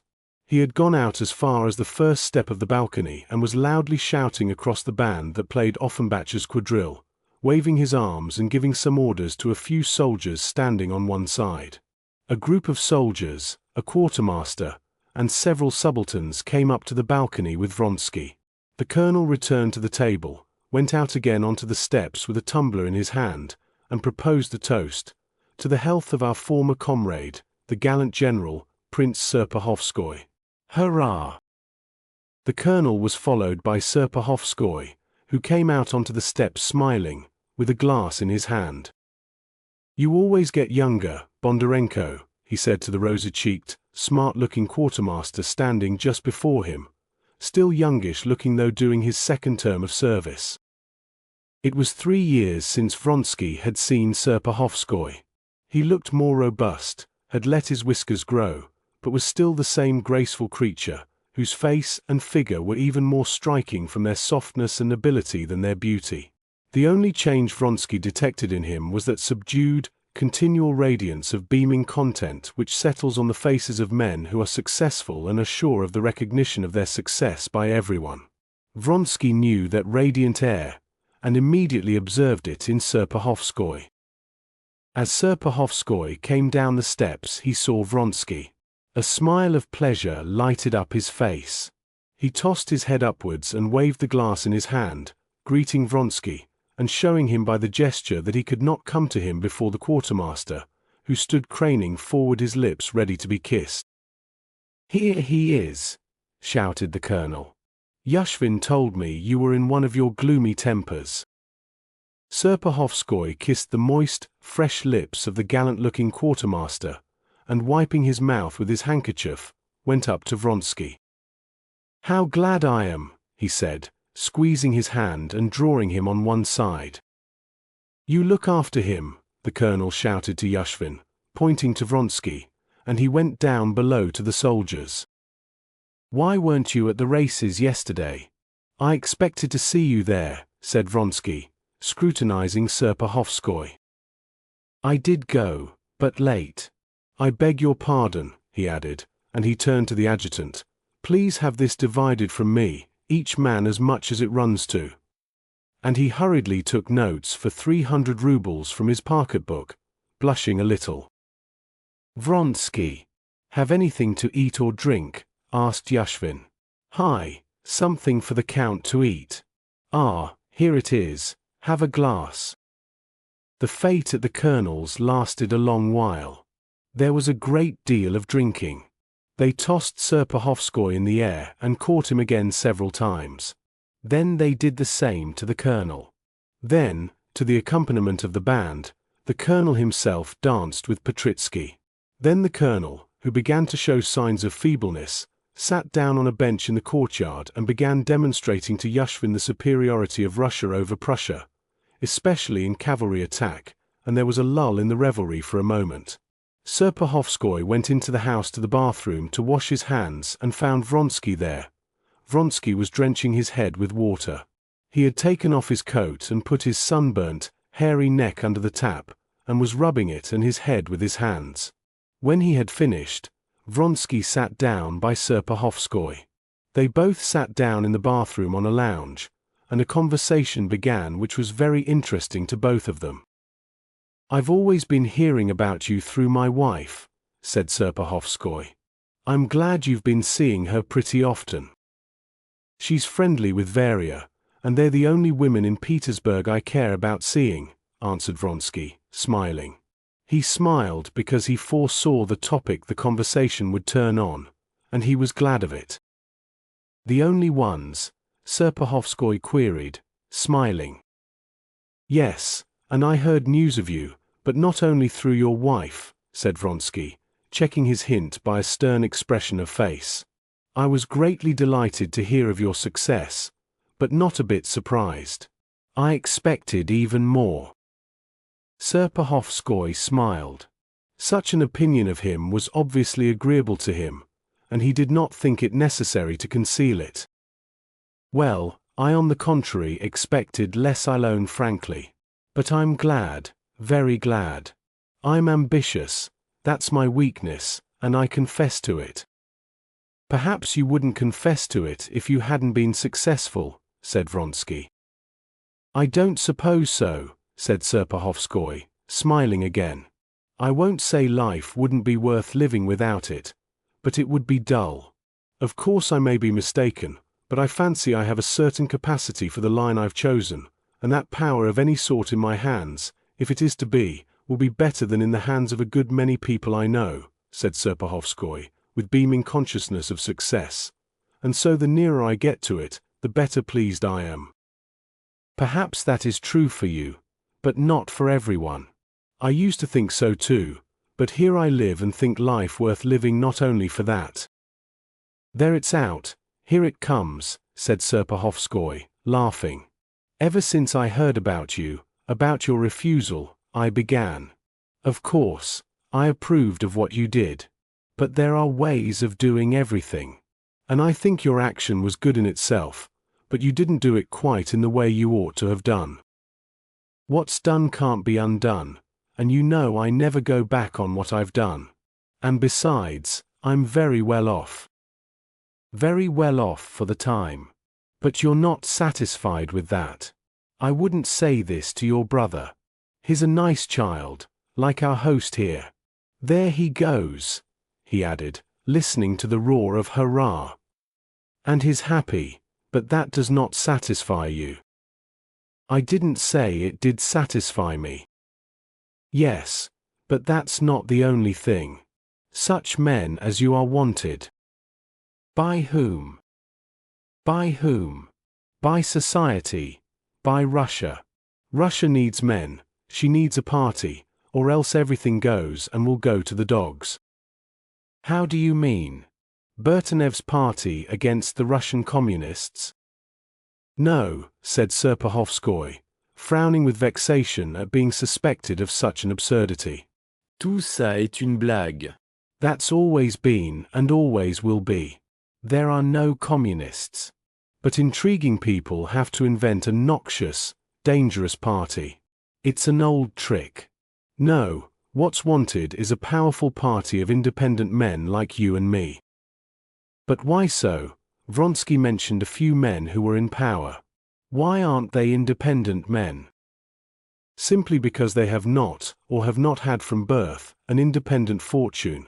They've not had a name, they've not been close to the sun and center as we have. They can be bought either by money or by favor. And they have to find a support for themselves in inventing a policy. And they bring forward some notion, some policy that they don't believe in, that does harm. And the whole policy is really only a means to a government house and so much income. Cela n'est pas plus fin que ça. When you get a peep at their cards. I may be inferior to them, stupider perhaps, though I don't see why I should be inferior to them. But you and I have one important advantage over them for certain, in being more difficult to buy. And such men are more needed than ever. Vronsky listened attentively, but he was not so much interested by the meaning of the words as by the attitude of Serpuhovskoy, who was already contemplating a struggle with the existing powers, and already had his likes and dislikes in that higher world, while his own interest in the governing world did not go beyond the interests of his regiment. Vronsky felt, too, how powerful Serpuhovskoy might become through his unmistakable faculty for thinking things out and for taking things in, through his intelligence and gift of words, so rarely met with in the world in which he moved. And, ashamed as he was of the feeling, he felt envious. Still I haven't the one thing of most importance for that, he answered. I haven't the desire for power. I had it once, but it's gone. Excuse me, that's not true, said Serpuhovskoy, smiling. Yes, it is true, it is true. Now, Vronsky added, to be truthful. Yes, it's true now, that's another thing, but that now won't last forever. Perhaps, answered Vronsky. You say perhaps, Serpuhovskoy went on, as though guessing his thoughts, but I say for certain. And that's what I wanted to see you for. Your action was just what it should have been. I see that, but you ought not to keep it up. I only ask you to give me carte blanche. I'm not going to offer you my protection. Though, Indeed, why shouldn't I protect you? You've protected me often enough.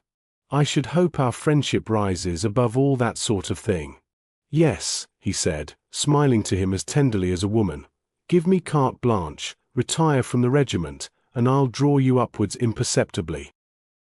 But you must understand that I want nothing, said Vronsky, except that all should be as it is. Serpuhovskoy got up and stood facing him.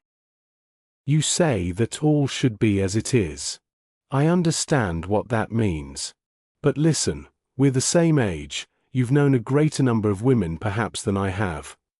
Serpuhovskoy's smile and gestures told Vronsky that he mustn't be afraid, that he would be tender and careful in touching the sore place. But I'm married, and believe me, in getting to know thoroughly one's wife, if one loves her, as someone has said, one gets to know all women better than if one knew thousands of them. We're coming directly, Vronsky shouted to an officer, who looked into the room and called them to the colonel. Vronsky was longing now to hear to the end and know what Serpuhovskoy would say to him. And here's my opinion for you. Women are the chief stumbling block in a man's career. It's hard to love a woman and do anything. There's only one way of having love conveniently without its being a hindrance, that's marriage.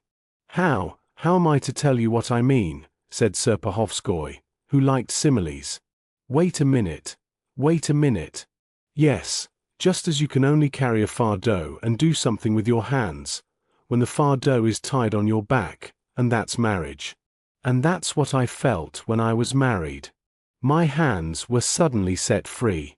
But to drag that fardeau about with you without marriage, your hands will always be so full that you can do nothing. Look at Mazankov, at Krupov. They've ruined their careers for the sake of women. What women? Said Vronsky, recalling the Frenchwoman and the actress with whom the two men he had mentioned were connected. The firmer the woman's footing in society, the worse it is. That's much the same as not merely carrying the fardeau in your arms but tearing it away from someone else. You have never loved, Vronsky said softly, looking straight before him and thinking of Anna. Perhaps. But you remember what I've said to you. And another thing, women are all more materialistic than men. We make something immense out of love, but they are always taity. Directly, he cried to a footman who came in. But the footman had not come to call them again, as he supposed. The footman brought Vronsky a note. A man brought it from Princess Tverskaya. Vronsky opened the letter, and flushed crimson. My head's begun to ache. I'm going home, he said to Serpuhovskoy. Oh, goodbye then. You give me carte blanche. We'll talk about it later on. I'll look you up in Petersburg. Chapter 22. It was 6 o'clock already, and so, in order to be there quickly, and at the same time not to drive with his own horses, known to everyone, Vronsky got into Yushvin's hired fly, and told the driver to drive as quickly as possible. It was a roomy, old-fashioned fly, with seats for 4. He sat in one corner, stretched his legs out on the front seat, and sank into meditation. A vague sense of the order into which his affairs had been brought, a vague recollection of the friendliness and flattery of Serpuhovskoy, who had considered him a man that was needed, and most of all, the anticipation of the interview before him all blended into a general, joyous sense of life. This feeling was so strong that he could not help smiling. He dropped his legs, crossed one leg over the other knee, and taking it in his hand, felt the springy muscle of the calf, where it had been grazed the day before by his fall, and leaning back he drew several deep breaths. I'm happy, very happy, he said to himself. He had often before had this sense of physical joy in his own body, but he had never felt so fond of himself, of his own body, as at that moment. He enjoyed the slight ache in his strong leg, he enjoyed the muscular sensation of movement in his chest as he breathed. The bright, cold August day, which had made Anna feel so hopeless, seemed to him keenly stimulating, and refreshed his face and neck that still tingled from the cold water. The scent of brilliantine on his whiskers struck him as particularly pleasant in the fresh air. Everything he saw from the carriage window, everything in that cold pure air, in the pale light of the sunset, was as fresh and gay and strong as he was himself. The roofs of the houses shining in the rays of the setting sun, the sharp outlines of fences and angles of buildings, the figures of passers-by, the carriages that met him now and then, the motionless green of the trees and grass, the fields with evenly drawn furrows of potatoes, and the slanting shadows that fell from the houses, and trees, and bushes, and even from the rows of potatoes everything was bright like a pretty landscape just finished and freshly varnished. Get on, he said to the driver, putting his head out of the window, and pulling a 3-ruble note out of his pocket he handed it to the man as he looked round. The driver's hand fumbled with something at the lamp, the whip cracked, and the carriage rolled rapidly along the smooth high road. I want nothing but this happiness, he thought, staring at the bone button of the bell in the space between the windows, and picturing to himself Anna just as he had seen her last time. And as I go on, I love her more and more. Here's the garden of the Vreed villa. Whereabouts will she be? Where? How? Why did she fix on this place to meet me, and why does she write in Betsy's letter? He thought, wondering now for the first time at it. But there was now no time for wonder. He called to the driver to stop before reaching the avenue, and opening the door, jumped out of the carriage as it was moving, and went into the avenue that led up to the house. There was no one in the avenue, but looking round to the right he caught sight of her. Her face was hidden by a veil, but he drank in with glad eyes the special movement in walking, peculiar to her alone, the slope of the shoulders, and the setting of the head, and at once a sort of electric shock ran all over him. With fresh force, he felt conscious of himself from the springy motions of his legs to the movements of his lungs as he breathed, and something set his lips twitching. Joining him, she pressed his hand tightly. You're not angry that I sent for you? I absolutely had to see you, she said, and the serious and set line of her lips, which he saw under the veil, transformed his mood at once. I angry, but how have you come, where from? Never mind, she said, laying her hand on his. Come along, I must talk to you.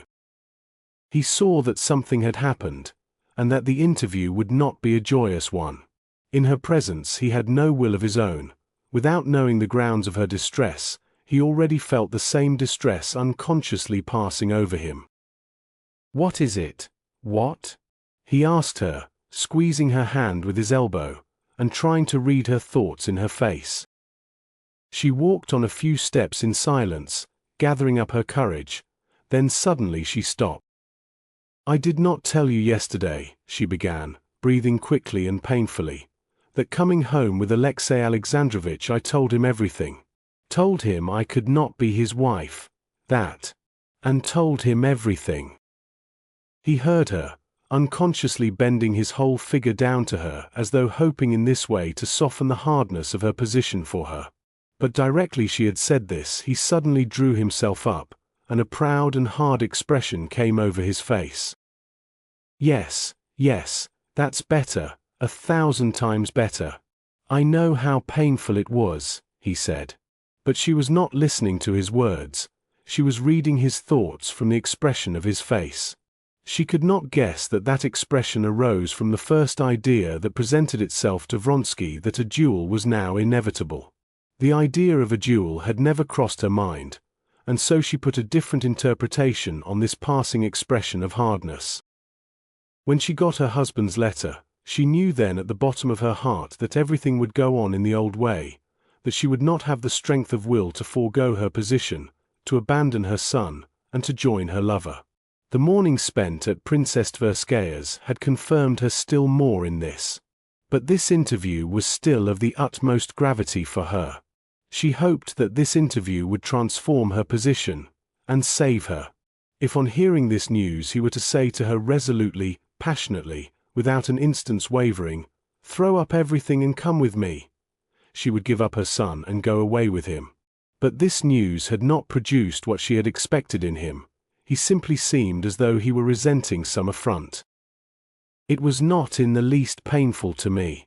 It happened of itself, she said irritably, and see, she pulled her husband's letter out of her glove. I understand, he interrupted her, taking the letter, but not reading it, and trying to soothe her. The one thing I longed for, the one thing I prayed for, was to cut short this position, so as to devote my life to your happiness. Why do you tell me that? She said. Do you suppose I can doubt it? If I doubted... Who's that coming? Said Vronsky suddenly, pointing to two ladies walking towards them. Perhaps they know us, and he hurriedly turned off, drawing her after him into a side path. Oh, I don't care, she said. Her lips were quivering, and he fancied that her eyes looked with strange fury at him from under the veil. I tell you that's not the point, I can't doubt that, but see what he writes to me. Read it. She stood still again.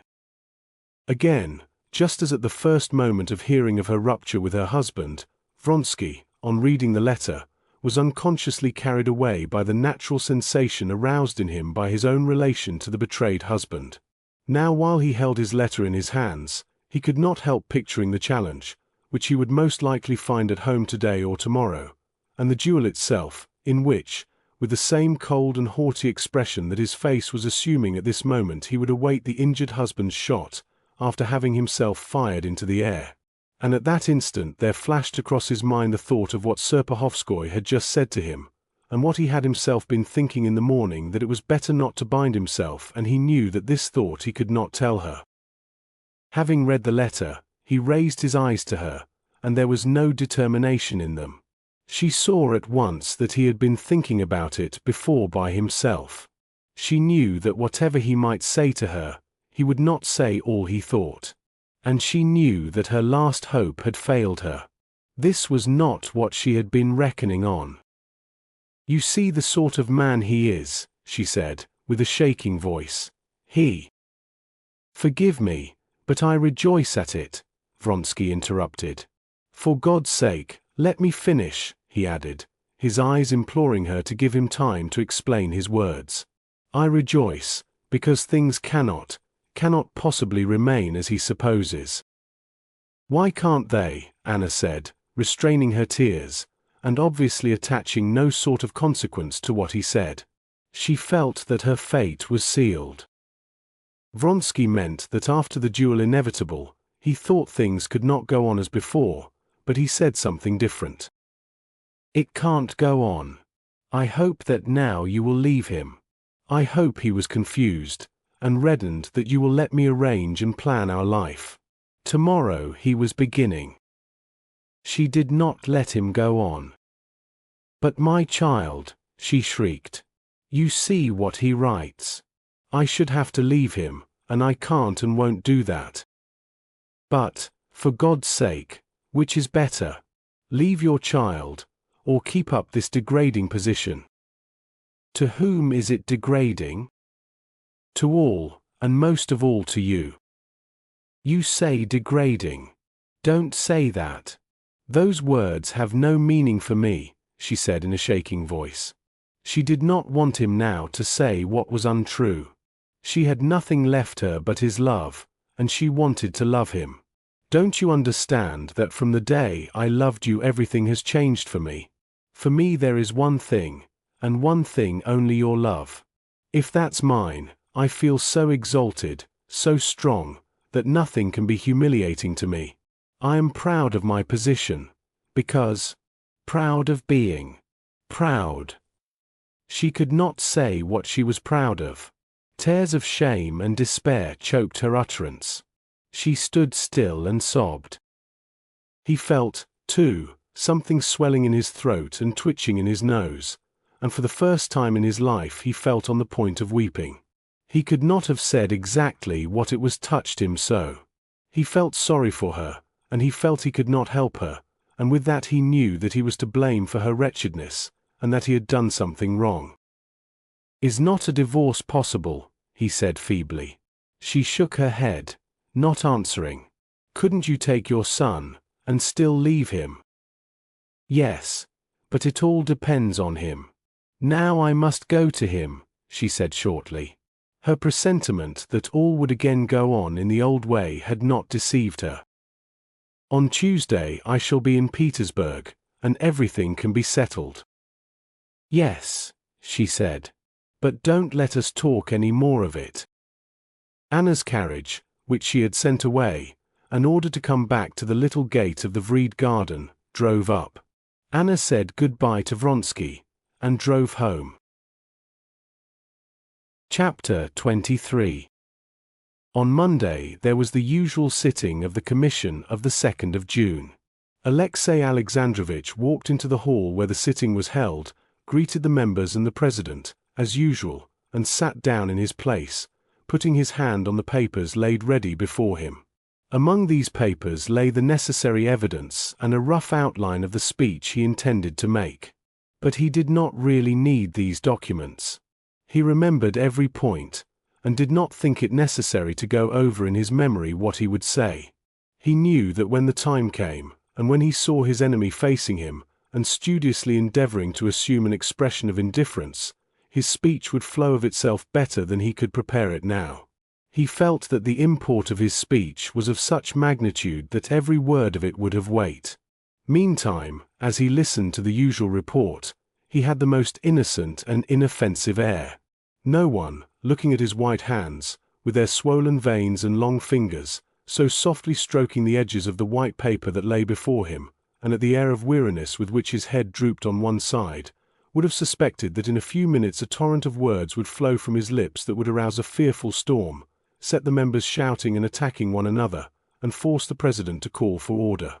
When the report was over, Alexey Alexandrovich announced in his subdued, delicate voice that he had several points to bring before the meeting in regard to the Commission for the Reorganization of the Native Tribes. All attention was turned upon him. Alexey Alexandrovich cleared his throat, and not looking at his opponent, but selecting, as he always did while he was delivering his speeches, the first person sitting opposite him, an inoffensive little old man, who never had an opinion of any sort in the Commission, began to expound his views. When he reached the point about the fundamental and radical law, his opponent jumped up and began to protest.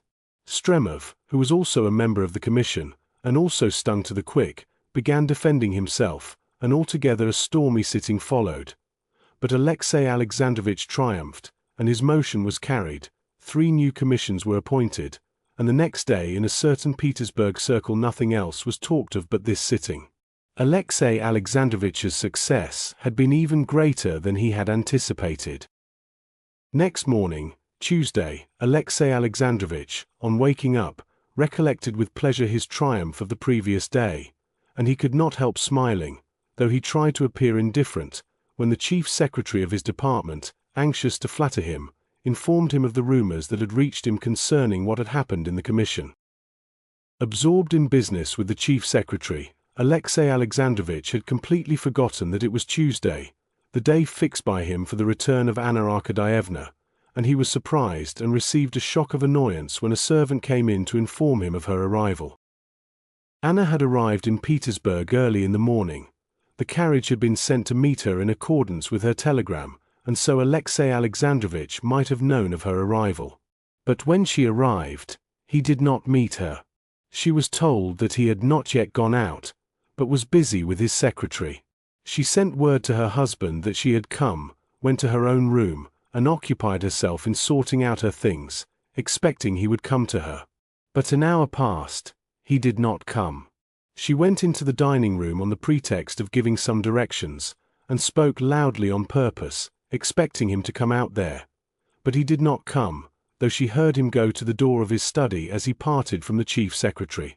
She knew that he usually went out quickly to his office, and she wanted to see him before that, so that their attitude to one another might be defined. She walked across the drawing room and went resolutely to him. When she went into his study he was in official uniform, obviously ready to go out, sitting at a little table on which he rested his elbows, looking dejectedly before him. She saw him before he saw her, and she saw that he was thinking of her.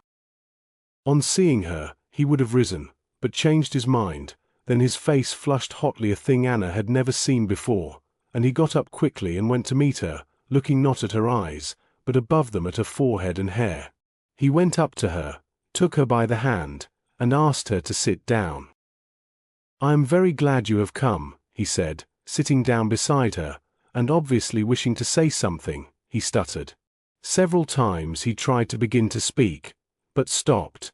In spite of the fact that, preparing herself for meeting him, she had schooled herself to despise and reproach him, she did not know what to say to him, and she felt sorry for him. And so the silence lasted for some time. "Is Seryozha quite well?" he said, and not waiting for an answer, he added, "I shan't be dining at home today, and I have got to go out directly."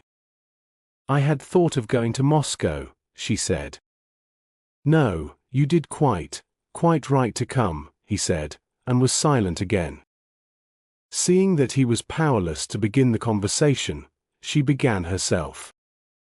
"Alexey Alexandrovitch," she said, looking at him and not dropping her eyes under his persistent gaze at her hair, "I'm a guilty woman, I'm a bad woman, but I am the same as I was, as I told you then, and I have come to tell you that I can change nothing." "I have asked you no question about that," he said, all at once, resolutely and with hatred looking her straight in the face. "That was as I had supposed." Under the influence of anger, he apparently regained complete possession of all his faculties.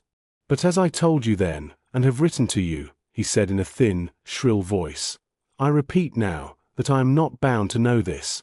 I ignore it. Not all wives are so kind as you, to be in such a hurry to communicate such agreeable news to their husbands." He laid special emphasis on the word agreeable. "I shall ignore it so long as the world knows nothing of it, so long as my name is not disgraced.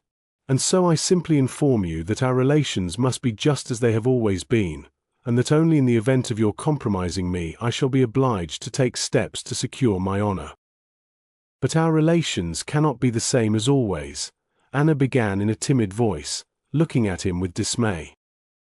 When she saw once more those composed gestures, heard that shrill, childish, and sarcastic voice, her aversion for him extinguished her pity for him, and she felt only afraid, but at all costs she wanted to make clear her position.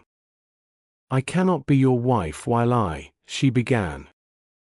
He laughed a cold and malignant laugh.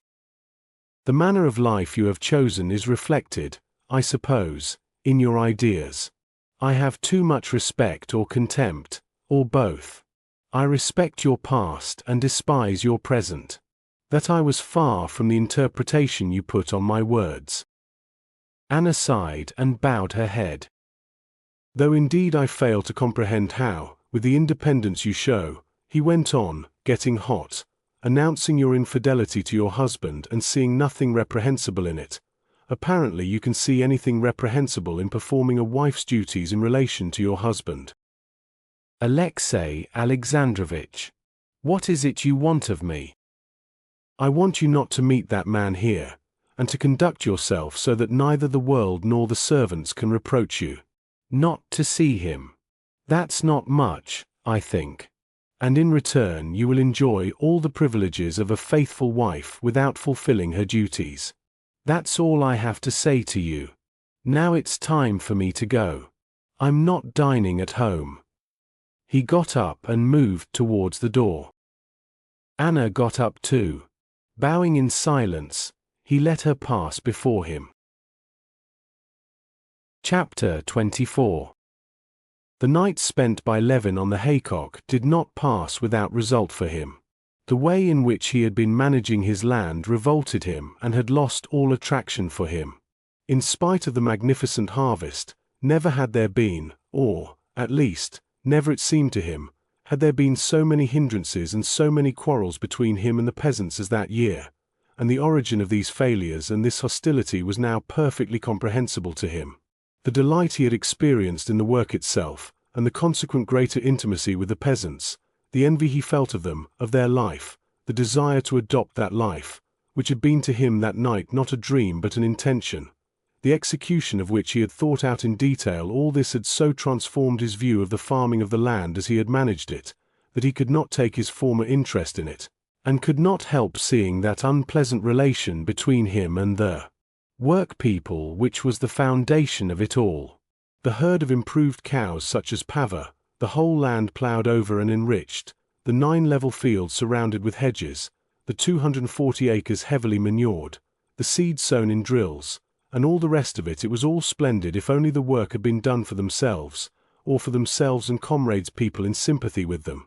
But he saw clearly now, his work on a book of agriculture, in which the chief element in husbandry was to have been the laborer, greatly assisted him in this, that the sort of farming he was carrying on was nothing but a cruel and stubborn struggle between him and the laborers, in which there was on one side his side a continual intense effort to change everything to a pattern he considered better, on the other side, the natural order of things.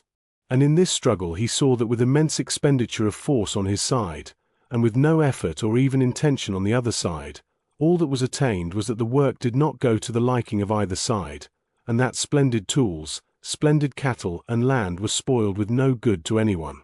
Worst of all, the energy expended on this work was not simply wasted. He could not help feeling now, since the meaning of this system had become clear to him, that the aim of his energy was a most unworthy one. In reality, what was the struggle about?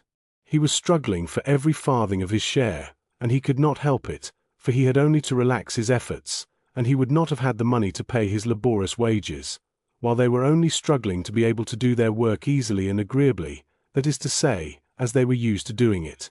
It was for his interests that every laborer should work as hard as possible, and that while doing so he should keep his wits about him, so as to try not to break the winnowing machines, the horse rakes, the thrashing machines, that he should attend to what he was doing.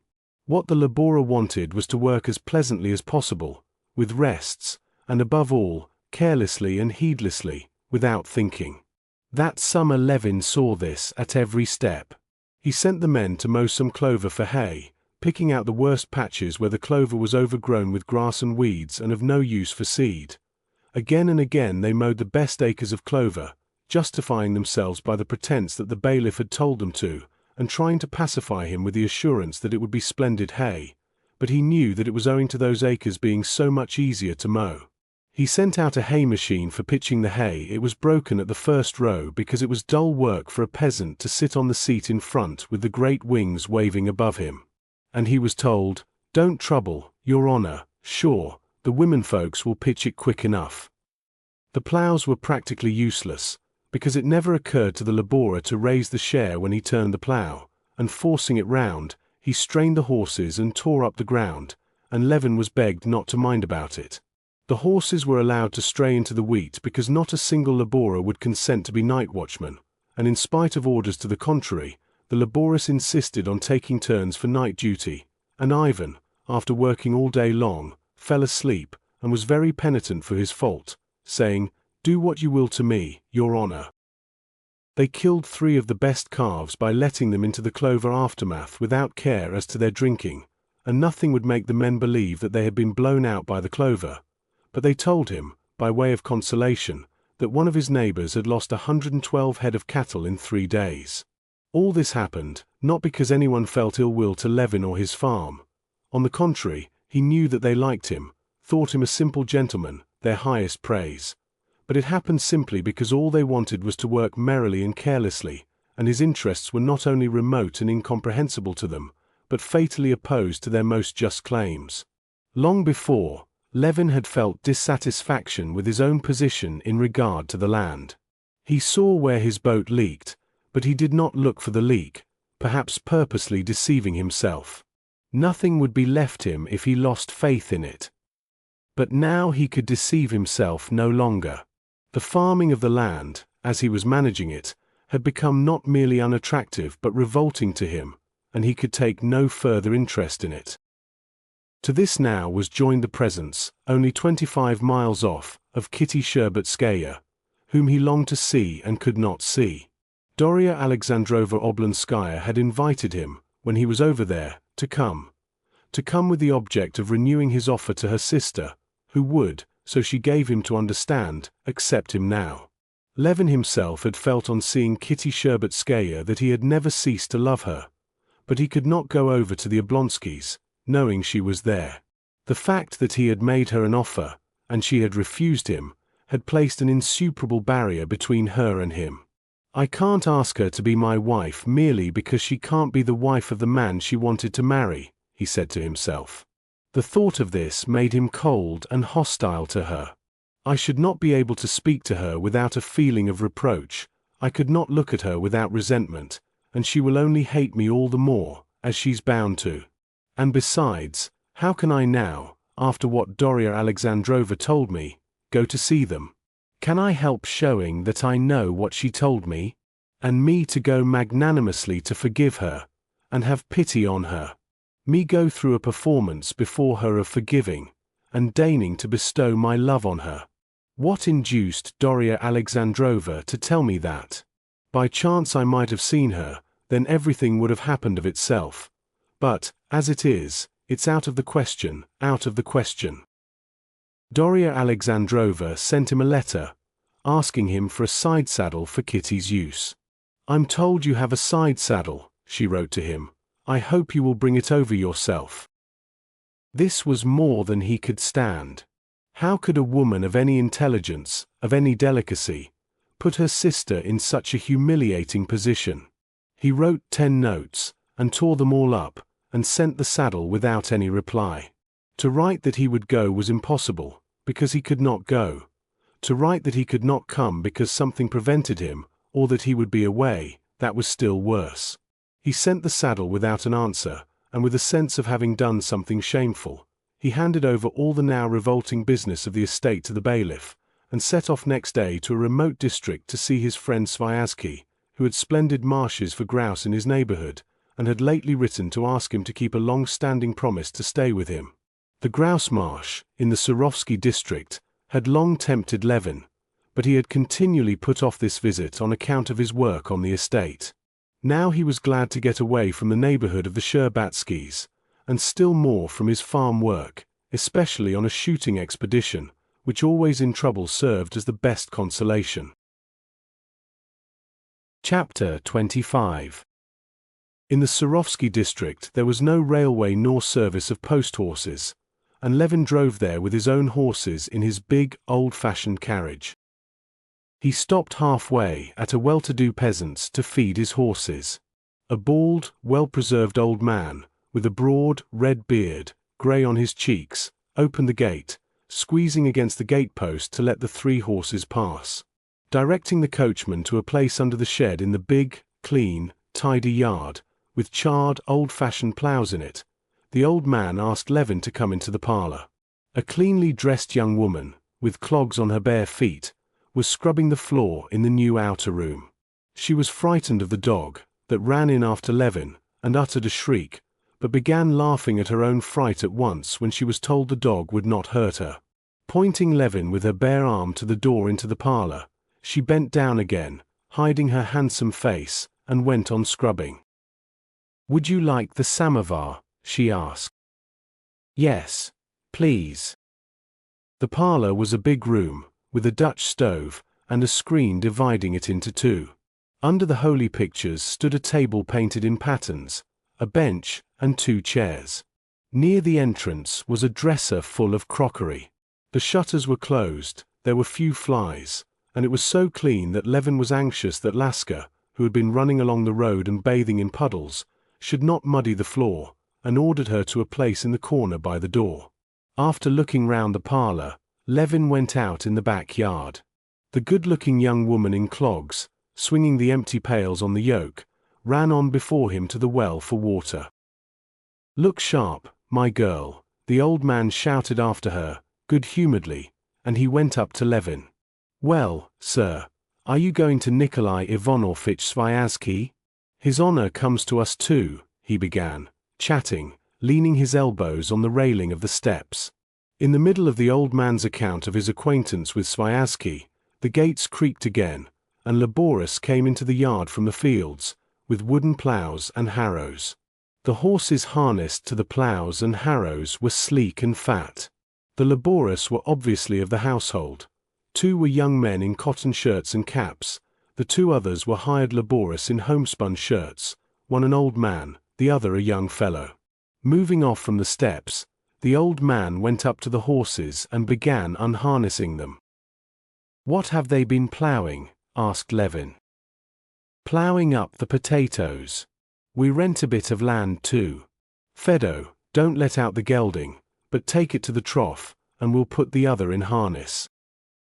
Oh, father, the ploughshares I ordered, has he brought them along? Asked the big, healthy-looking fellow, obviously the old man's son.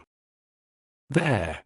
In the outer room, answered the old man, bundling together the harness he had taken off, and flinging it on the ground. You can put them on, while they have dinner. The good-looking young woman came into the outer room with the full pails dragging at her shoulders. More women came on the scene from somewhere, young and handsome, middle-aged, old and ugly, with children and without children. The samovar was beginning to sing. The laborers and the family, having disposed of the horses, came in to dinner. Levin, getting his provisions out of his carriage, invited the old man to take tea with him. Well, I have had some today already, said the old man, obviously accepting the invitation with pleasure. But just a glass for company. Over their tea, Levin heard all about the old man's farming. 10 years before, the old man had rented 300 acres from the lady who owned them, and a year ago he had bought them and rented another 300 from a neighboring landowner. A small part of the land, the worst part, he let out for rent, while 100 acres of arable land he cultivated himself with his family and 2 hired laborers. The old man complained that things were doing badly, but Levin saw that he simply did so from a feeling of propriety, and that his farm was in a flourishing condition. If it had been unsuccessful, he would not have bought land at 35 rubles the acre, he would not have married his 3 sons and a nephew, he would not have rebuilt twice after fires, and each time on a larger scale. In spite of the old man's complaints, it was evident that he was proud, and justly proud, of his prosperity, proud of his sons, his nephew, his sons' wives, his horses, and his cows, and especially of the fact that he was keeping all this farming going. From his conversation with the old man, Levin thought he was not averse to new methods either. He had planted a great many potatoes, and his potatoes, as Levin had seen driving past, were already past flowering and beginning to die down, while Levin's were only just coming into flower. He earthed up his potatoes with a modern plough borrowed from a neighboring landowner. He sowed wheat. The trifling fact that, thinning out his rye, the old man used the rye he thinned out for his horses, specially struck Levin. How many times had Levin seen this splendid fodder wasted, and tried to get it saved, but always it had turned out to be impossible. The peasant got this done, and he could not say enough in praise of it as food for the beasts. What have the wenches to do? They carry it out in bundles to the roadside, and the cart brings it away. Well, we landowners can't manage well with our laborers, said Levin, handing him a glass of tea. Thank you, said the old man, and he took the glass, but refused sugar, pointing to a lump he had left. There's simple destruction, said he. Look at Sviazhsky's, for instance. We know what the land's like first rate, yet there's not much of a crop to boast of. It's not looked after enough, that's all it is. But you work your land with hired laborers? We're all peasants together. We go into everything ourselves. If a man's no use, he can go, and we can manage by ourselves. Father, Finnegan wants some tar, said the young woman in the clogs, coming in. Yes, yes, that's how it is, sir, said the old man, getting up, and crossing himself deliberately, he thanked Levin and went out. When Levin went into the kitchen to call his coachman, he saw the whole family at dinner. The women were standing up waiting on them. The young, sturdy-looking son was telling something funny with his mouth full of pudding, and they were all laughing, the woman in the clogs, who was pouring cabbage soup into a bowl, laughing most merrily of all. Very probably the good-looking face of the young woman in the clogs had a good deal to do with the impression of well-being this peasant household made upon Levin, but the impression was so strong that Levin could never get rid of it. And all the way from the old peasants to Sviazhsky's he kept recalling this peasant farm as though there was something in this impression that demanded his special attention. Chapter 26.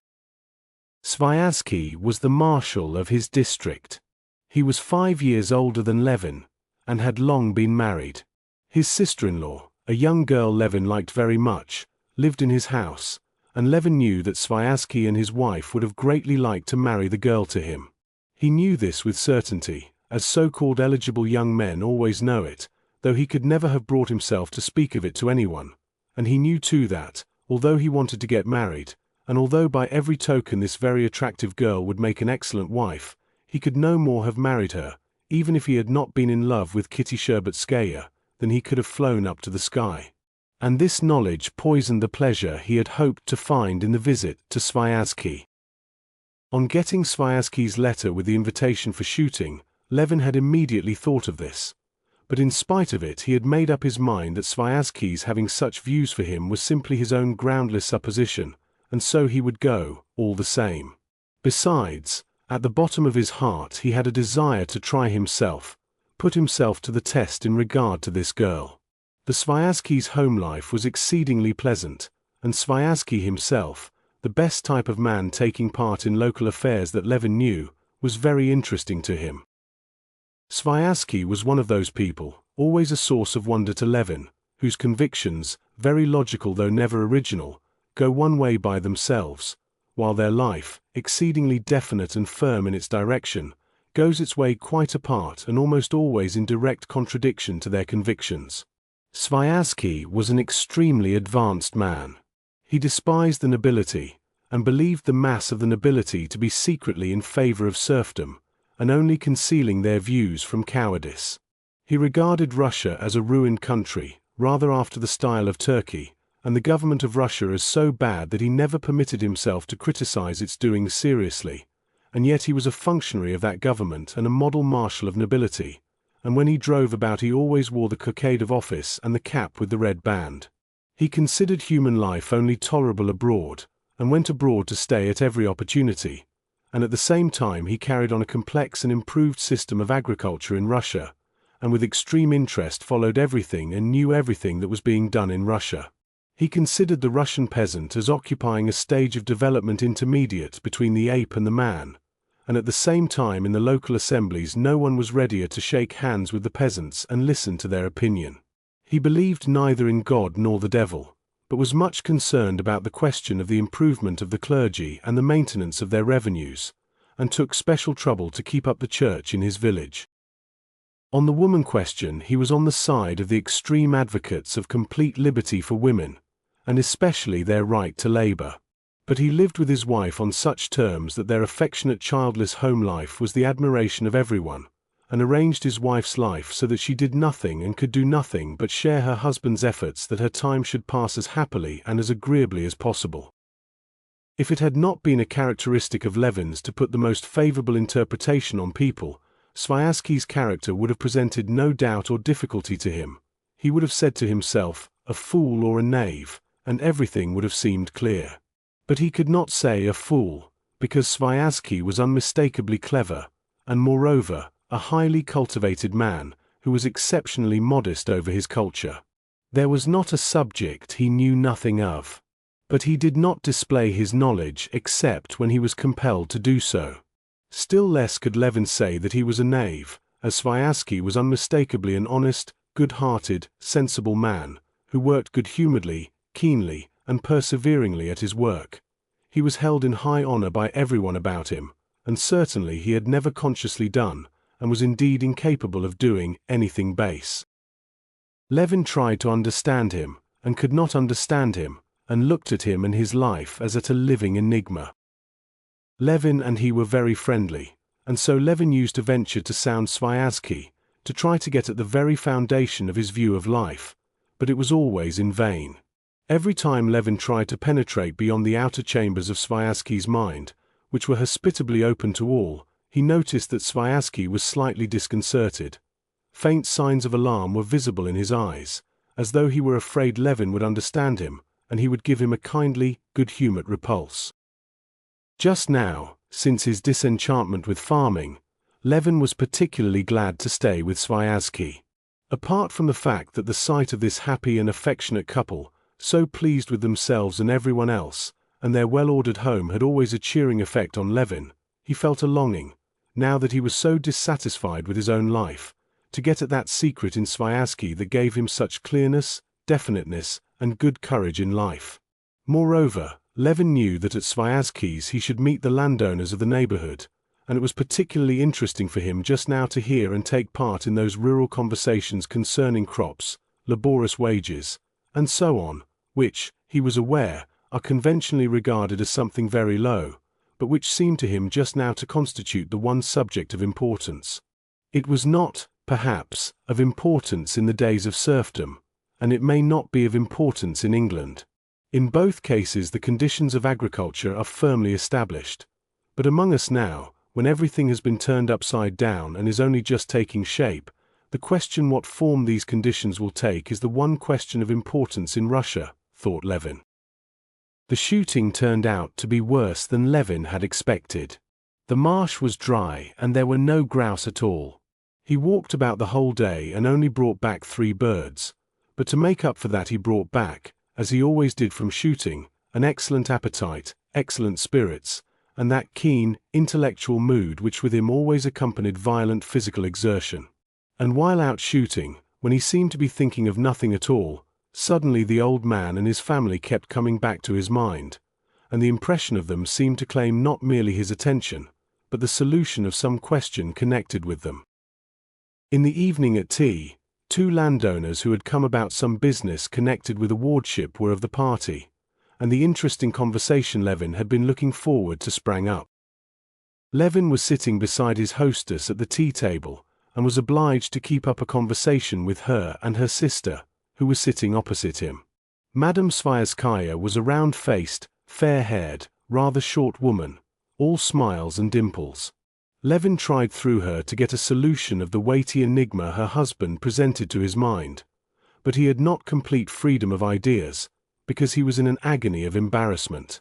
This agony of embarrassment was due to the fact that the sister-in-law was sitting opposite to him, in a dress, specially put on, as he fancied, for his benefit, cut particularly open, in the shape of a trapeze, on her white bosom.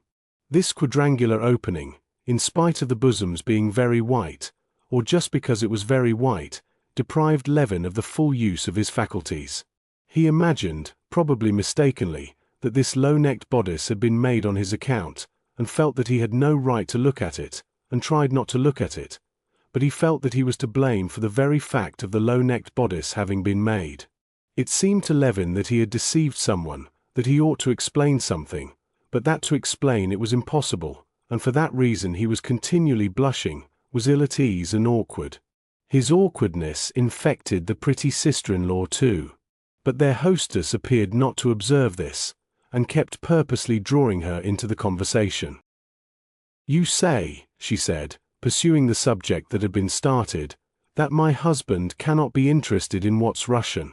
It's quite the contrary. He is always in cheerful spirits abroad, but not as he is here. Here, he feels in his proper place. He has so much to do, and he has the faculty of interesting himself in everything. Oh, you've not been to see our school, have you?" "I've seen it. The little house covered with ivy, isn't it?" "Yes, that's Nastia's work," she said, indicating her sister. "You teach in it yourself?" asked Levin, trying to look above the open neck, but feeling that wherever he looked in that direction he should see it. "Yes, I used to teach in it myself, and do teach still, but we have a first-rate schoolmistress now. And we've started gymnastic exercises." "No, thank you, I won't have any more tea," said Levin, and conscious of doing a rude thing, but incapable of continuing the conversation, he got up, blushing. "I hear a very interesting conversation," he added, and walked to the other end of the table, where Sviazhsky was sitting with the 2 gentlemen of the neighborhood. Sviazhsky was sitting sideways, with one elbow on the table, and a cup in one hand, while with the other hand he gathered up his beard, held it to his nose and let it drop again, as though he was smelling it. His brilliant black eyes were looking straight at the excited country gentleman with grey whiskers, and apparently he derived amusement from his remarks. The gentleman was complaining of the peasants. It was evident to Levin that Sviazhsky knew an answer to this gentleman's complaints, which would at once demolish his whole contention, but that in his position he could not give utterance to this answer, and listened, not without pleasure, to the landowner's comic speeches. The gentleman with the grey whiskers was obviously an inveterate adherent of serfdom and a devoted agriculturist, who had lived all his life in the country. Levin saw proofs of this in his dress, in the old-fashioned threadbare coat, obviously not his everyday attire, in his shrewd, deep-set eyes, in his idiomatic, fluent Russian, in the imperious tone that had become habitual from long use, and in the resolute gestures of his large, red, sunburnt hands, with an old betrothal ring on the little finger. Chapter 27. If I'd only the heart to throw up what's been set going. Such a lot of trouble wasted. I'd turn my back on the whole business, sell up, go off like Nikolai Ivanovitch. To hear La Belle Hélène, said the landowner, a pleasant smile lighting up his shrewd old face. But you see you don't throw it up, said Nikolai Ivanovitch Sviazhsky, so there must be something gained. The only gain is that I live in my own house, neither bought nor hired. Besides, one keeps hoping the people will learn sense. Though, instead of that, you'd never believe it, the drunkenness, the immorality. They keep chopping and changing their bits of land. Not a sight of a horse or a cow. The peasant's dying of hunger, but just go and take him on as a labourer, he'll do his best to do you a mischief, and then bring you up before the justice of the peace. But then you make complaints to the justice too, said Sviazhsky. I lodge complaints. Not for anything in the world. Such a talking, and such a to-do, that one would have cause to regret it. At the works, for instance, they pocketed the advance money and made off. What did the justice do? Why, acquitted them. Nothing keeps them in order but their own communal court and their village elder. He'll flog them in the good old style. But for that there'd be nothing for it but to give it all up and run away. Obviously the landowner was chaffing Sviazhsky, who, far from resenting it, was apparently amused by it. But you see we manage our land without such extreme measures, said he, smiling, Levin and I and this gentleman. He indicated the other landowner. Yes, the thing's done at Mikhail Petrovitch's, but ask him how it's done. Do you call that a rational system? Said the landowner, obviously rather proud of the word rational. My system's very simple, said Mikhail Petrovitch, thank God. All my management rests on getting the money ready for the autumn taxes, and the peasants come to me, Father, Master, help us. Well, the peasants are all one's neighbors. One feels for them. So one advances them a third, but one says, remember, lads, I have helped you, and you must help me when I need it, whether it's the sowing of the oats, or the hay cutting, or the harvest. And well, one agrees, so much for each taxpayer, though there are dishonest ones among them too, it's true. Levin, who had long been familiar with these patriarchal methods, exchanged glances with Sviazhsky and interrupted Mikhail Petrovitch, turning again to the gentleman with the grey whiskers. Then what do you think? He asked. What system is one to adopt nowadays? Why, manage like Mikhail Petrovitch, or let the land for half the crop or for rent to the peasants. That one can do only, that's just how the general prosperity of the country is being ruined. Where the land with serf labor and good management gave a yield of 9-1, on the half-crop system it yields 3-1. Russia has been ruined by the emancipation. Sviazhsky looked with smiling eyes at Levin, and even made a faint gesture of irony to him.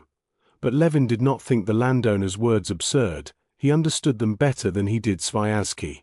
A great deal more of what the gentleman with the grey whiskers said to show in what way Russia was ruined by the emancipation struck him indeed as very true, new to him, and quite incontestable. The landowner unmistakably spoke his own individual thought, a thing that very rarely happens, and a thought to which he had been brought not by a desire of finding some exercise for an idle brain, but a thought which had grown up out of the conditions of his life, which he had brooded over in the solitude of his village, and had considered in every aspect. The point is, don't you see, that progress of every sort is only made by the use of authority, he said, evidently wishing to show he was not without culture. Take the reforms of Peter, of Catherine, of Alexander. Take European history. And progress in agriculture more than anything else, the potato, for instance, that was introduced among us by force. The wooden plough, too, wasn't always used. It was introduced maybe in the days before the empire, but it was probably brought in by force. Now, in our own day, we landowners in the serf times used various improvements in our husbandry, drying machines and thrashing machines, and carting manure and all the modern implements, all that we brought into use by our authority, and the peasants opposed it at first, and ended by imitating us. Now, by the abolition of serfdom we have been deprived of our authority, and so our husbandry, where it had been raised to a high level, is bound to sink to the most savage primitive condition. That's how I see it. But why so? If it's rational, you'll be able to keep up the same system with hired labor, said Sviazhsky. We've no power over them. With whom am I going to work the system, allow me to ask? There it is, the labor force, the chief element in agriculture, thought Levin. With laborious. The laborious won't work well, and won't work with good implements. Our laborer can do nothing but get drunk like a pig, and when he's drunk he ruins everything you give him. He makes the horses ill with too much water, cuts good harness, barters the tires of the wheels for drink, drops bits of iron into the thrashing machine, so as to break it. He loathes the sight of anything that's not after his fashion. And that's how it is the whole level of husbandry has fallen. Land's gone out of cultivation, overgrown with weeds, or divided among the peasants, and where millions of bushels were raised you get 100,000. The wealth of the country has decreased. If the same thing had been done, but with care that. And he proceeded to unfold his own scheme of emancipation by means of which these drawbacks might have been avoided.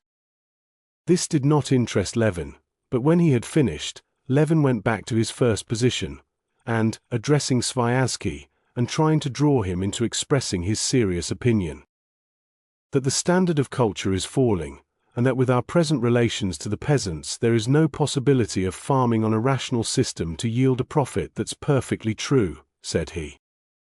I don't believe it, Sviazhsky replied quite seriously.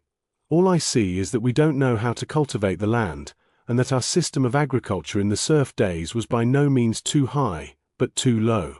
We have no machines, no good stock, no efficient supervision. We don't even know how to keep accounts.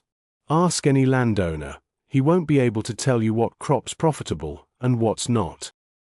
Italian bookkeeping, said the gentleman of the grey whiskers ironically.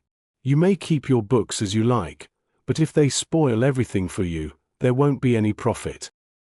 Why do they spoil things? A poor thrashing machine, or your Russian presser, they will break, but my steam press they don't break.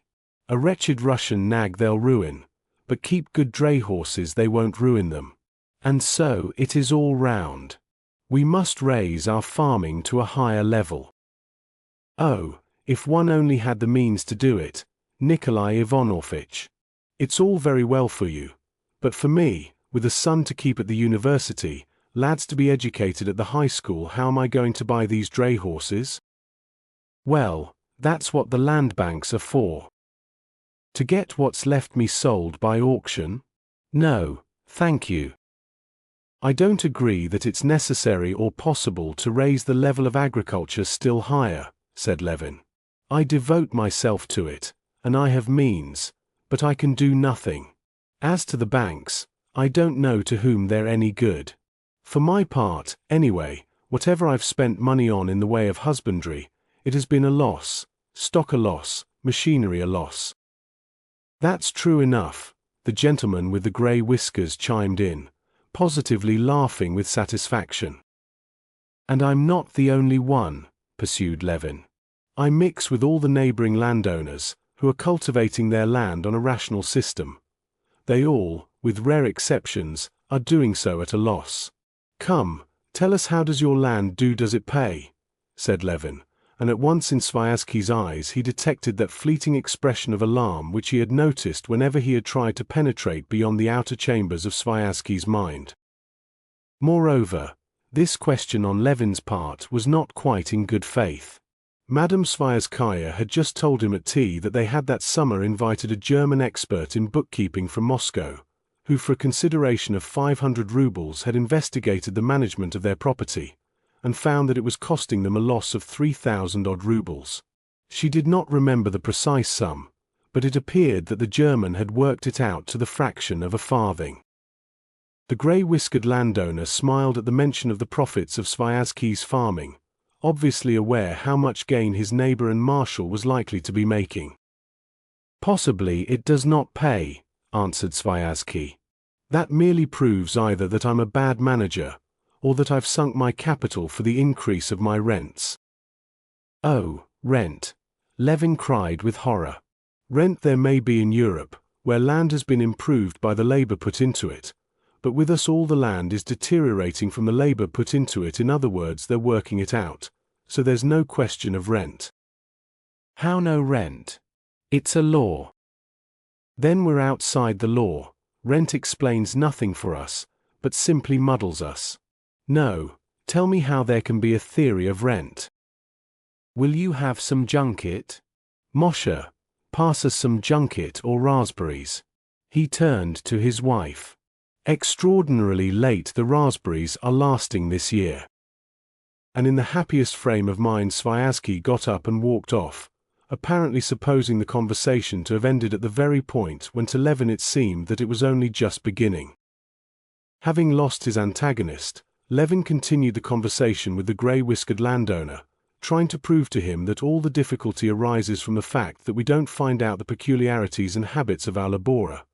But the landowner, like all men who think independently and in isolation, was slow in taking in any other person's idea, and particularly partial to his own.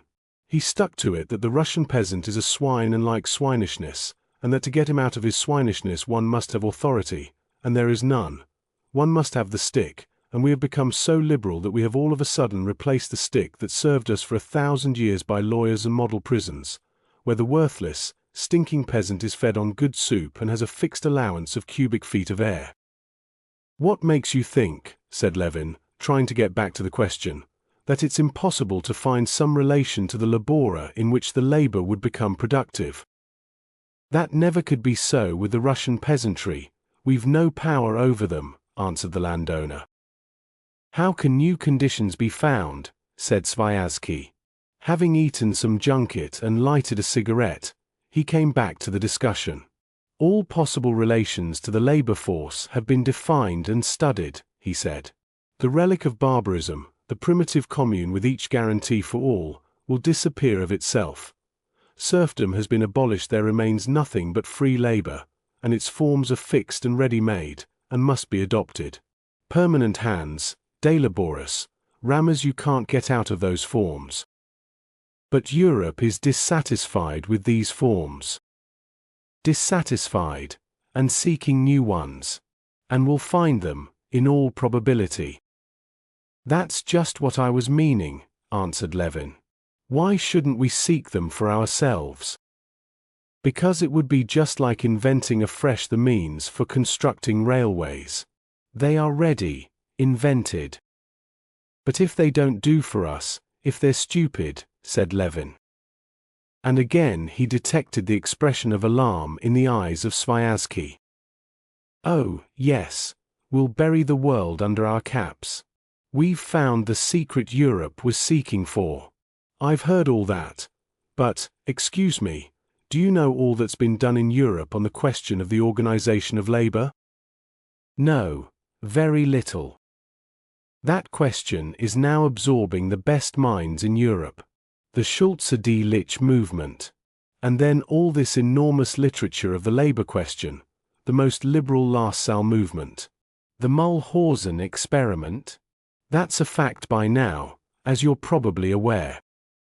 "I have some idea of it, but very vague." "No, you only say that. No doubt you know all about it as well as I do.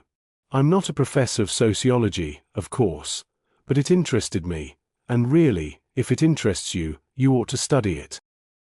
But what conclusion have they come to? Excuse me. The two neighbors had risen, and Sviazhsky, once more checking Levin in his inconvenient habit of peeping into what was beyond the outer chambers of his mind, went to see his guests out. Chapter 28. Levin was insufferably bored that evening with the ladies. He was stirred as he had never been before by the idea that the dissatisfaction he was feeling with his system of managing his land was not an exceptional case, but the general condition of things in Russia, that the organization of some relation of the laborers to the soil in which they would work, as with the peasant he had met halfway to the Sviazhskys, was not a dream, but a problem which must be solved. And it seemed to him that the problem could be solved, and that he ought to try and solve it. After saying good night to the ladies, and promising to stay the whole of the next day, so as to make an expedition on horseback with them to see an interesting ruin in the Crown Forest, Levin went, before going to bed, into his host's study to get the books on the labor question that Sviazhsky had offered him. Sviazhsky's study was a huge room, surrounded by bookcases and with two tables in it, one a massive writing table, standing in the middle of the room, and the other a round table, covered with recent numbers of reviews and journals in different languages, ranged like the rays of a star round the lamp. On the writing table was a stand of drawers marked with gold lettering, and full of papers of various sorts. Sviazhsky took out the books, and sat down in a rocking chair. "What are you looking at there?" he said to Levin, who was standing at the round table looking through the reviews. "Oh, yes, there's a very interesting article here," said Sviazhsky of the review Levin was holding in his hand. "It appears," he went on, with eager interest, "that Friedrich was not, after all, the person chiefly responsible for the partition of Poland. It is proved." And with his characteristic clearness, he summed up those new, very important, and interesting revelations. Although Levin was engrossed at the moment by his ideas about the problem of the land, he wondered, as he heard Sviazhsky, what is there inside of him?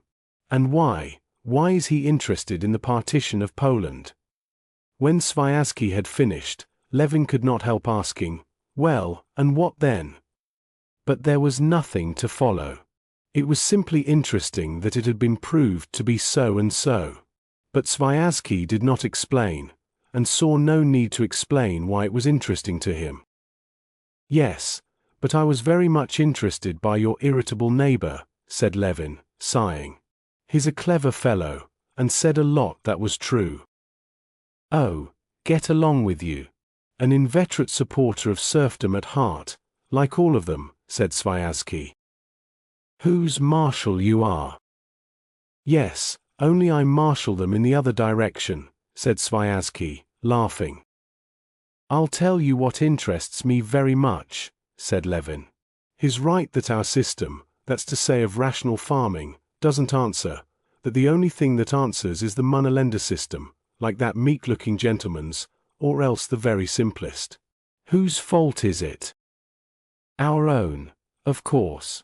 Besides, it's not true that it doesn't answer. It answers with Vasilchikov. A factory. But I really don't know what it is you are surprised at. The people are at such a low stage of rational and moral development, that it's obvious they're bound to oppose everything that's strange to them. In Europe, a rational system answers because the people are educated. It follows that we must educate the people, that's all. But how are we to educate the people? To educate the people, three things are needed: schools, and schools, and schools. But you said yourself the people are at such a low stage of material development. What help are schools for that? Do you know, you remind me of the story of the advice given to the sick man: you should try purgative medicine. Taken. Worse. Try leeches. Tried them. Worse. Well, then, there's nothing left but to pray to God. Tried it. Worse. That's just how it is with us. I say political economy. You say worse. I say socialism. Worse. Education. Worse. But how do schools help matters? They give the peasant fresh wants. Well, that's a thing I've never understood, Levin replied with heat. In what way are schools going to help the people to improve their material position? You say schools, education, will give them fresh wants. So much the worse, since they won't be capable of satisfying them. And in what way a knowledge of addition and subtraction and the catechism is going to improve their material condition, I never could make out. The day before yesterday, I met a peasant woman in the evening with a little baby, and asked her where she was going. She said she was going to the wise woman. Her boy had screaming fits, so she was taking him to be doctored. I asked, why, how does the wise woman cure screaming fits? She puts the child on the hen roost and repeats some charm. Well, you're saying it yourself. What's wanted to prevent her taking her child to the hen roost to cure it of screaming fits is just, Sviazhsky said, smiling good-humoredly. Oh, no, said Levin with annoyance. That method of doctoring I merely meant as a simile for doctoring the people with schools. The people are poor and ignorant that we see as surely as the peasant woman sees the baby is ill because it screams. But in what way this trouble of poverty and ignorance is to be cured by schools is as incomprehensible as how the hen roost affects the screaming. What has to be cured is what makes him poor. Well, in that, at least, you're in agreement with Spencer, whom you dislike so much.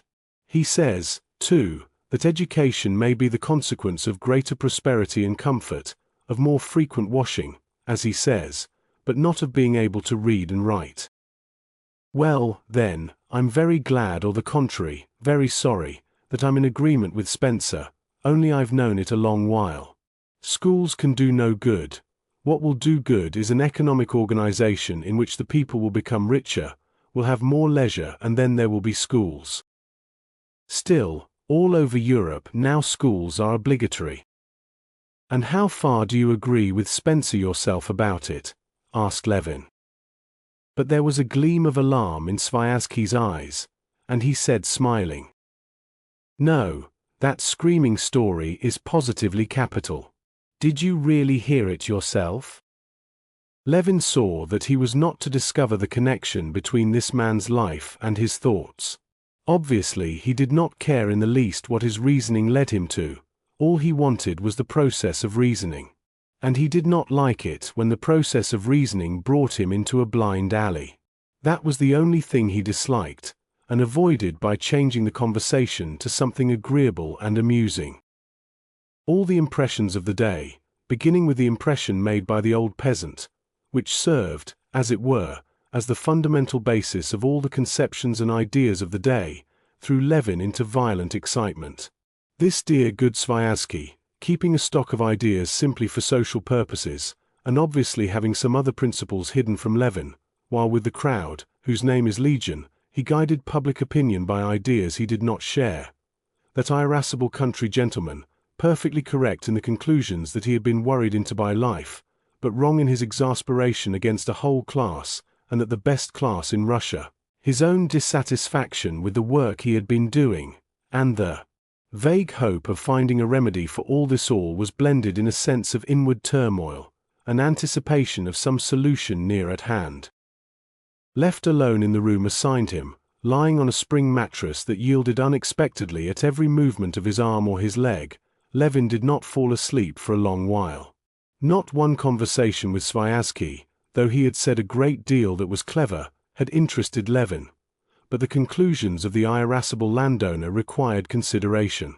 Levin could not help recalling every word he had said, and in imagination amending his own replies. Yes, I ought to have said to him, you say that our husbandry does not answer because the peasant hates improvements, and that they must be forced on him by authority. If no system of husbandry answered at all without these improvements, you would be quite right. But the only system that does answer is where laborer is working in accordance with his habits, just as on the old peasant's land halfway here. Your and our general dissatisfaction with the system shows that either we are to blame or the laborious. We have gone our way the European way a long while, without asking ourselves about the qualities of our labor force. Let us try to look upon the labor force not as an abstract force, but as the Russian peasant with his instincts, and we shall arrange our system of culture in accordance with that. Imagine, I ought to have said to him, that you have the same system as the old peasant has, that you have found means of making your laborers take an interest in the success of the work, and have found the happy mean in the way of improvements which they will admit, and you will, without exhausting the soil, get 2 or 3 times the yield you got before. Divide it in halves, give half as the share of labor, the surplus left you will be greater, and the share of labor will be greater too. And to do this one must lower the standard of husbandry and interest the laborers in its success. How to do this? That's a matter of detail, but undoubtedly it can be done. This idea threw Levin into a great excitement. He did not sleep half the night, thinking over in detail the putting of his idea into practice. He had not intended to go away next day, but he now determined to go home early in the morning. Besides, the sister-in-law with her low-necked bodice aroused in him a feeling akin to shame and remorse for some utterly base action. Most important of all, he must get back without delay. He would have to make haste to put his new project to the peasants before the sowing of the winter wheat, so that the sowing might be undertaken on a new basis. He had made up his mind to revolutionize his whole system. Chapter 29. The carrying out of Levin's plan presented many difficulties, but he struggled on, doing his utmost, and attained a result which, though not what he desired, was enough to enable him, without self-deception, to believe that the attempt was worth the trouble. One of the chief difficulties was that the process of cultivating the land was in full swing, that it was impossible to stop everything and begin it all again from the beginning, and the machine had to be mended while in motion.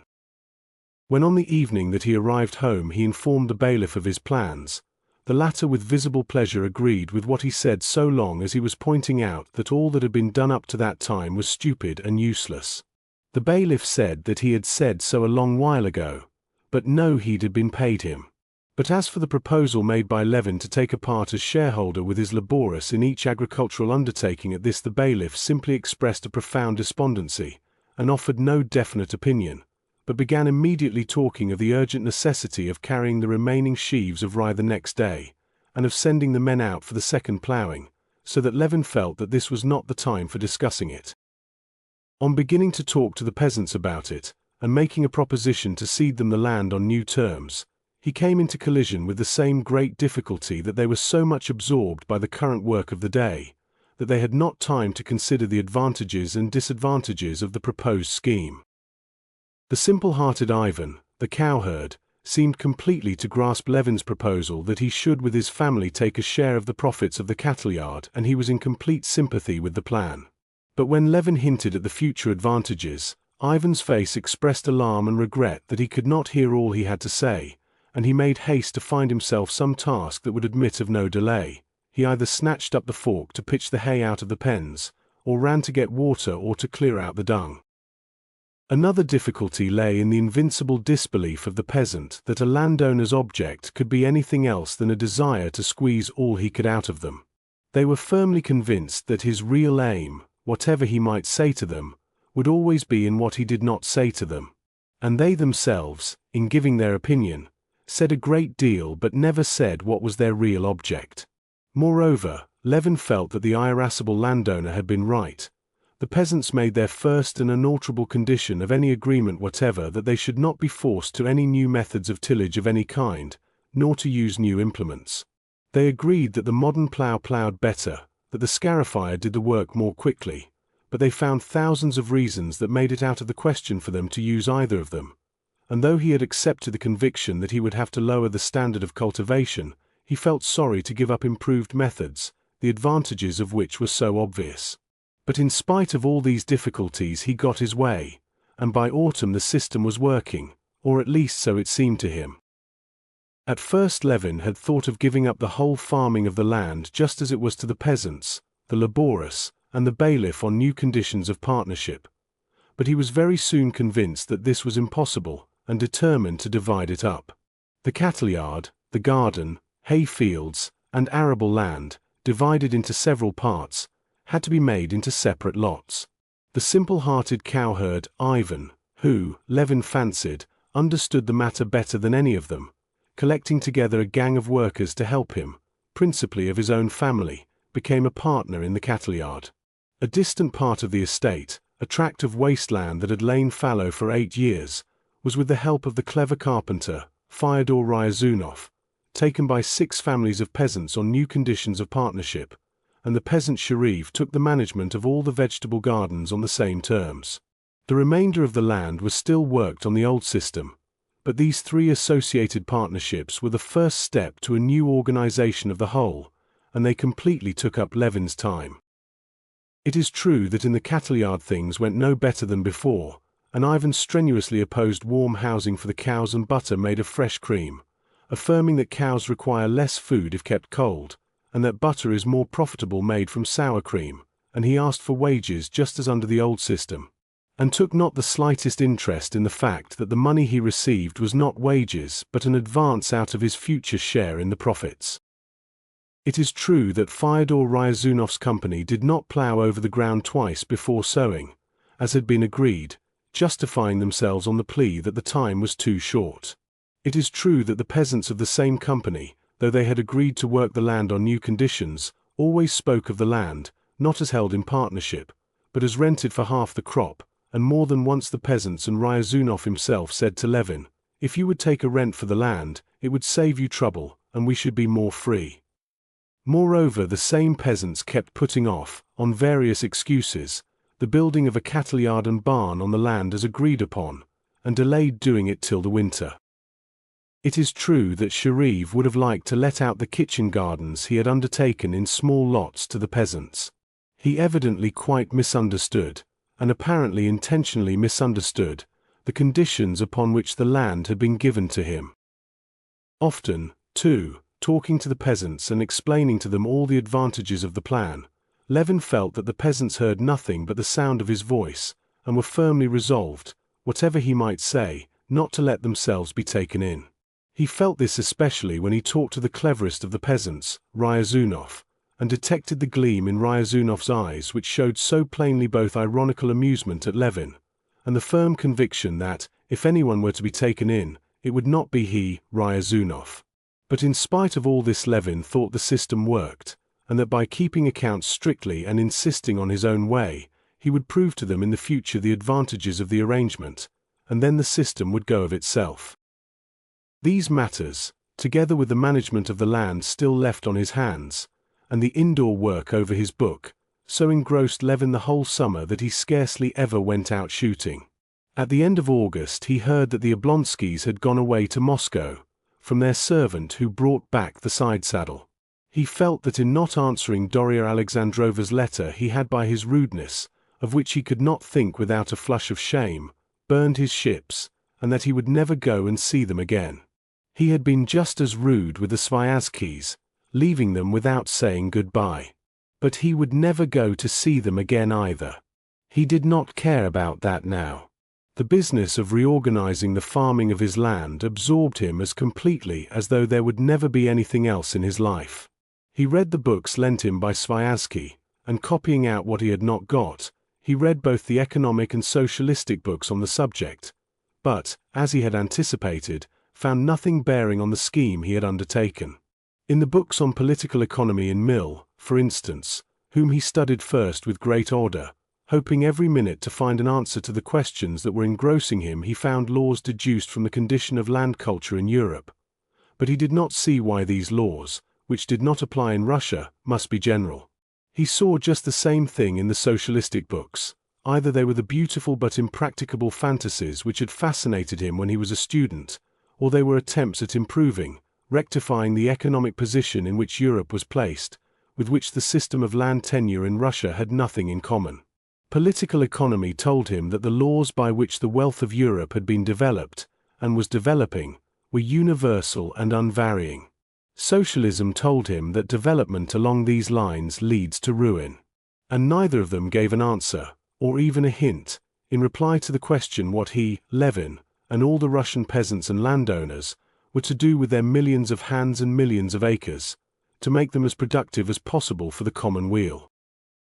Having once taken the subject up, He read conscientiously everything bearing on it, and intended in the autumn to go abroad to study land systems on the spot, in order that he might not on this question be confronted with what so often met him on various subjects. Often, just as he was beginning to understand the idea in the mind of anyone he was talking to, and was beginning to explain his own, he would suddenly be told, "But Kaufmann, but Jones, but Du Bois, but Micheli? You haven't read them, they've thrashed that question out thoroughly." He saw now distinctly that Kaufmann and Micheli had nothing to tell him. He knew what he wanted.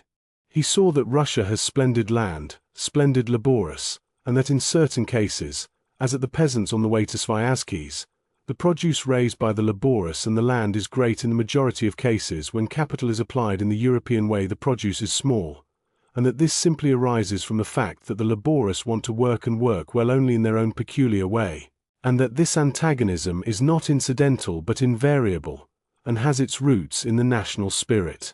He thought that the Russian people, whose task it was to colonize and cultivate vast tracts of unoccupied land, consciously adhered, till all their land was occupied, to the methods suitable to their purpose, and that their methods were by no means so bad as was generally supposed.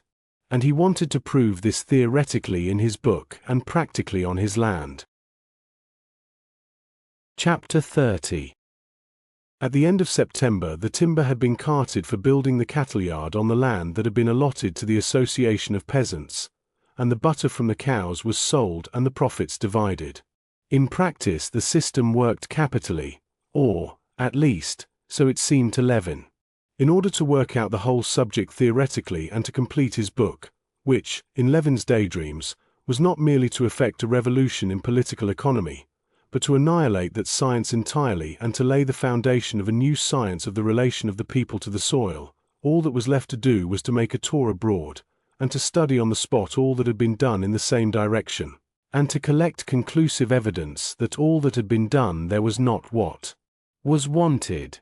Levin was only waiting for the delivery of his wheat to receive the money for it and go abroad.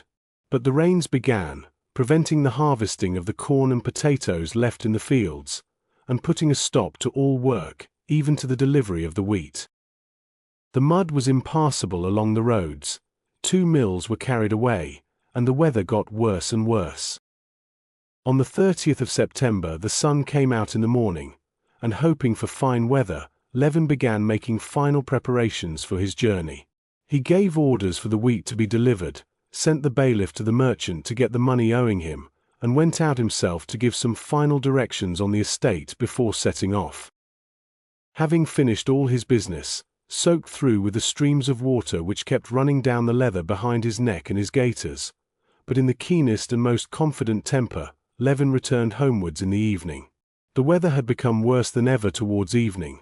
The hail lashed the drenched mare so cruelly that she went along sideways, shaking her head and ears, but Levin was all right under his hood, and he looked cheerfully about him at the muddy streams running under the wheels, at the drops hanging on every bare twig, at the whiteness of the patch of unmelted hailstones on the planks of the bridge, at the thick layer of still juicy, fleshy leaves that lay heaped up about the stripped elm tree.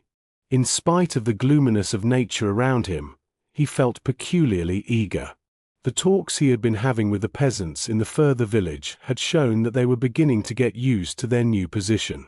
The old servant to whose hut he had gone to get dry evidently approved of Levin's plan, and of his own accord proposed to enter the partnership by the purchase of cattle. "I have only to go stubbornly on towards my aim, and I shall attain my end," thought Levin, "and it's something to work and take trouble for. This is not a matter of myself individually. The question of the public welfare comes into it.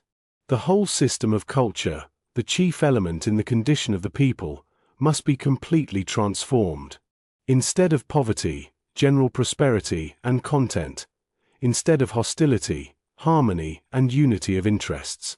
In short, a bloodless revolution, but a revolution of the greatest magnitude, beginning in the little circle of our district, then the province, then Russia, the whole world.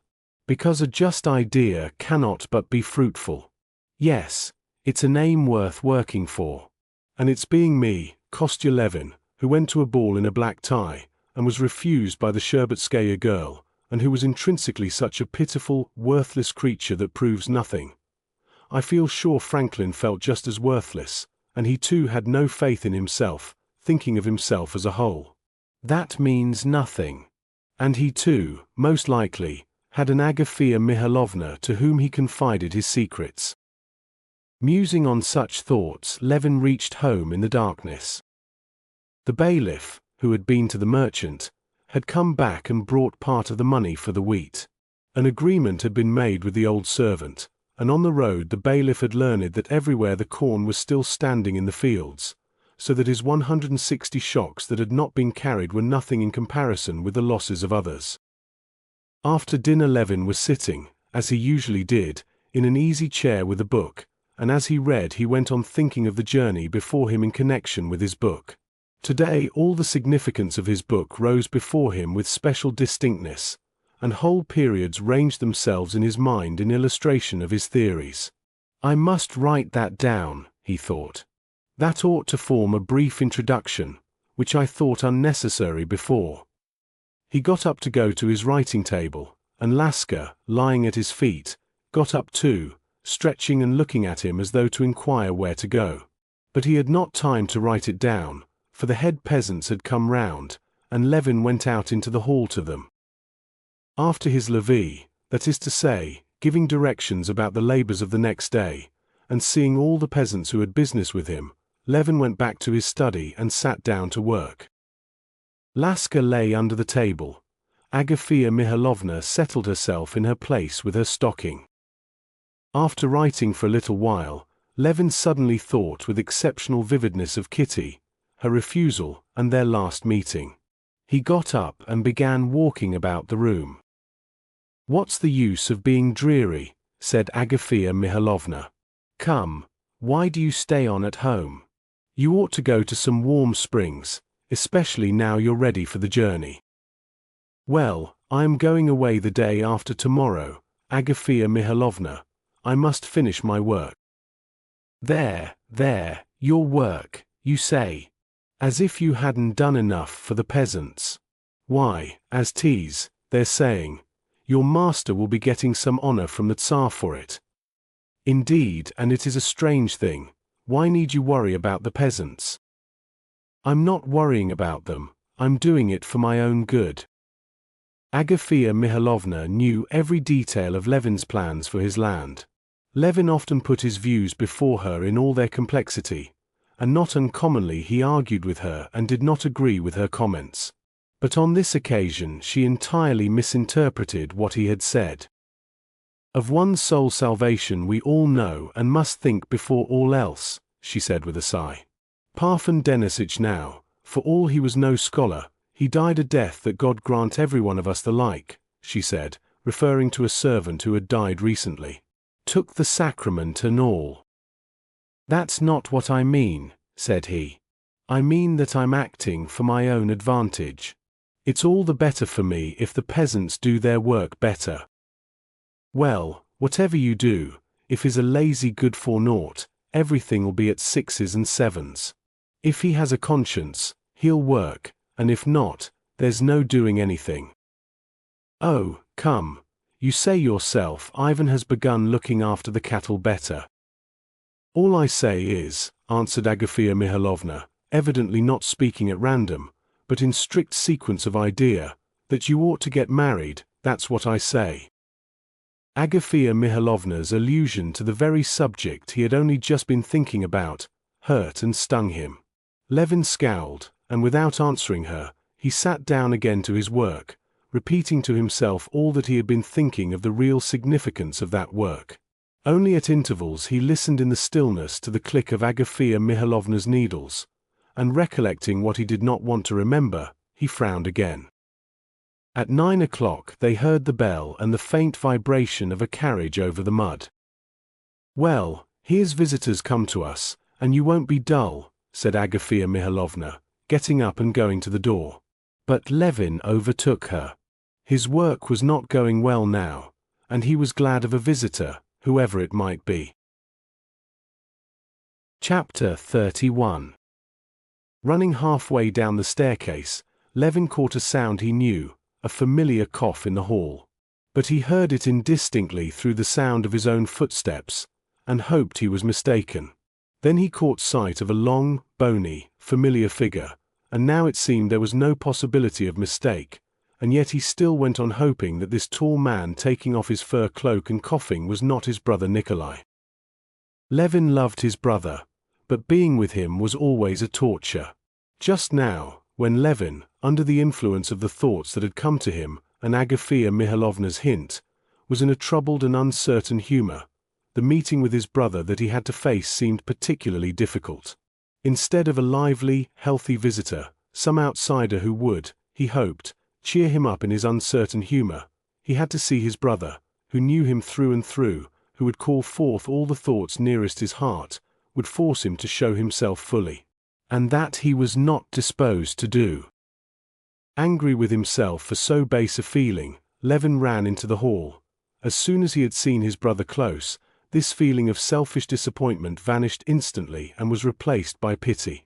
Terrible as his brother Nikolai had been before in his emaciation and sickliness, now he looked still more emaciated, still more wasted. He was a skeleton covered with skin. He stood in the hall, jerking his long thin neck, and pulling the scarf off it, and smiled a strange and pitiful smile.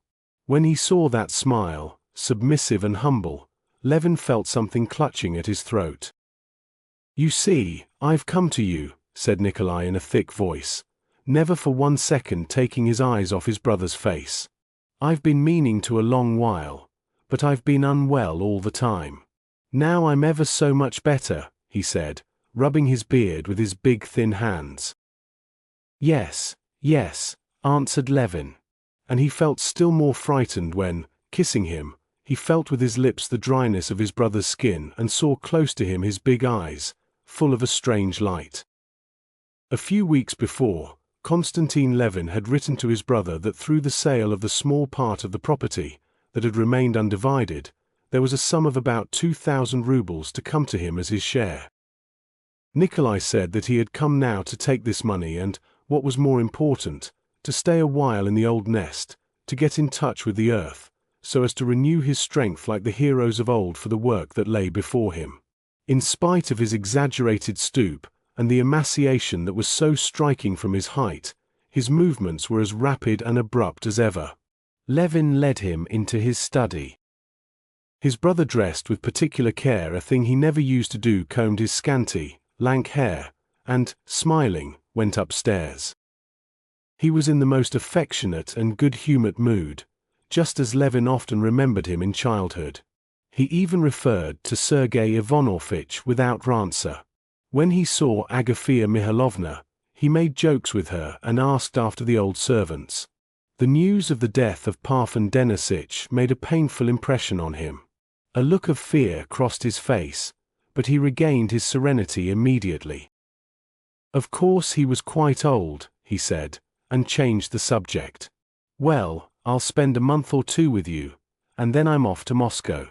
Do you know, Myakov has promised me a place there, and I'm going into the service. Now I'm going to arrange my life quite differently," he went on. "You know I got rid of that woman. Maria Nikolaevna. Why, what for? Oh, she was a horrid woman. She caused me all sorts of worries." But he did not say what the annoyances were. He could not say that he had cast off Maria Nikolaevna because the tea was weak, and, above all, because she would look after him, as though he were an invalid. "Besides, I want to turn over a new leaf completely now. I've done silly things, of course, like everyone else, but money's the last consideration. I don't regret it. So long as there's health, and my health, thank God, is quite restored." Levin listened and racked his brains, but could think of nothing to say. Nikolai probably felt the same. He began questioning his brother about his affairs, and Levin was glad to talk about himself, because then he could speak without hypocrisy. He told his brother of his plans and his doings. His brother listened, but evidently he was not interested by it. These two men were so akin, so near each other, that the slightest gesture, the tone of voice, told both more than could be said in words. Both of them now had only one thought: the illness of Nikolai and the nearness of his death, which stifled all else. But neither of them dared to speak of it, and so whatever they said, not uttering the one thought that filled their minds, was all falsehood. Never had Levin been so glad when the evening was over and it was time to go to bed. Never with any outside person, never on any official visit had he been so unnatural and false as he was that evening. And the consciousness of this unnaturalness, and the remorse he felt at it, made him even more unnatural. He wanted to weep over his dying, dearly loved brother, and he had to listen and keep on talking of how he meant to live. As the house was damp, and only one bedroom had been kept heated, Levin put his brother to sleep in his own bedroom behind a screen. His brother got into bed, and whether he slept or did not sleep, tossed about like a sick man, coughed, and when he could not get his throat clear, mumbled something. Sometimes when his breathing was painful, he said, "Oh, my God!" Sometimes when he was choking, he muttered angrily, "Ah, the devil!" Levin could not sleep for a long while, hearing him. His thoughts were of the most various, but the end of all his thoughts was the same: death. Death, the inevitable end of all, for the first time presented itself to him with irresistible force. And death, which was here in this loved brother, groaning half asleep and from habit calling without distinction on God and the devil, was not so remote as it had hitherto seemed to him. It was in himself too. He felt that. If not today, tomorrow; if not tomorrow, in 30 years, wasn't it all the same? And what was this inevitable death he did not know, had never thought about it, and what was more, had not the power, had not the courage to think about it. I want to do something, but I had forgotten it must all end, I had forgotten death. He sat on his bed in the darkness, crouched up, hugging his knees, and holding his breath from the strain of thought. He pondered. But the more intensely he thought, the clearer it became to him that it was indubitably so, that in reality, looking upon life, he had forgotten one little fact: that death will come, and all ends, that nothing was even worth beginning, and that there was no helping it anyway. Yes, it was awful, but it was so. But I am alive still. Now what's to be done? What's to be done? He said in despair. He lighted a candle, got up cautiously and went to the looking-glass, and began looking at his face and hair. Yes, there were grey hairs about his temples. He opened his mouth. His back teeth were beginning to decay. He bared his muscular arms. Yes, there was strength in them. But Nikolai, who lay there breathing with what was left of lungs, had had a strong, healthy body too. And suddenly he recalled how they used to go to bed together as children, and how they only waited till Fyodor Bogdanich was out of the room to fling pillows at each other and laugh irrepressibly, so that even their awe of Fyodor Bogdanich could not check the effervescing, overbrimming sense of life and happiness. And now that bent, hollow chest. And I, not knowing what will become of me, or wherefore. Koha! Koha! Damnation! Why do you keep fidgeting? Why don't you go to sleep? His brother's voice called to him. Oh, I don't know, I'm not sleepy. I have had a good sleep, I'm not in a sweat now. Just see, feel my shirt, it's not wet, is it? Levin felt, withdrew behind the screen, and put out the candle, but for a long while he could not sleep. The question how to live had hardly begun to grow a little clearer to him, when a new, insoluble question presented itself: death. Why, his dying, yes, he'll die in the spring, and how help him? What can I say to him? What do I know about it? I'd even forgotten that it was at all. Chapter 32. Levin had long before made the observation that when one is uncomfortable with people from their being excessively amenable and meek, one is apt very soon after to find things intolerable from their touchiness and irritability. He felt that this was how it would be with his brother. And his brother Nikolai's gentleness did in fact not last out for long. The very next morning he began to be irritable, and seemed doing his best to find fault with his brother, attacking him on his tenderest points. Levin felt himself to blame, and could not set things right. He felt that if they had both not kept up appearances, but had spoken, as it is called, from the heart, that is to say, had said only just what they were thinking and feeling, they would simply have looked into each other's faces, and Konstantin could only have said, "You're dying, you're dying." And Nikolai could only have answered, "I know I'm dying, but I'm afraid, I'm afraid, I'm afraid." And they could have said nothing more, if they had said only what was in their hearts.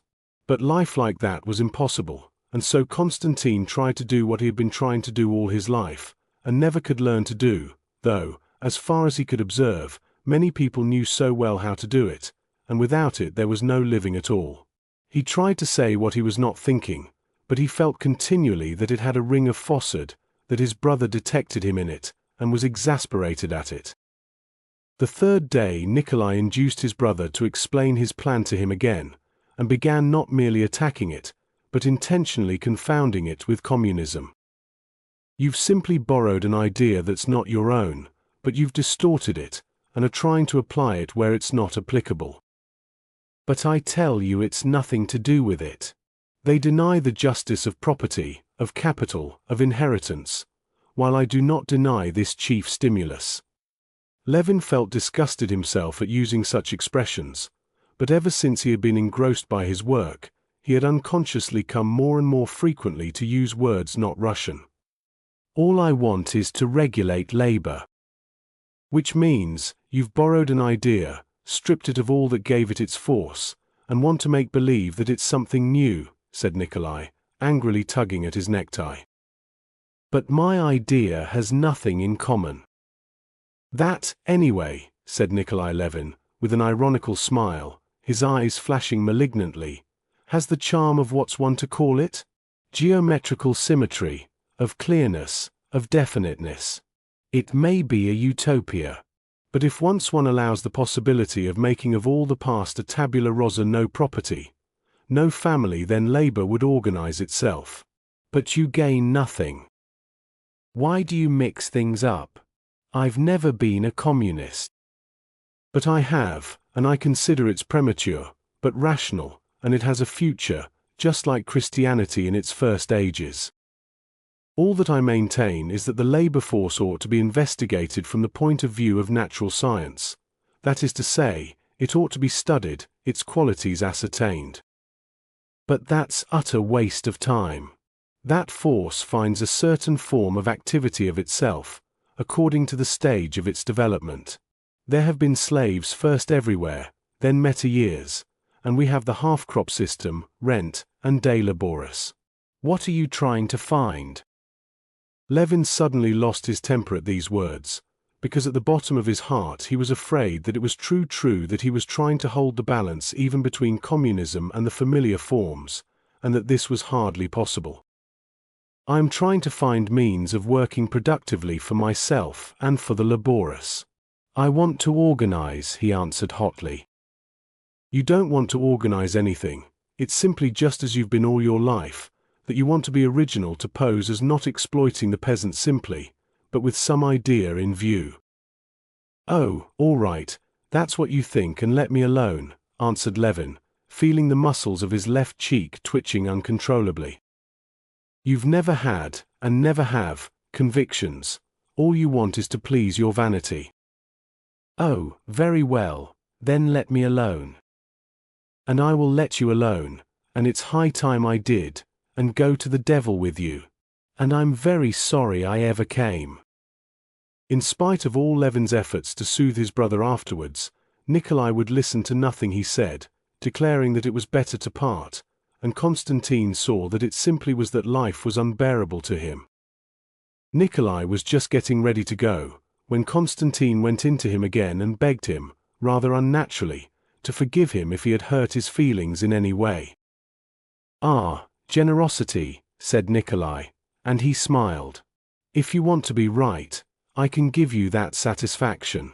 You're in the right, but I'm going all the same."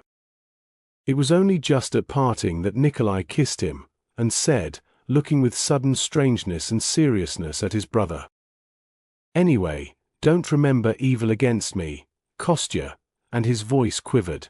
These were the only words that had been spoken sincerely between them. Levin knew that those words meant, "You see, and you know, that I'm in a bad way, and maybe we shall not see each other again." Levin knew this, and the tears gushed from his eyes. He kissed his brother once more, but he could not speak, and knew not what to say. 3 days after his brother's departure, Levin too set off for his foreign tour.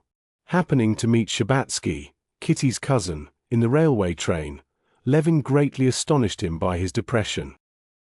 "What's the matter with you?" Shabbatsky asked him. "Oh, nothing. There's not much happiness in life." "Not much. You come with me to Paris instead of to Mulhausen. You shall see how to be happy." "No, I've done with it all. It's time I was dead." "Well, that's a good one," said Shabbatsky, laughing. "Why, I'm only just getting ready to begin." "Yes, I thought the same not long ago, but now I know I shall soon be dead." Levin said what he had genuinely been thinking of late. He saw nothing but death or the advance towards death in everything. But his cherished scheme only engrossed him the more. Life had to be got through somehow till death did come. Darkness had fallen upon everything for him, but just because of this darkness he felt that the one guiding clue in the darkness was his work, and he clutched it and clung to it with all his strength.